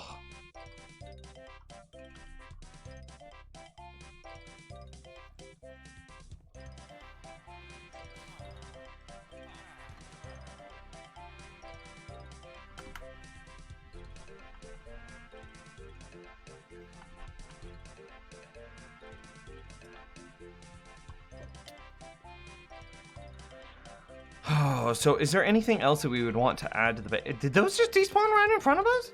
Hello? Okay.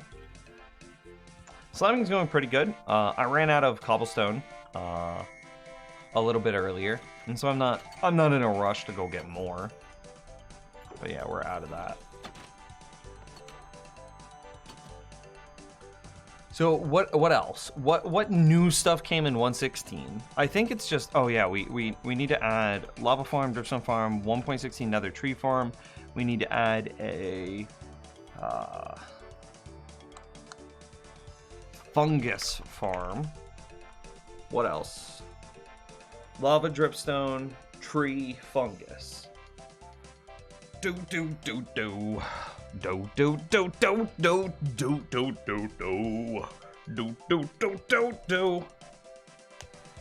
When we catch up on Discord, we could cry about our hairlines together. Hell yeah.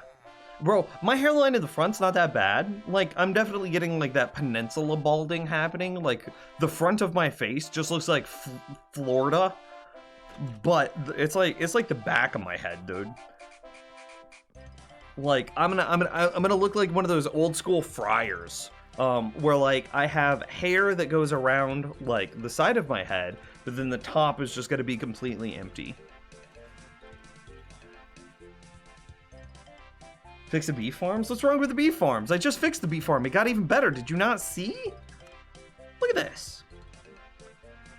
The bee farm now has an on-off switch. Look at that. That's on and off. See, it's on right now. And now it's off. Look at that. What is this? What's this link?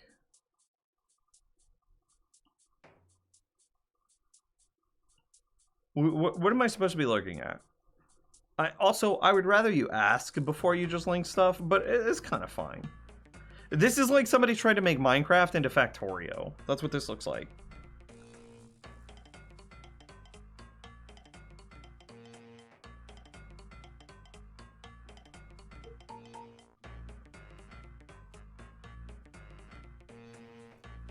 I already fixed the bee farms in the hardcore world.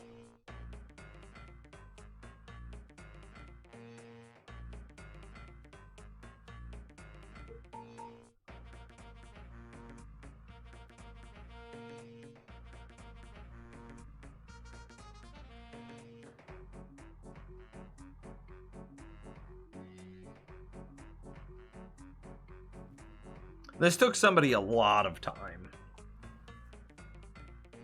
It's crafting requirements. That checks out.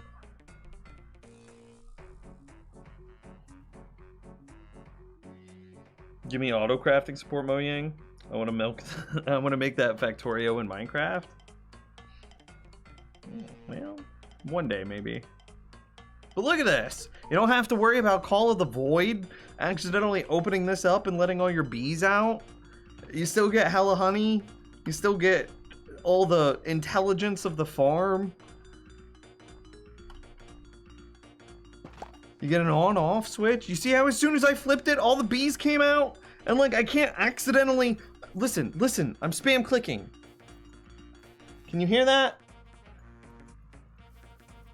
No, yeah, I don't think you can hear me spam clicking. But like, they can't get out. That's super cool. Nicely done. Yeah. I mean, the application was, it was Ilmango's video that showed that you could use an azalea leaf and then place a fence gate on top of the azalea leaf in order to create an on-off switch. I just figured out how to apply that into the honey farm that I was already using.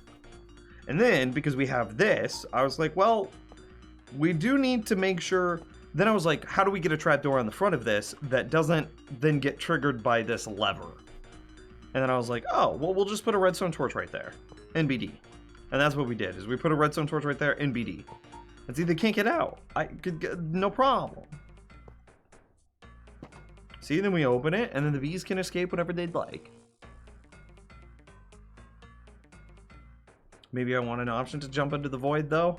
It's okay, Castle. You don't have to jump into the void. I'll push you. Have you tested this with shears to get honeycomb? I don't even know how to get honeycomb, honest.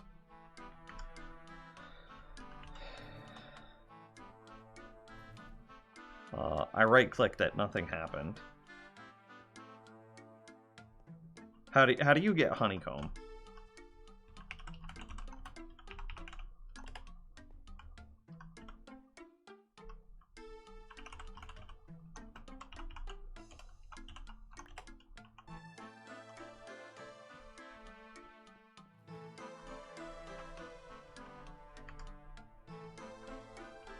With bee nest, place shears instead of bottles.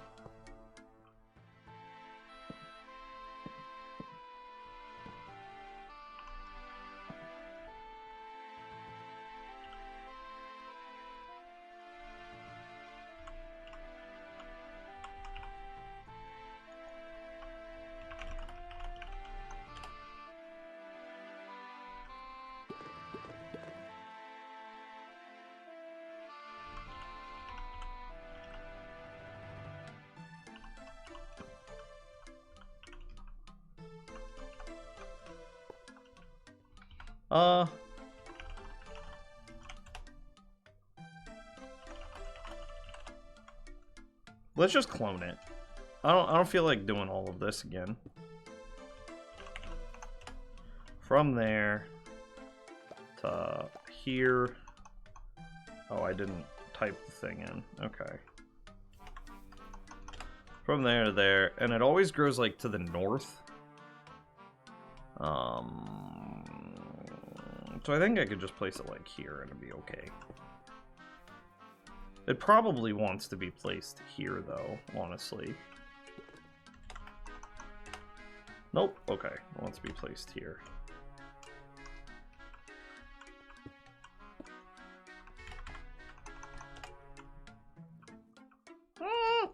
They're a little close, but it's fine. Okay.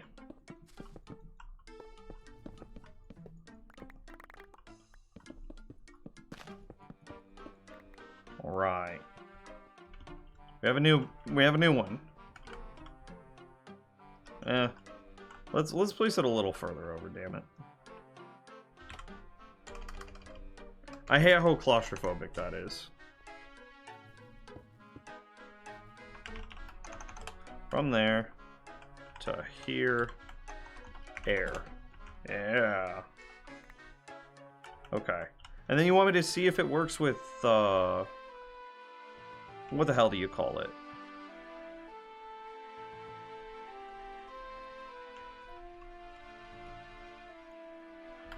Shears?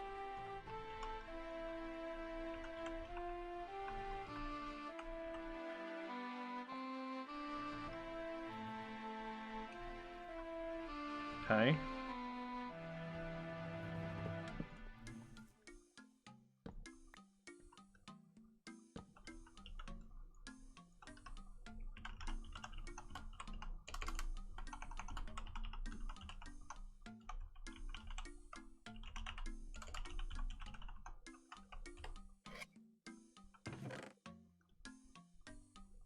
Oh hey, it looks like it does work.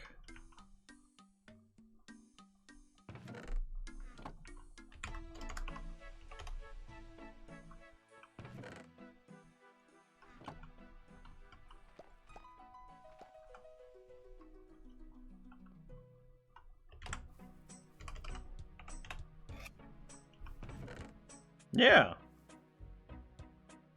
That seems pretty good.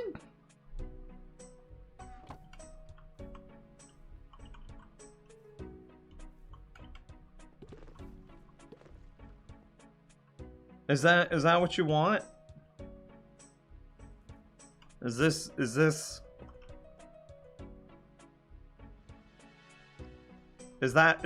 what you would expect? I don't know how honeycomb farms work. What if you honeycomb a bee nest that's at 1?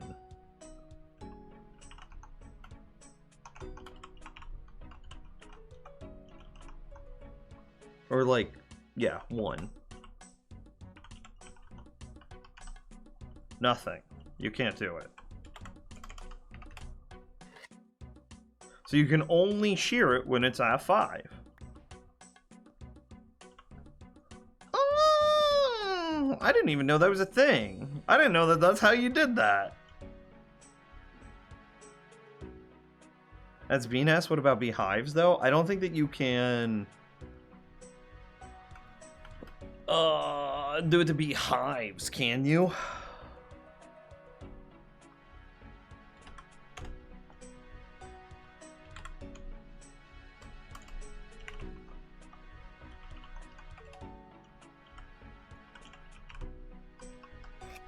Oh, I lied to you. It works with beehives all the same.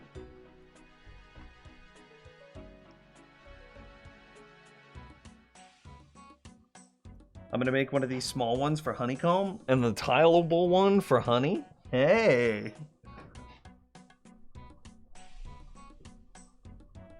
That's actually so cool! So then, I mean, it should work exactly the same, right? Let's say that...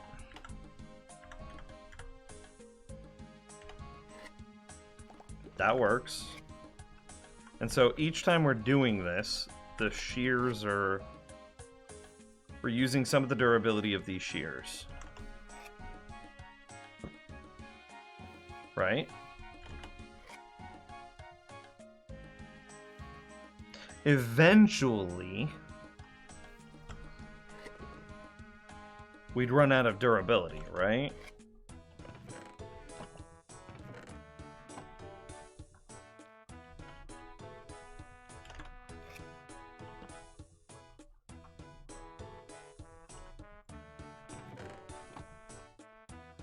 In which case, one of these is destroyed. In which case, our one shear that's over here is pulled in, and then we set the honey level to 5, and it pauses exactly the same. That seems good. Yeah. And then you just be like, okay, hey, I'm gonna add some more shears. And then it immediately harvested when we added more shears.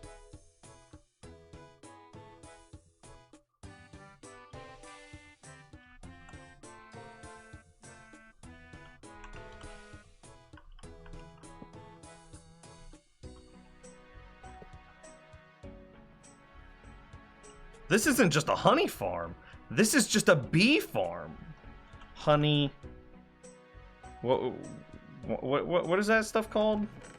Honeycomb?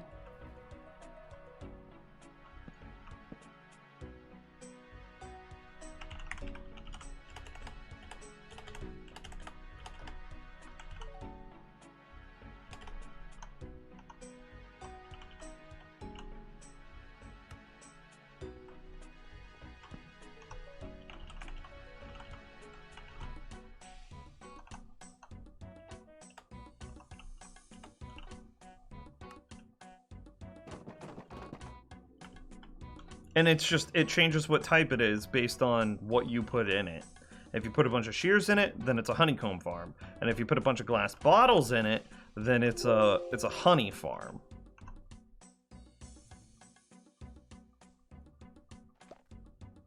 Right?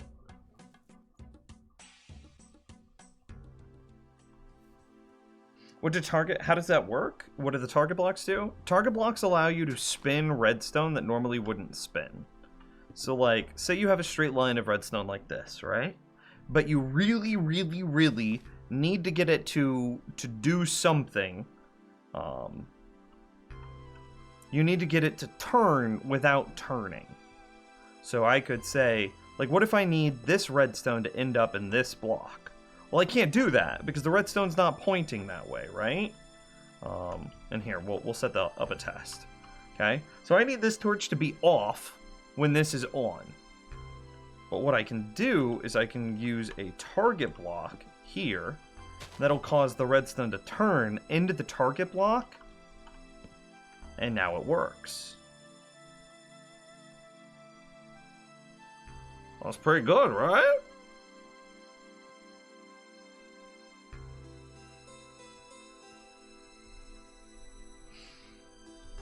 I like that. Now you can even use the honeycomb to wax copper objects, even candles too. We should definitely set up a wax farm. Or a honeycomb farm. Which should be built near the iron golem storage, like the iron storage. That way we can make shears and then add them in bulk to the, to this.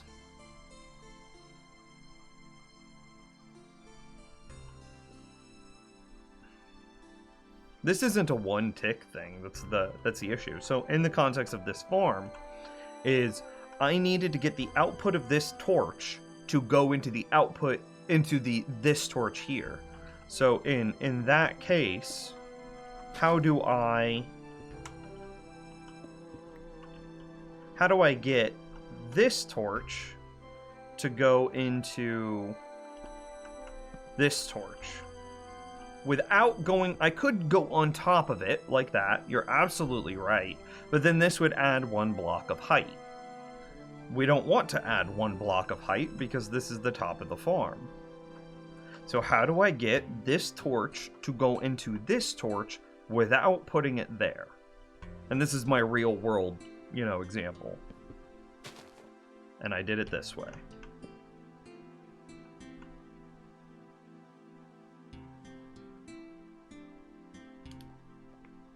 Yeah. And so there's a lot of other tricks that you can do with target blocks in order to get redstone to spin and be more amenable to your build. So another example, I'm not time setting, TP nims 050 fly fast. Okay, another example is right here. Look at all these target blocks. So I have a perfectly straight line of redstone, and yet the redstone keeps making these T-junctions into the target blocks, which are then powering the pistons. Because redstone doesn't connect to pistons on its own, so if we were to, you know, put out a line of redstone, it doesn't connect. It just doesn't. And if we were to power this, it doesn't power our piston, right? But in doing it this way, I've got all of our redstone powering all of the target blocks, which then power all of our pistons, which allows me to create a flat, notice how there's no extra block of height, and even though this looks empty, you have to view redstone dust as a full block, because that's basically what it is. So what we effectively have is this really nice and flat area that looks something like this. You know, it's just redstone target piston. And that's what this is. Redstone target piston. And so it's a very smooth design that kept the height of this build to a minimum. Does that make sense?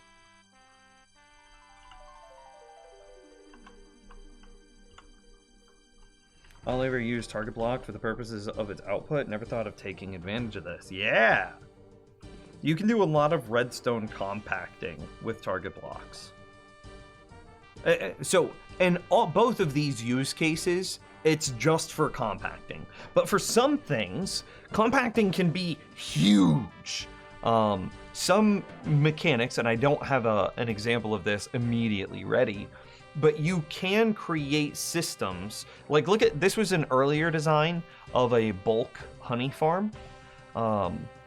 Where we did the same thing, is, you know, you had the redstone that came across a line into the target blocks to power the pistons, but look at how it worked on this side.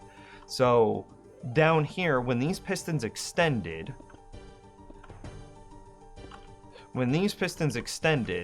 they extended a target block. But check this out, because we have such just a bulk line of redstone like this, if this were just a regular block,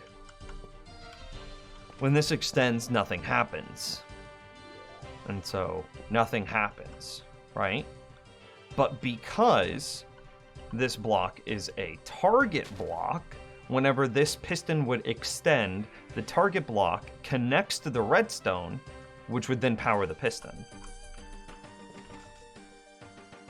That's a pretty cool, like, that is a brand new use case of it. So that's not just compacting, that's what we did here. So whenever the target block extends, it would connect to the redstone, thus becoming powered, quasi-powering the dispenser, and then we update the dispenser with the note block. So this is a brand new use case of it.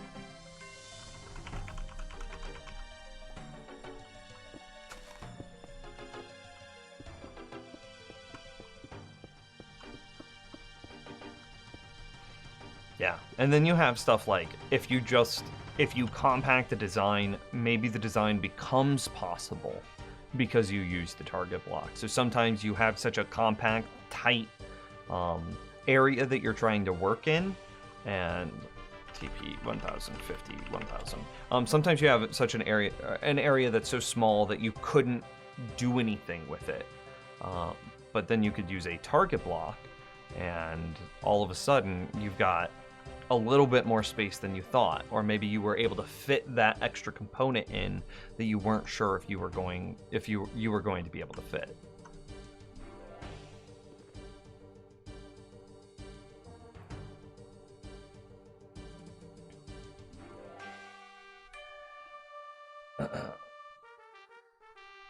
Didn't you over-explained it? Okay, but that's why you love watching the stream, so thanks. I'll take it as a compliment. Perfect sense, thanks so much for this. Only took advantage of compacting and things, such as using observer compacting. That's so sick, yeah! And so that's what I did here. This design used to be bigger.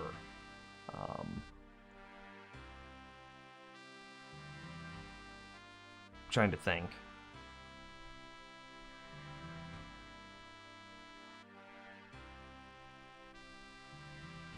I wonder, could you make this not use a target block?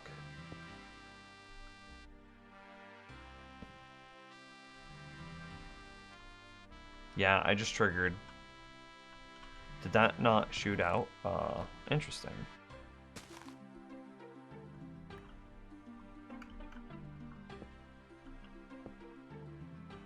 Oh no, that wouldn't work. You'd have to use a repeater here.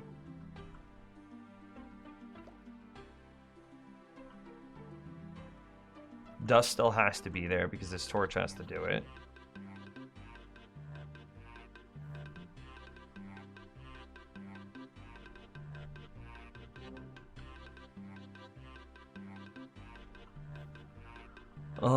For the purposes of keeping blocks down, you then trade a target block for a repeater, which is basically the same thing.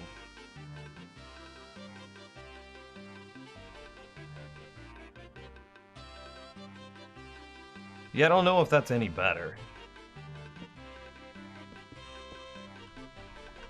It's like you can't do it just like this. Because if you put a block here, then you power itself, and it's torch spams.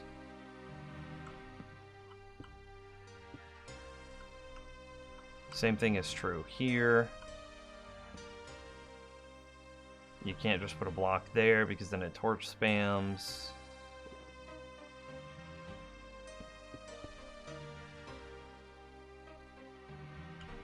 I don't think that there's another way to compact this, or to not use the target block in this space, other than the design that we had that used the repeater.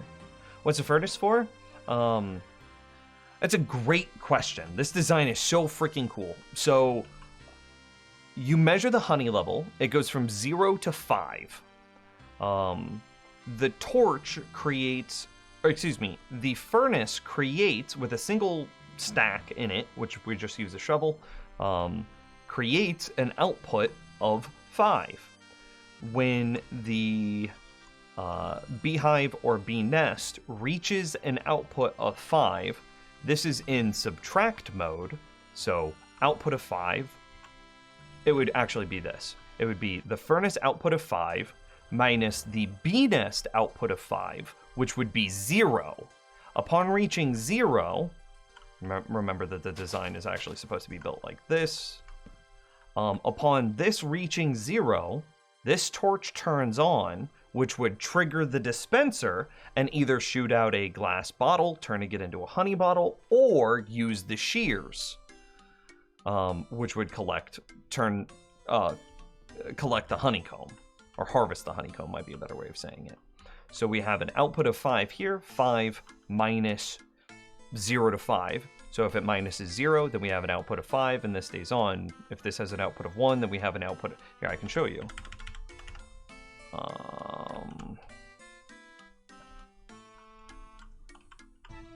Set block there. Beehive facing equals north, comma, honey level 3. And we'll have 5 minus 3, 2. And so in theory, you could use a barrel too. You could use anything that has a comparator output. The reason I would try to steer you away from barrel or anything else like that is villagers see barrels as workstations. And depending on where you built this, I wouldn't want your barrel to get used as a workstation.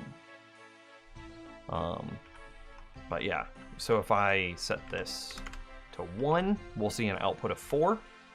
And there it is, output of 4. If I set this to 4, we see an output of 1. And then, if we set it to 5, we'll see an output of 0. We'll see the torch.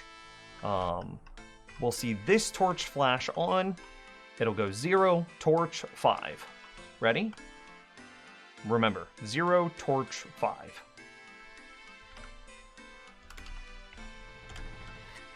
Boom. Just that fast.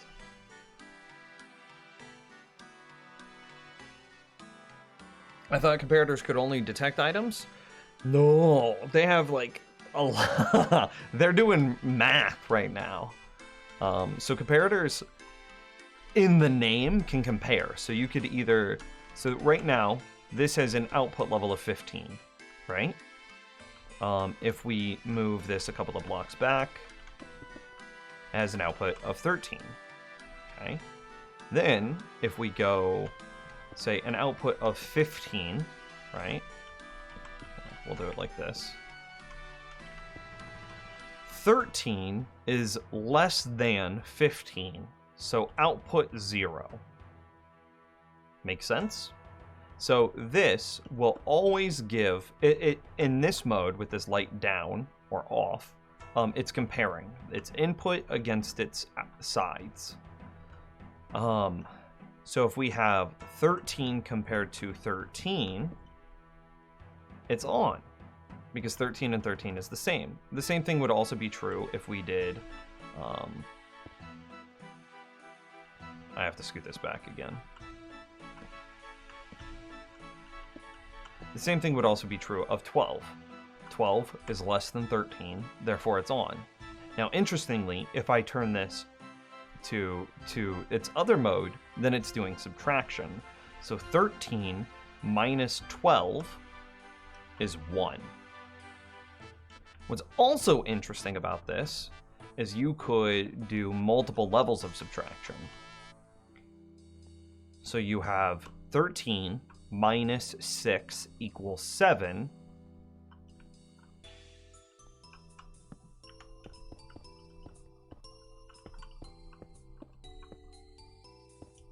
I need more.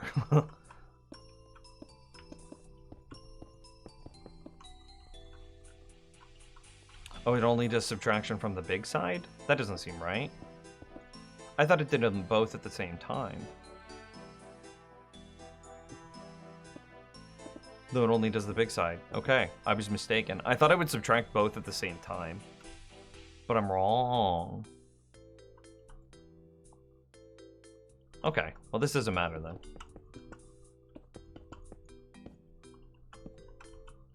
I could have sworn that they used to do double subtraction. So 13 minus 6 minus 3 would have been 4, but it didn't do that. So I'm wrong there. They could also be used to detect the rotation of an item frame. That's pretty cool too.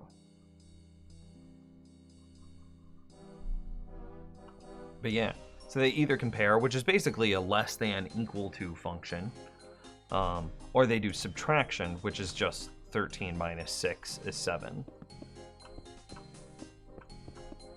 And that's what we're using them for here, is we have 5 created by the furnace, and then you have the beehive bee nest, which has 0 to 5.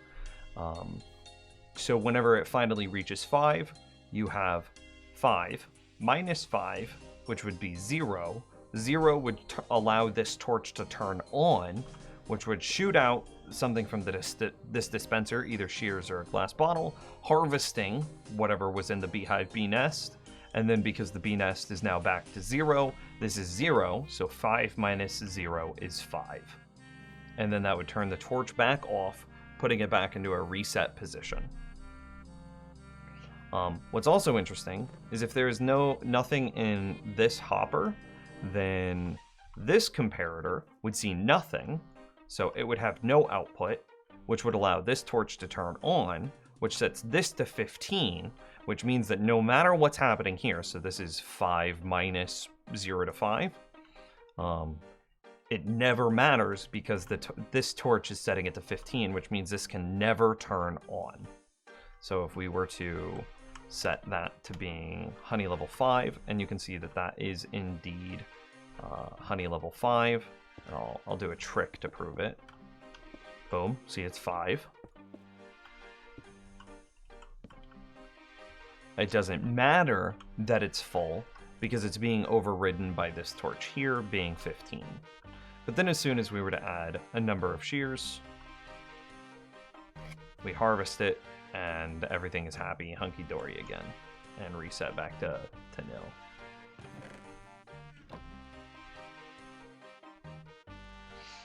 So light on is minus, and off is just checking if the site is bigger. If yes, it turns off. You've got it backwards. Light on is subtraction, and light off is if yes, it turns on.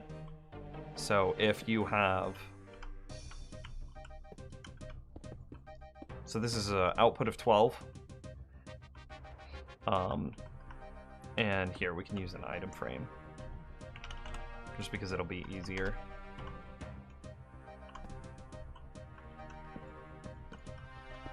Okay, so you have 1, 2, 3, 4, 5, 6, 7, 8, 9. Oh, so we go to 9. Or 8, rather. So let's take this down to 8. Or some number in between 8 would be great. Okay, 7.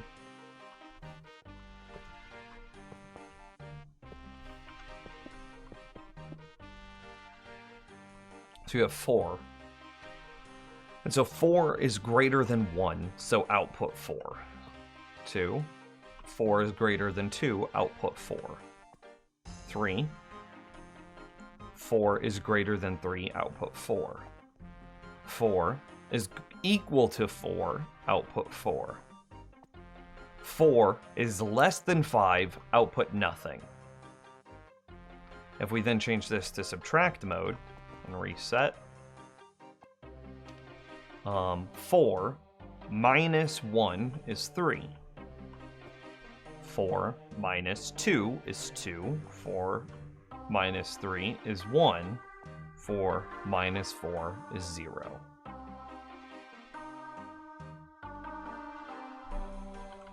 Okay, Nims, to get rid of the target block, can't you just place the torch directly on the block powered by the comparator and use some dust to power the dispenser?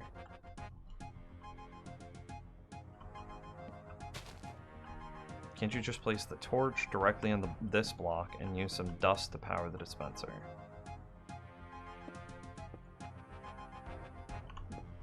No. How are you getting this dust into that dispenser?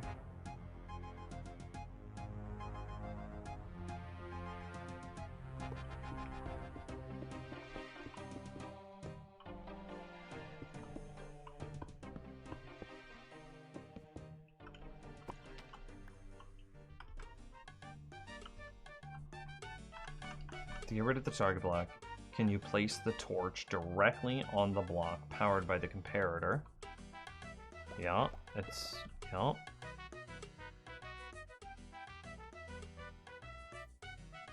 And use some dust to power the dispenser. I mean, how are we getting from that torch? Yeah, this dust here needs to be there so that way this torch, which this is our item detection torch, which shuts the farm off if we don't have enough items, whether that be glass bottles or shears.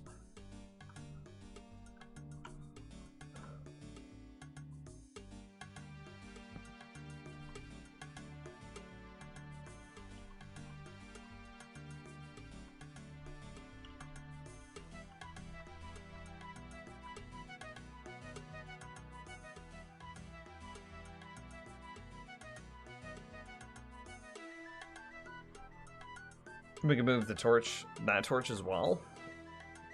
Where are you moving that torch? To directly power the dispenser.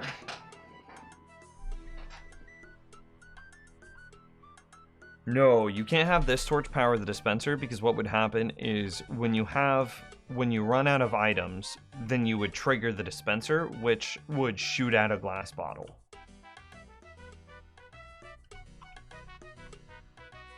It needs to keep this torch from shutting off, not powering the dispenser, because you then shoot out glass bottles if you power the dispenser.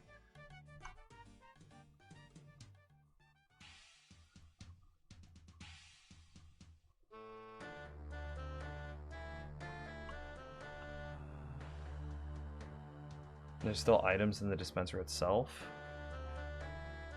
Yeah, that's what I mean.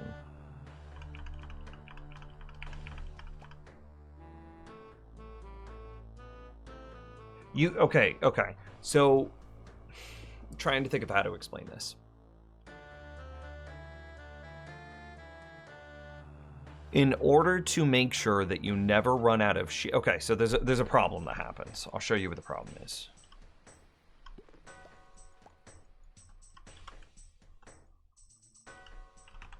Every single honey farm has this one problem. So whenever you start to use your glass bottles and you... Oh, I've got to reset this. I've got to rebuild it.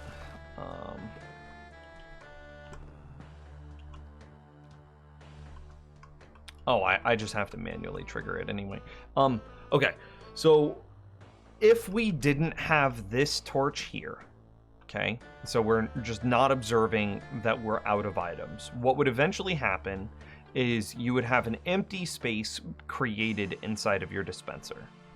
When you then harvest your honey, instead of it being sent out and collected by the hopper because your dispenser is full, it would then live inside of your dispenser. What then happens is at some point, and let me destroy some of this stuff on the front. At some point, a 1 in 9 chance is going to happen where the dispenser is going to try to shoot out the honey bottle instead of dispensing a glass bottle. So this says, and there it just happened. So now we shot out the honey bottle instead of shooting at a glass bottle, which means that the beehive hasn't been harvested. And now the design is broken, requiring the player to manually interact with it in order to fix it. With this torch installed, it can never trigger so long as there are no items in this hopper. If there is one item in the hopper, if there is one item in the hopper, then it can trigger, and that would collect our item. Or send out our glass bottle, thus collecting the honey for us, right? So that's why we need to observe this hopper. If we could observe the dispenser and make sure that this stayed above some threshold, that would also be fine, because this has an output of 15, and then we could say like you could lose, you would have to have whatever that number is, 13, right? When does it become 12?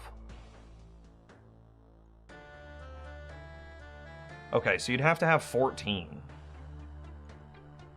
So you'd have to have an output of 14. So when is the threshold between 13 and 14?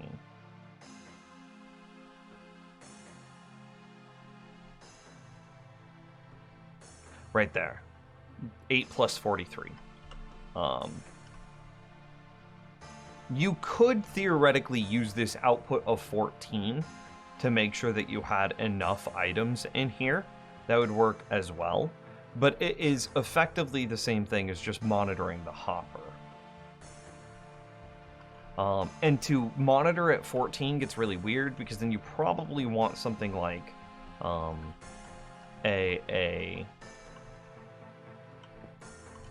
something like this that compares to 14, so that way as soon as you go down to 13 it just shuts off. And then this gets really big and bulky. So what you could just do is you could monitor for the 15, but monitoring for the 15 is exactly the same thing as monitoring for the 1 on your hopper. Because if you have 1 in here, that means that you have a 15 in this dispenser. It's exactly the same thing. Does that make sense?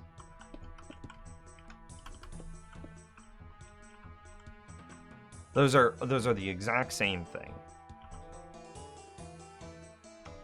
It's technically 1 glass bottle different, if you really want to break my balls. Because this is 63, and this would mean 65. So the difference is going to be like whatever. I don't know what the number would be, but it'd be like 280 versus 282.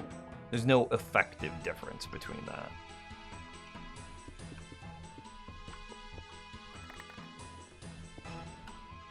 And that's why this system is so important, because nobody has like just some giant glass bottle farm that they're constantly running into their bee farm.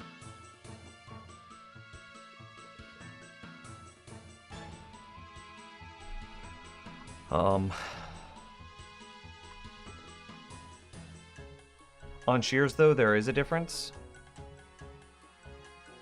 What happens if you only have one shear?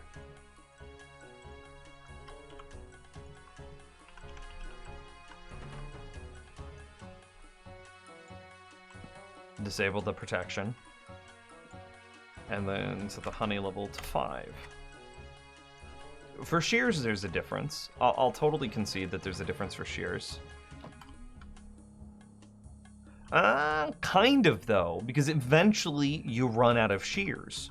And what happens when it hits 5...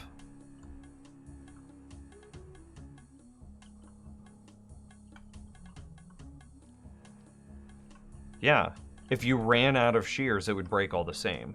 So my one protection system is, it protects it from both. It's a little excessive on shears, but it protects it on shears too, because it makes sure that you don't run out of shears. So what happens if it's glass bottles and you have one inventory slot open up? It breaks. And if it's shears and you run completely out of shears, then it also breaks. So by measuring this hopper guarantees that both versions of the farm don't break. Does that make sense?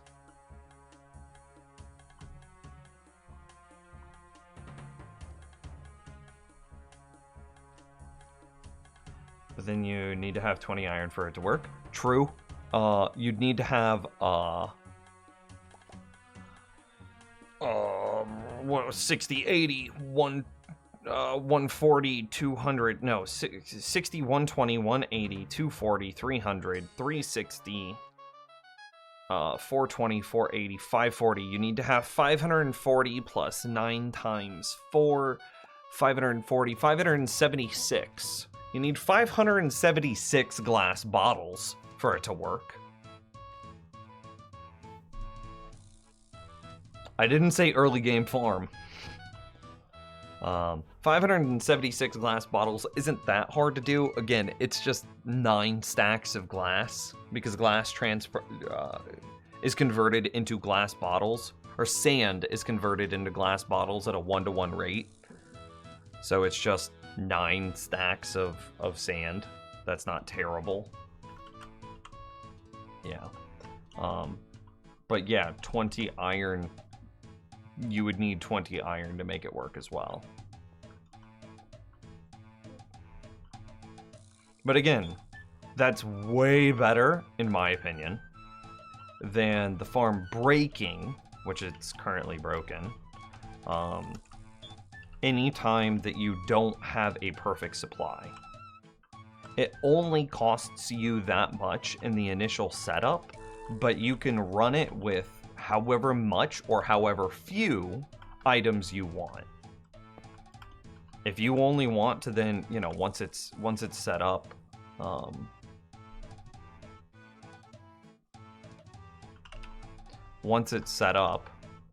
you could add 1 shear at a time. You know, that's fine.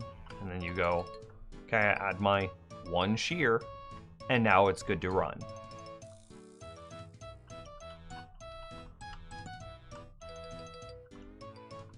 But it does require, you know, basically 10 stacks of shears, or 10, you know, a little over 9 stacks of glass bottles to just turn on. I totally concede that.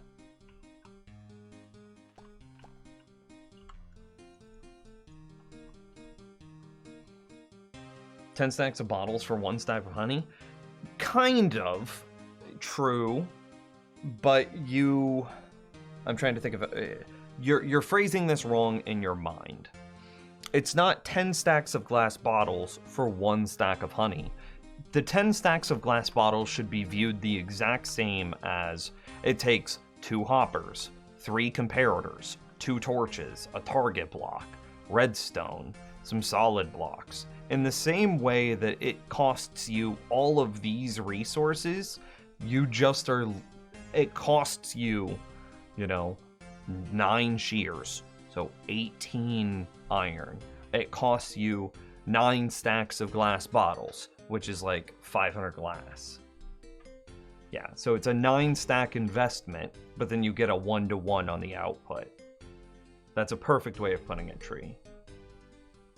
You can't put in filler items. You can't, because there's a chance that the filler item is shot instead of the shear or the relevant block.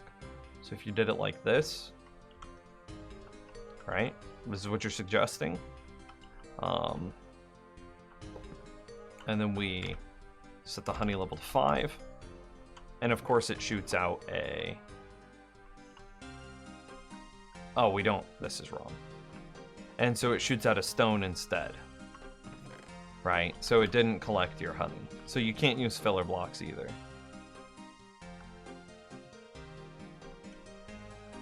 It's just the startup cost. Yeah, exactly. It's the startup cost exactly the same as building it in the first place.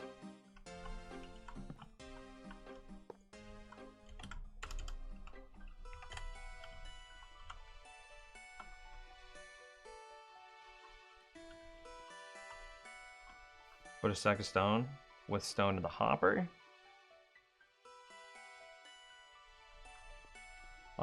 Stone in the hopper, does it do anything? It would actually trick the system into a false positive, and that would be bad. Because then it's possible to run out of shears here. You're just really trying to shortcut this. I'm telling you, there's no shortcut. You have to have your dispenser completely full of these items, period. It doesn't matter what design or what gimmicks you've done. You can't shortcut this. If you were to put, say, 4 stacks like this, and it doesn't, you could even just do one-ofs, it doesn't matter. All this is going to do is once you finally run out of shears in here, so this shear finally breaks, this is empty. You don't have a replacement shear, but it doesn't know that you don't have a replacement shear because you've got these other items in here, which is keeping the torch in a shut-off position, which is a false positive. So it thinks it has items, but it doesn't. And so eventually one of these shears is going to break. Boom, you get some filler blocks to get added in, and now the next time that you go to harvest your honey, it shoots out a filler block instead of using your shears. That doesn't work. It doesn't work. The only thing that can ever be in this are either glass bottles or shears. That's it, period, no shortcuts. And you can't intermingle them either. Well, you could, actually. You would just... Your output would be intermingled. Your output would be some amount of either of honey bottles or honeycomb. Yeah. So, but again, like I said, the good thing about this is no other farms have this like smart off or smart detection system. So when they run out of items, basically destroy this. When they run out of items, they just say, send it out, shoot it, which doesn't matter for the sake of shears. Well, it does. So whenever this shear eventually breaks, which you can see that it take durability, but when this shear eventually breaks, you have this that happens, okay? And then it hits honey level 5 again, but there's no shear in there to collect the honey. Oh, but then you realize that your honey farm stopped working, so you go to add the shear, and nothing happens. So you, the player, now need to manually fix it. So you've got to be like, wait, where did I just put that shear? Let me grab it. And okay, now I manually fixed it. and now I can manually add my 1 shear. And that's even more obnoxious whenever it's honey bottles. So the same thing. What happened is, so we put in honey level 5 and it harvests, but now it falls back into the dispenser. We do it again, and now we have another one in the dispenser. Then we do it again, and now it shot out the honey bottle from the dispenser and didn't harvest our honey. And so then we're like, oh wait, I need to add more glass bottles. But you, the player, now have to manually correct it, and remember that there's supposed to be like a gate keeping your bees in, so you have to go around the side, manually fix it, then add your glass bottles back in, do this, and that's what this system is there to prevent. You don't have to do any of that. It's smart enough to do it for you. So if you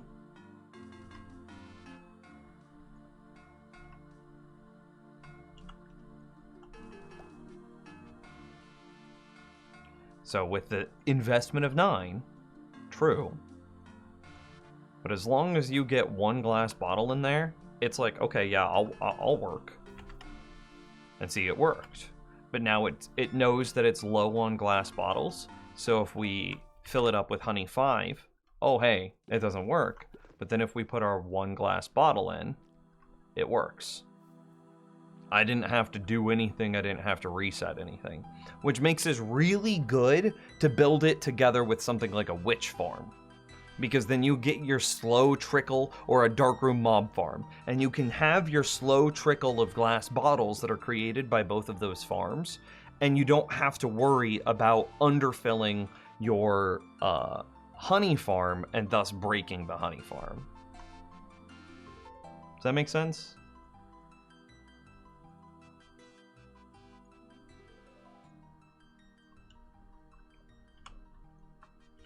So it's smart enough to not need the player to babysit it.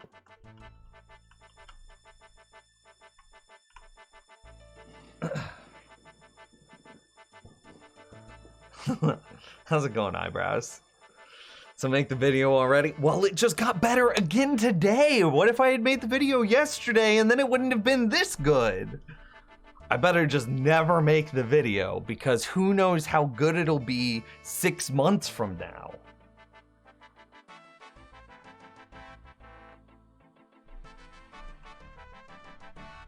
I have tried to measure from the dispenser instead of measuring from the hopper, but measuring the dispenser has to face downward into the beehive bee nest, and it is so with this orientation, and ignore the position of the dispenser. So how do you get it has to be this, right? You have to measure the dispenser like this, and then the beehive nest like that. This is the only way to measure the dispenser and the beehive together. That doesn't result in some giant bloated design, because you could obviously do something like this. You could obviously do something like this, but then you get into a big bloated design that's like, that you're trying to, and remember that you need to keep your bees inside of, and now we're already 4 wide, whereas this thing is 3 wide.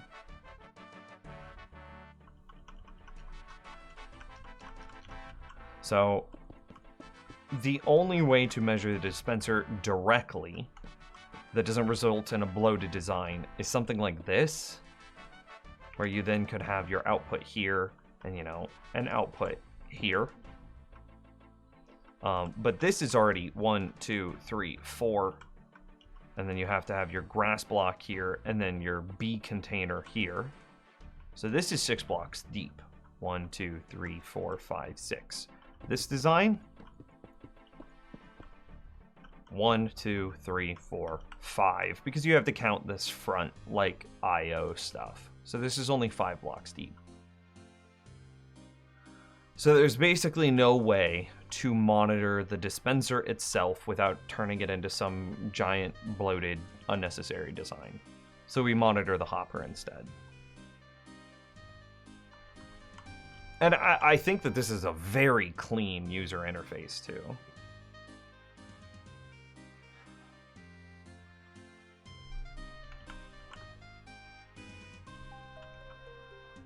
But yeah. If it weren't for this overflow or underflow protection, then you would have problems where the farm breaks and the player has to manually come fix it. Whereas right now it just goes, hey, I need some more stuff. Can you give me some more stuff? And then you're just like, oh shit, yeah, got you. You could even do a thing. You could even do this.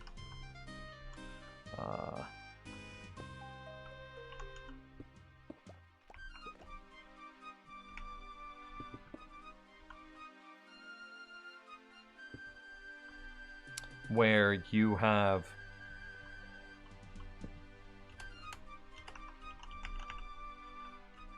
you can have a refill light.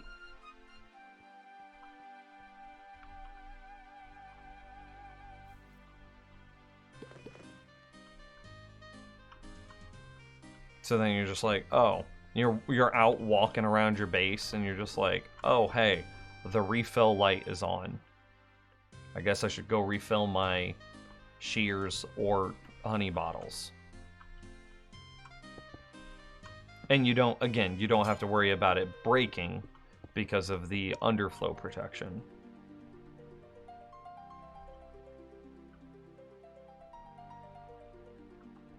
So, yeah, I like this design. Anyway, we should definitely build a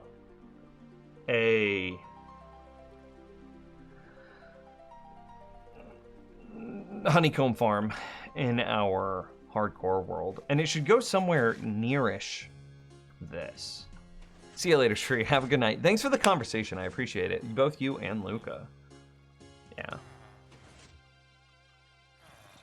Yeah. Anyway, the honey goes here, or excuse me, the iron goes here. So if we wanted to have a honeycomb farm,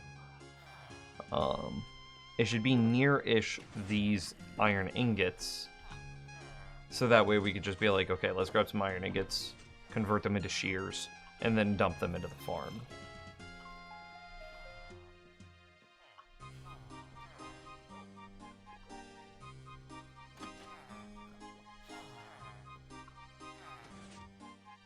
I mean, we were talking about making a basement. We could put, you know, elevator down, elevator up.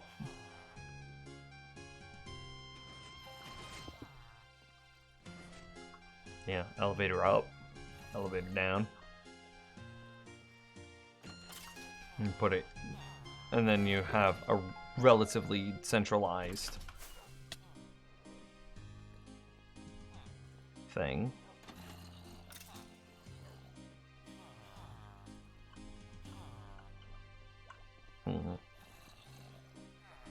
The elevators would have to go at in different positions on this side, though.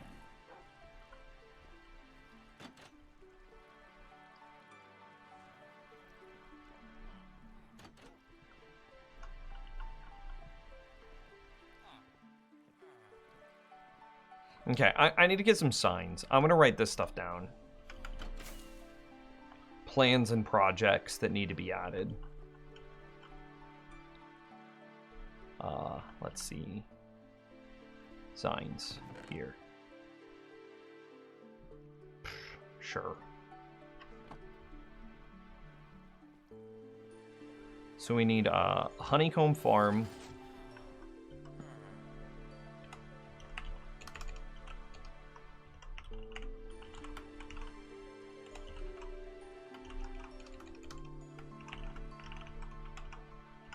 I can't get the E. That's fine. Honeycomb farm near iron storage. That's one thing. We need a... all of our bone meal is currently generated by the pumpkin melon farm over in this area. We have a bone meal array that's right here.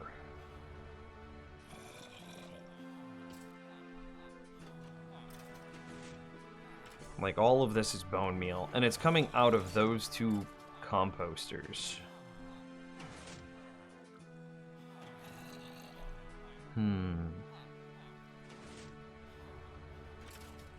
Is there...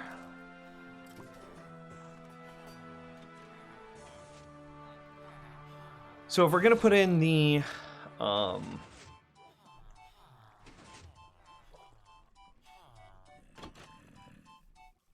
if we're gonna put in the, what enchants do you have on your sword? Knockback 2, looting 3, mending, sweeping edge, unbreaking 3, sharpness 5. I don't like flame because too often I will hit a monster, catch it on fire, and then, or fire aspect, same thing though. Too many times I'll hit a monster, catch them on fire, then they turn around and hit me right back, and then I'm on fire. And I'm just like, oh, well, this could have been avoided. So I'm not a fan of fire aspect on swords. But I like flame on my bows because they're not close enough to punch me back.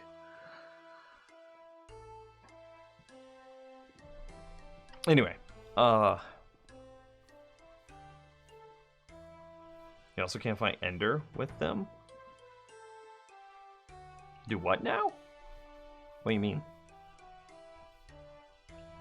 So if you have all this bone meal that's being generated by the pumpkin melon farm, and it's all being placed into the tree farm, what if we took the...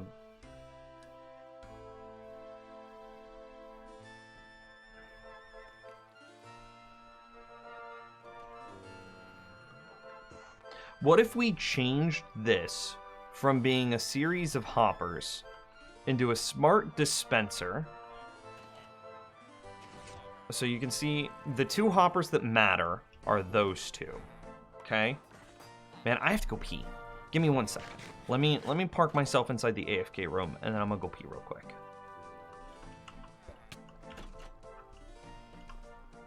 Okay, I'll be right back.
Okay, I'm back.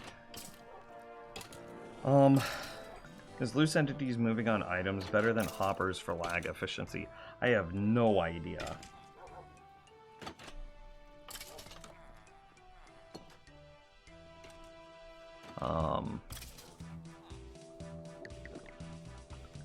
Yeah, I genuinely just have no idea.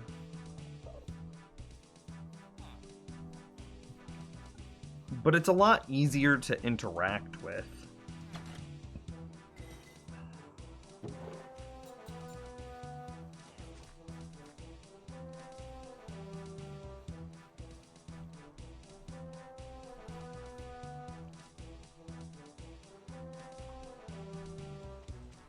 Thought Nims wasn't pro-totem? I've always been pro-totem.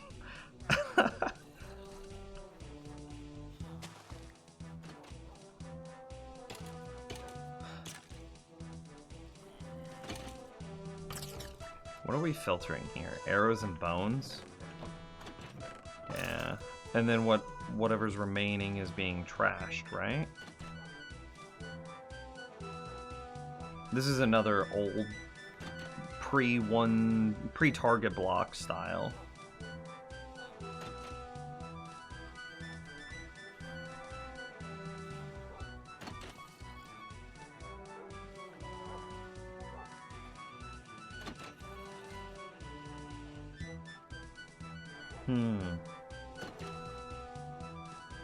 This makes me think we need a totem counter for pop totems in this world. Is that a statistic? That'd be an awesome statistic.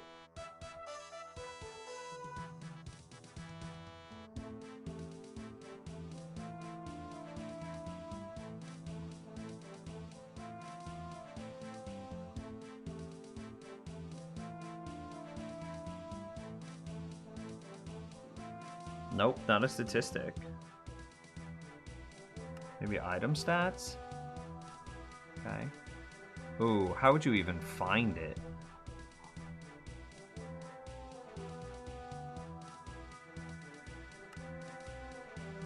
I would expect times used to be in the, like, 5. Sub 10.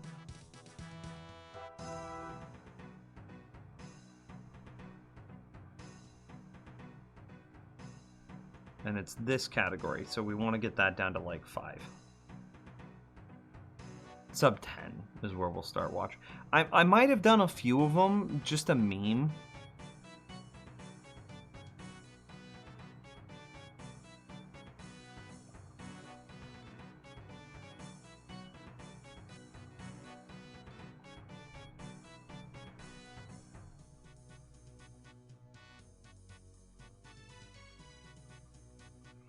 It doesn't have, like, arrows that I can just...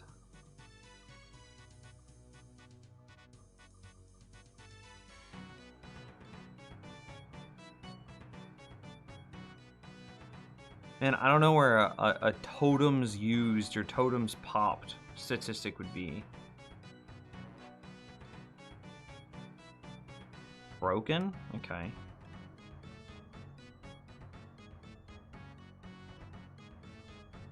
I mean...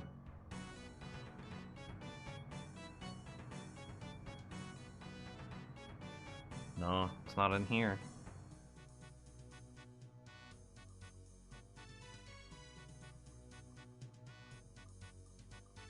Yeah, the picks. A lot of those are fake picks, though. But these netherite pickaxes, those are real. Those are actually tragic.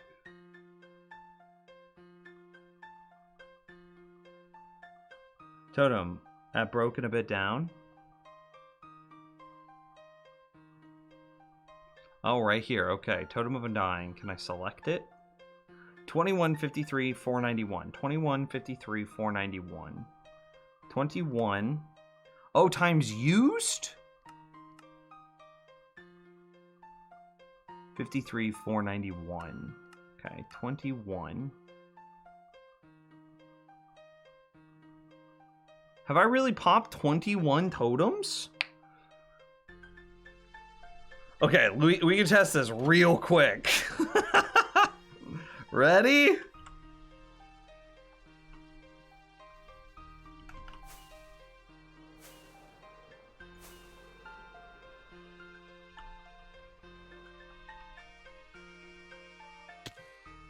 That wasn't even, that wasn't even enough to kill me. I should have pulled my boots off.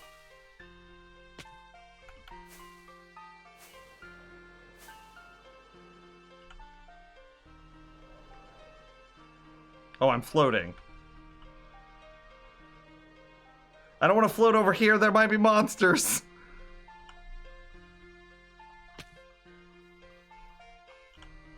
Why is it so hard to kill yourself?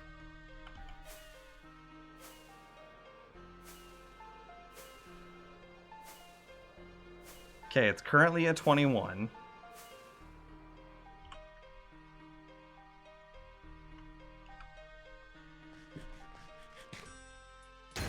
Okay. We died. Put on the other backup totem. Okay. And now let's see, does statistics go? Does it have totems at 22?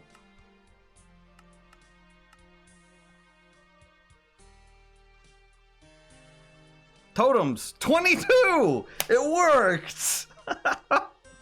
So we've popped 22 totems.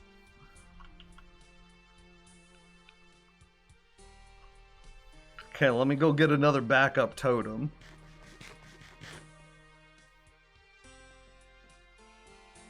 Just equip it and unequip it and see if that works. No, because I've definitely done this a lot.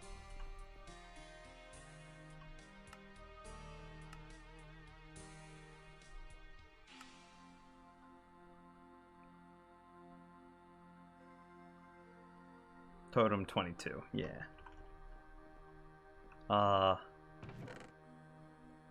Okay.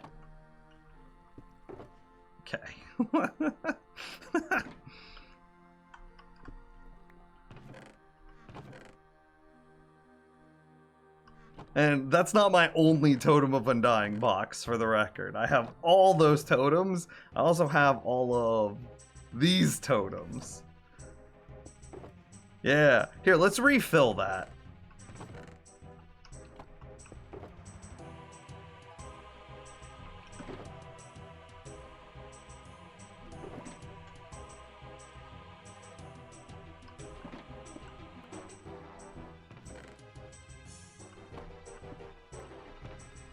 Okay, we're good. Glad I asked about this. Was very entertaining. Yeah. Now we know. 22 totems popped.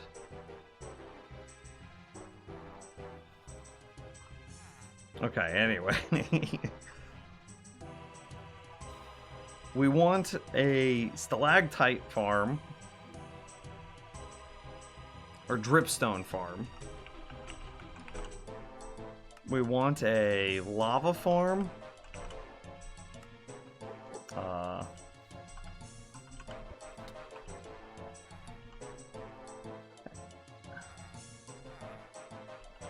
And now we know where the game stores it, so we don't need a useless command. True. Honeycomb. Here, I'm just gonna make this say honeycomb farm.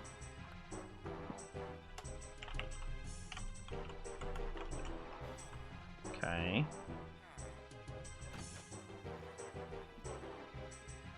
So we want a dripstone farm, a lava farm, a honeycomb farm.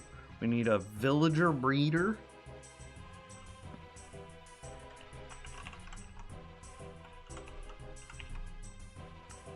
AKA a bang shack. What else? We might want like a dog breeding room, because eventually our dogs in the center here, eventually I'm just not gonna feed them and they're gonna die. That's just gonna happen. And so I would like to slim down the number of dogs that we have as entities just sitting here, which means I know someone is going to die.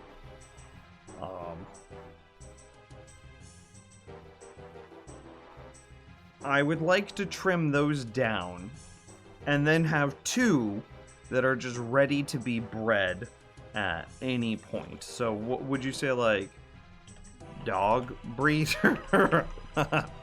We'll just have a dog breeder right next to the villager breeder. There's no moral or ethical concerns about it. Is there any reason that we would want a creeper-only farm? No. But there might be an argument that says that we have like a mob head farm? Or a charged creeper farm? I don't think we care about a charged creeper farm. Do we care about getting mob heads? They're just aesthetic.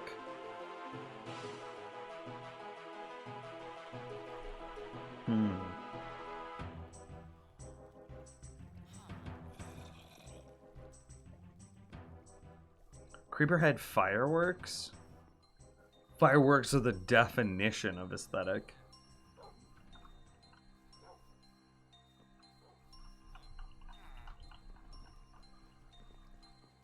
What else? We want an amethyst farm, but we've got to go find a geode to do that.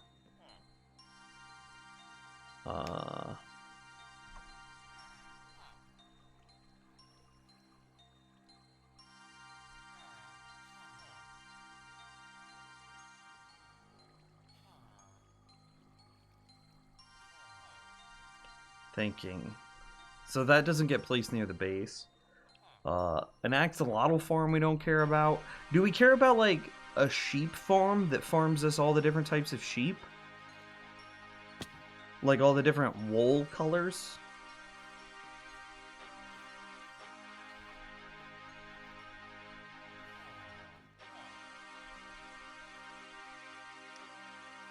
Higher chance for wither skeleton heads. I'm not worried about that. In the near-ish future, we're going to build a wither skeleton farm in the Nether, and that'll give us all of the. It should be 100% AFK, and it should give us all of the wither skeleton heads that we could ever want.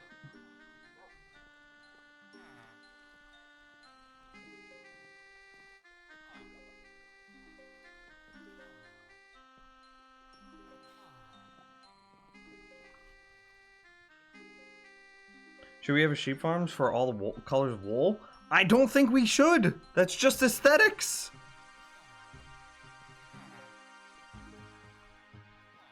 Mobs have to be closer to aggro on you if you're wearing your head? If you're wearing their head?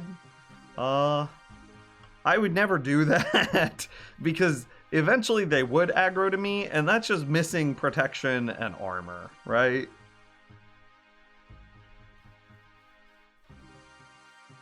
Oh yeah, I forgot about doing this, though. Remember how we used to take lava baths?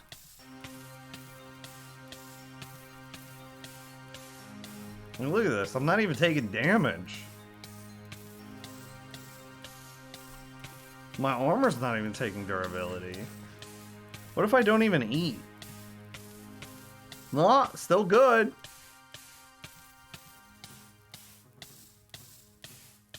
Oh, okay, I took damage for real there. This is real damage.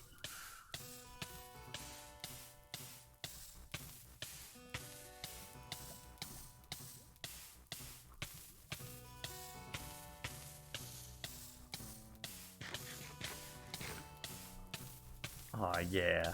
I've never felt this clean in my life. Carpet for mob proofing.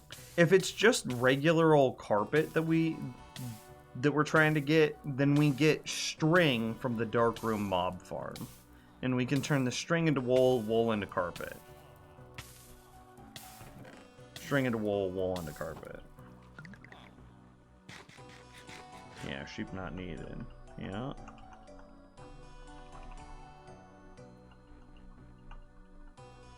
Thinking. Oh. I tried to fly. I couldn't.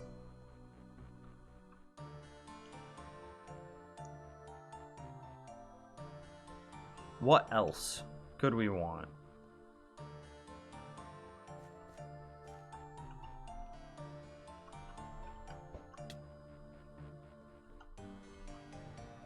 Dripstone farm, Lavas farm. Villager breeder, dog breeder. A honeycomb farm. Oh, we need the nether trees. We need nether tree farm. Duh.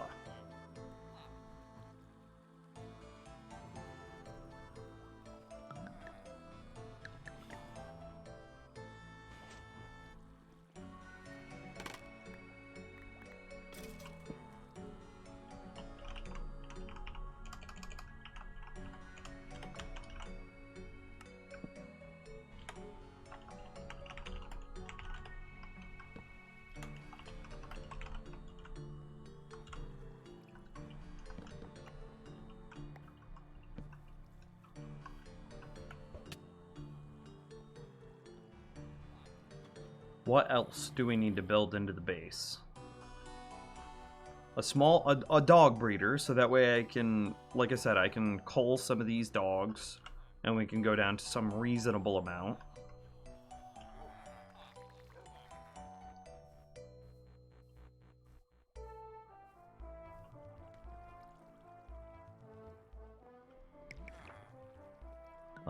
What else? What other farms are there? Prepare the lava farm whilst we think. Be productive. I can't do and prep in my brain at the same time. You expect too much of me. How do you make a lava cauldron?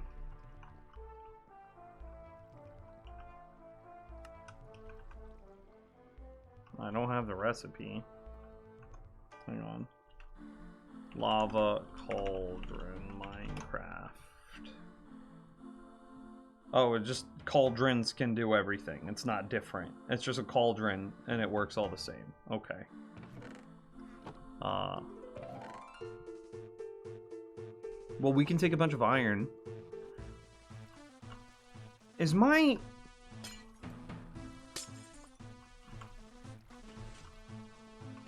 Oh, I think I probably just destroyed that glass block.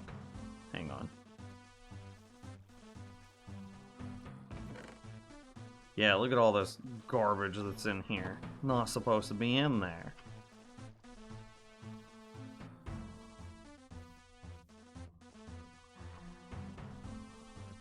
Just throw it on the ground.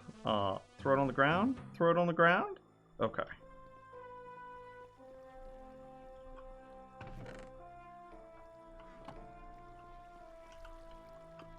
Is this still working?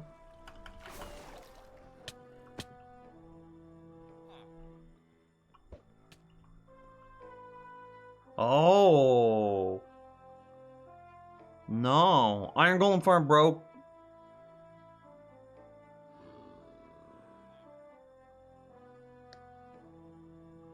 Huh. How you think it broke?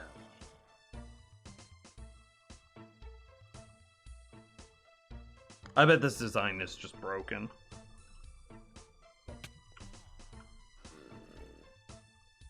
Okay. I was wondering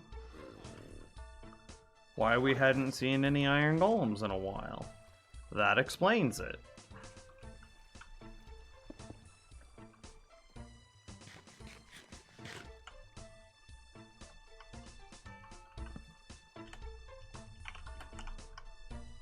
Okay. Noted.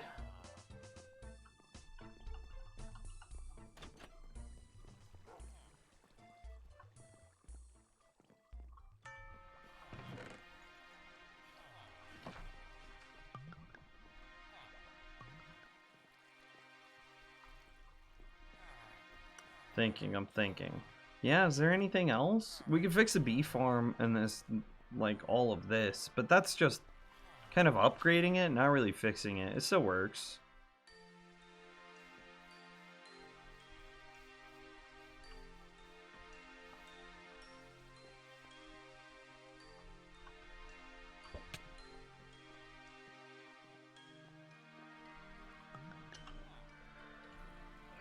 What? Oh, hang on. What was that El Mango video that we just watched? Mango. Okay, so it's like 117 something. 30 new farms for 117. Okay, chill. Does it have a description? No. Stop. Okay. Yeah, look at this guy. This guy's a hero. Okay. Low lichen farm, hanging roots farm, vine farm, mob farm using goats, charge creeper / mob head farm, fish squid farm using axolotls, a stray farm, which we don't care about because that's only arrows of slowness. Excuse me. Azalea, flowering azalea, moss carpet seed farm, don't really care. A big drip leaf farm. That could be nice, but that was so small that I don't think that we have to prep for it.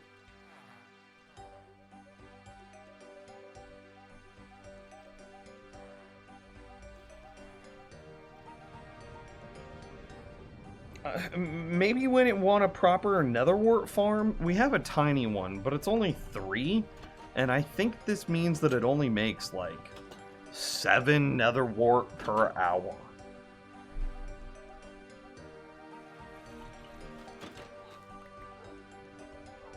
Yeah, it gave us 9 minus 3. So that would have been 6 netherwort for that hour of harvesting.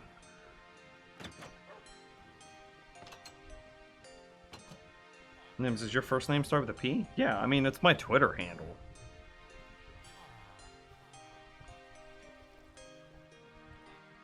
I've been trying to get the @NimsTV Twitter handle, but somebody got it before me and then got themselves banned. And it's just like, what the hell? Honeycomb farm.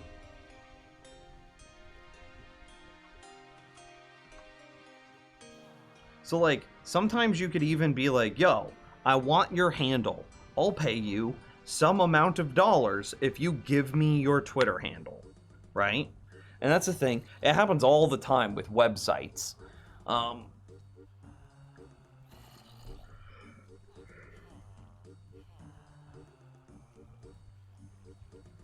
Do Nims live, but like, if I were to go patreon.com, it's Nims TV, right? Easy. And then if I go youtube.com, it's Nims TV. Then if I go twitch.com, it's Nims TV.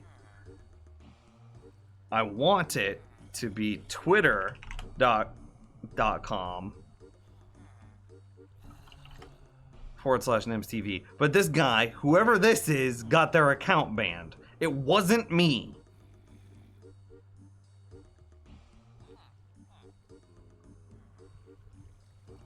So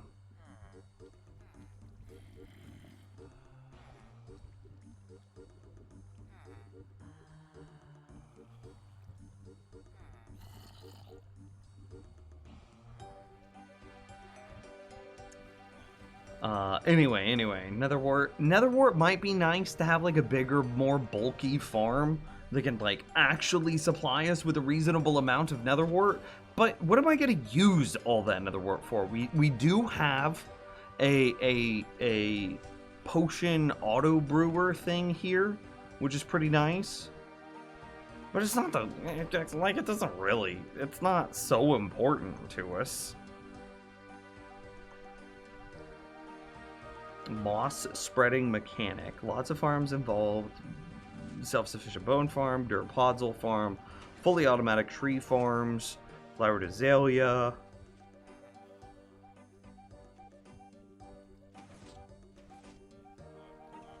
God, could you imagine using a fully automatic tree farm? Just with how it was demonstrated in this video, and then you have to use like TNT dupers, and so just in the back of your world, you have just a TNT duping machine always running. Ugh, no thank you. Dripstone, that seems like it'd be nice. Amethyst, but we can't build that in the base. Copper farm using zombies, we already basically have that using drown. A lava farm, I already wrote it down. Obsidian farm, we don't care about. Powdered snow farm, you wouldn't be able to build in the base. Mob farms using powdered snow. Shulker shell farm. Yeah, no, nothing he's displayed here. Here, let's look at new farms for 1.16. 25 new farms for Minecraft 1.16.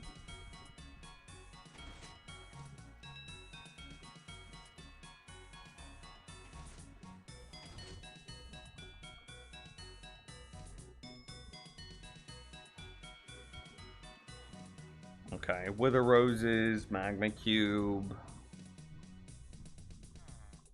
I think you could do, what is it, Deep Slate? I think this is what he's about to display. Yeah. Bartering farms. Do we have some? Oh, hey. Timestamp for farms. Oh, that was basalt. Barter. Obsidian. Which is just bartering. Dirt farm, we don't care about. Soul soil, don't care about. Gold, we don't care about. Fish farm we've got. Enderman farm, don't care. Skeleton farm, don't care. Gas farm, we'd build a gas farm, but that doesn't affect our base. Root sprout fungus farm, we've got that listed. That's the fungus farm. Nylium, what is that again?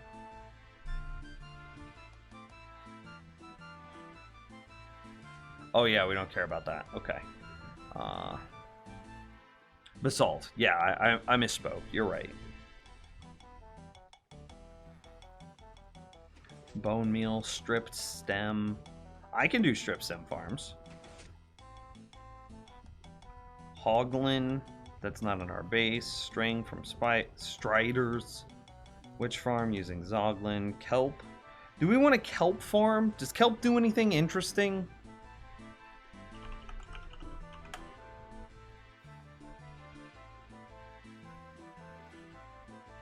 You can make it into dried kelp, which I believe then is a fuel source.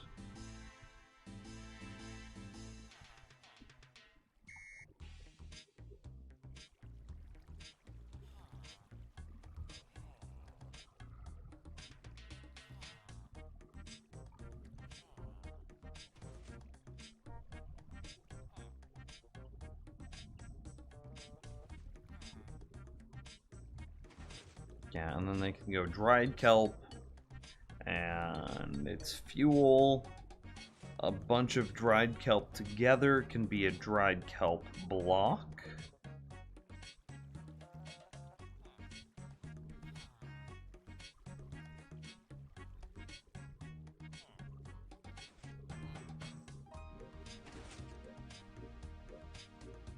Butchers buy dried kelp. Yeah, no, just not that good. Simple iron farm. Simple blaze farm. Yeah, not really anything interesting for... Let's look at Ray's equivalent video. New automatic farms. Does anybody have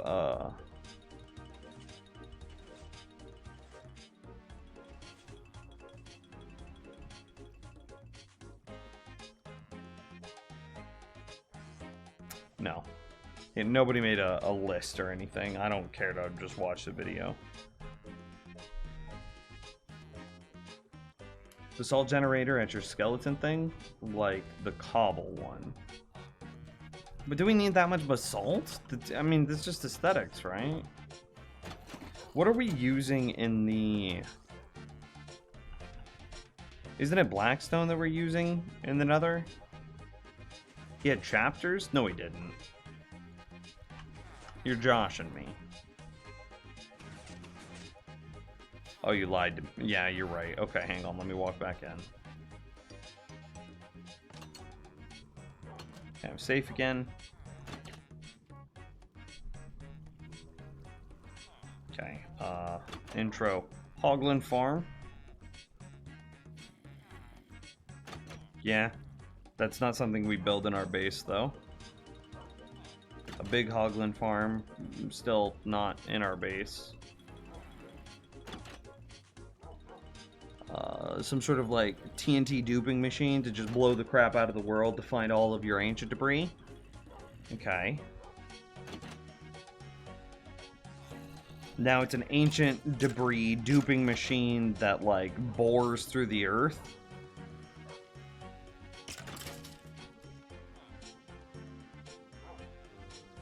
That's wild.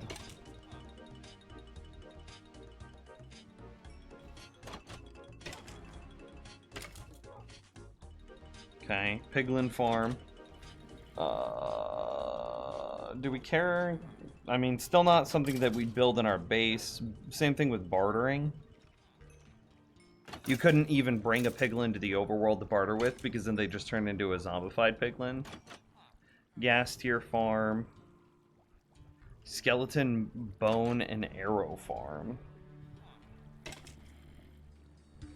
Strider farm. Basalt farm. I mean, we could definitely build the basalt farm, but I don't know if we want to.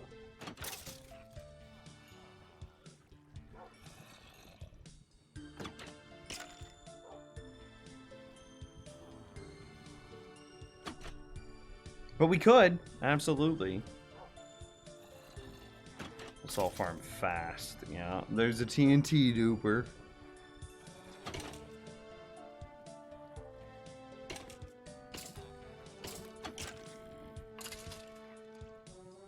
Wood fungus farm.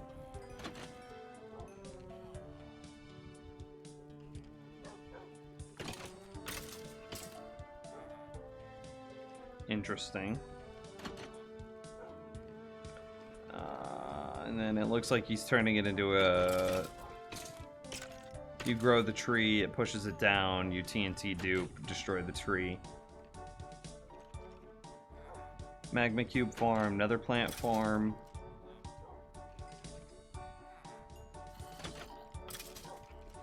A sprout farm.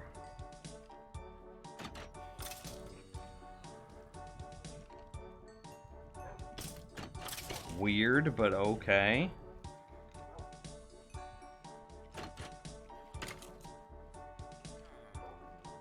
Weaving vine and Nylium farms? Okay, okay. Nylium and soul soil. How do you soul soil farm?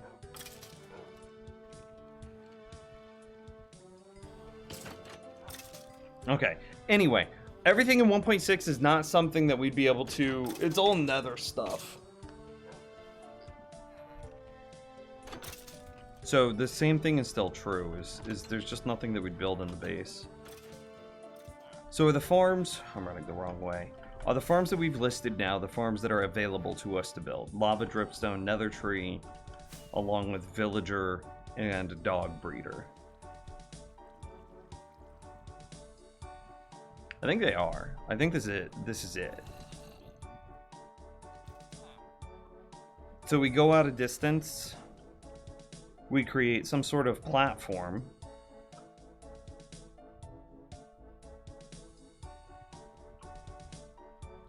Make another base with farms. That's cool. I mean, well, that's what this is supposed to be.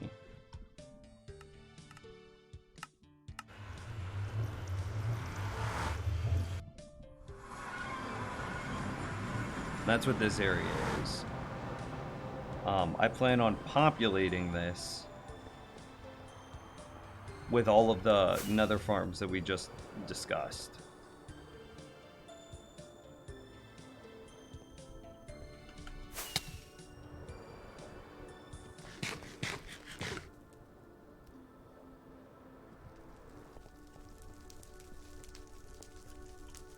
Yeah, and then I'd get to run in here, and it would just be like farm, farm, farm, farm.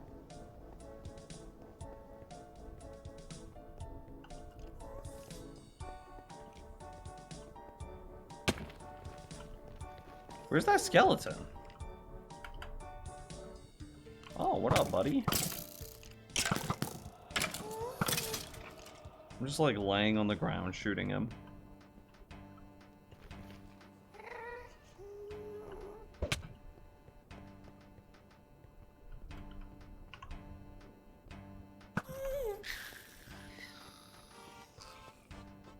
Easy. 3 tiers. Not 1, not 2, but 3 tiers. How's it going, Zach? That is there a magma spawner in that bastion?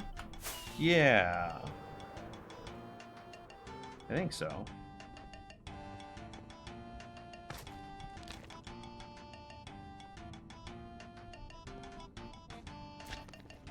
I'm a little spooked to go in it, TBH. Yeah, right there, you can see it. Just above my crosshair.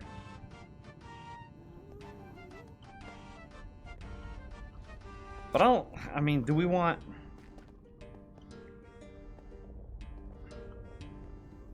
I mean, it would be pretty cool to use the new powdered snow to make a magma cube farm. Because currently the only way that we get magma cream is taking slime balls and combining them together with stuff from the Blaze farm. So just farming them directly would be pretty good. Actually. Yeah, that would actually be a kind of cool project. Now that we have powdered snow, but then that means that we need to make a powdered snow farm.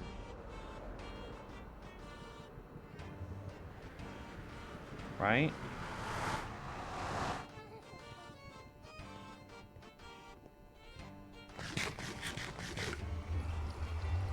And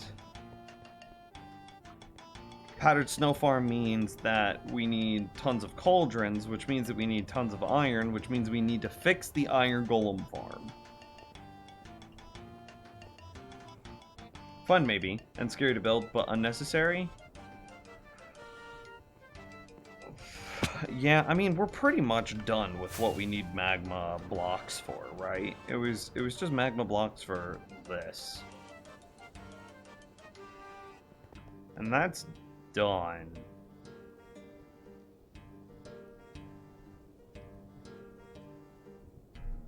Do you know what the music is from, Zach?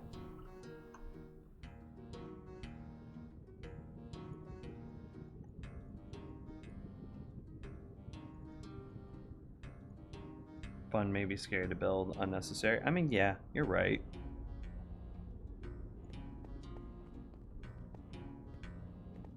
Was a hill you removed from next to your base Extreme Hills biome? I don't think so. I can look. No idea where it's from, but it sounds cool. It's RuneScape music!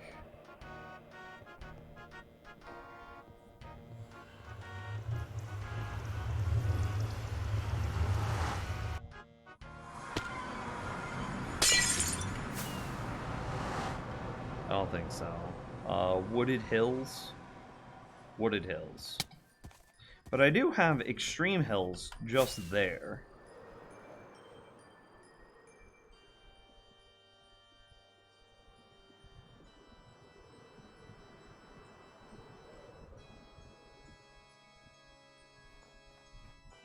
Yeah.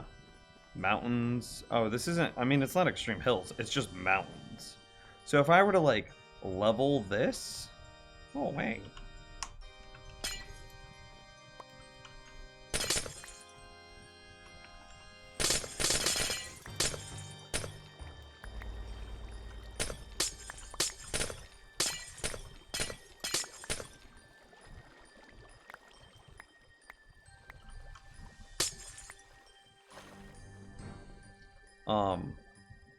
I could level this, and I could fill it with cauldrons. Yeah. Surprise ice farm? I forgot I built that too.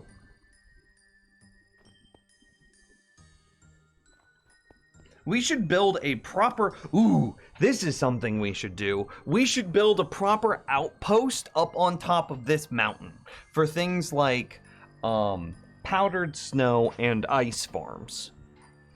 That should be a thing that we do. There should be a giant thing up here on top of these mountains that encapsulates a ice farm and a powdered snow farm.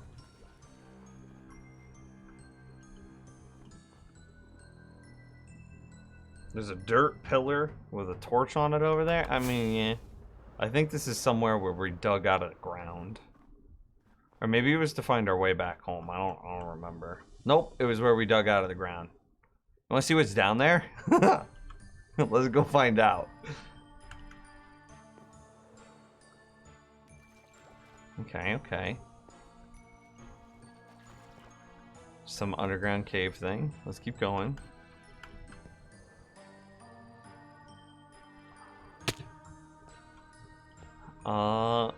Oh, it's just some area that we lit underground.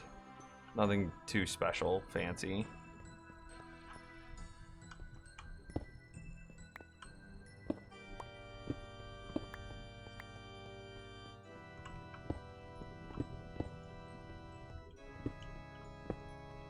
Definitely just an area that we found and lit up for the purposes of mob protection.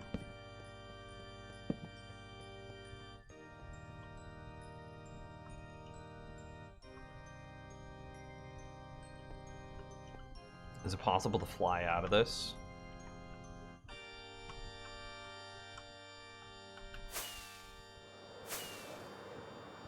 Hell yeah, it is.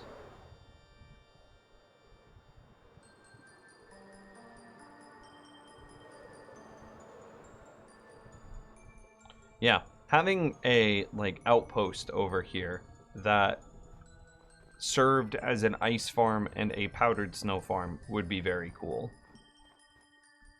I would enjoy that.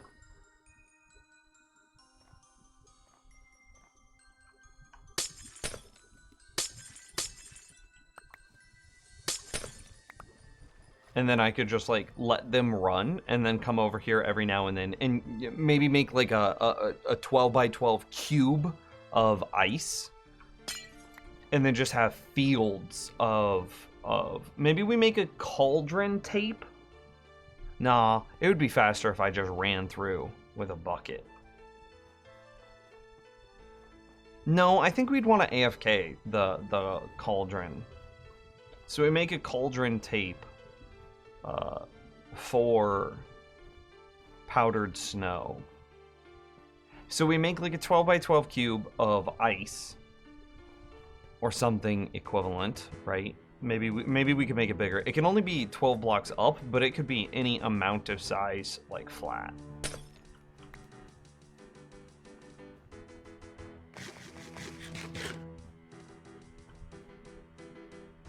Yeah. Cow farm too? Don't care about cows. Cows are garbage. I don't think do I need the leather? I definitely don't need the food. I eat exclusively golden carrots. But the leather... I don't think we need the leather either.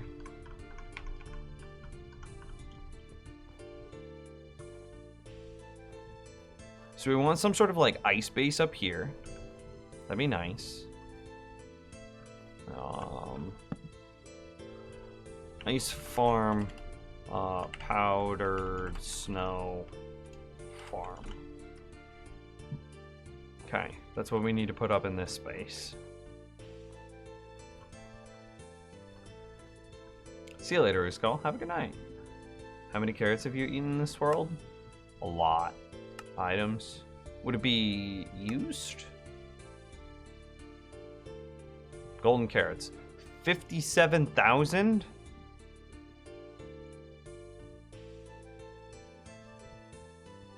Or 5,700, not 57,000. I'm dumb. What? How am I crafting golden carrots? I'm not crafting them. I buy them from villagers.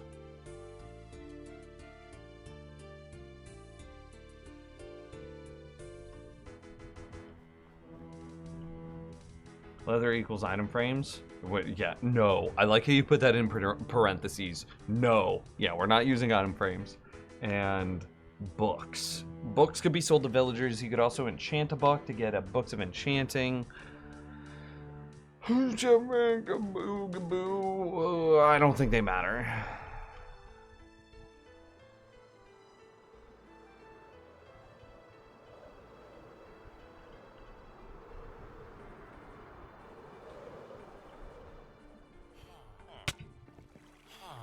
So we need to make lava farm, dripstone farm, nether tree farm, dog breeder, villager breeder, a honeycomb farm, and then 2 ice farms, or 2 snow cold biome things. One of them is ice, one of them is powdered snow. Okay. Bookshelves can be bought from villagers and broken. Oh yeah, that's right. So no leather.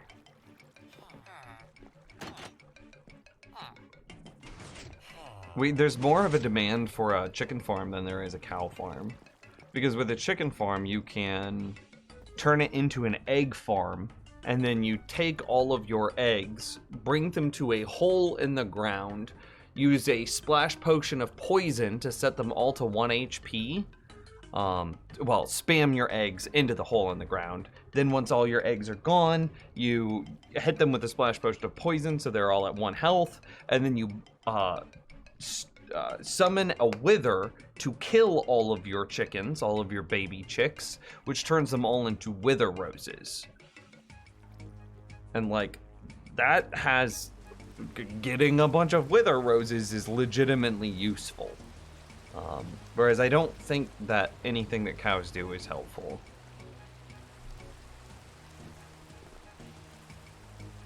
Okay, well, I think I'm gonna call it a stream. We did get a lot of progress done today on the slime farm, and oh yeah. And I think we have a good idea of the projects that we want to tackle moving forward.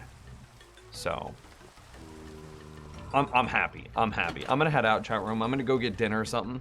Have a good night, guys. Thanks for hanging out with me today. Before I go, Dave Brokaw and Miss Castle. Oh, and Drew Tech. Thank you guys for the love. Oh, and Rassel. I could not forget Rassel. That guy, he will beat me up. Thank you guys for the support today. I really do appreciate it. I'll be back same time, same place tomorrow. Have a good night.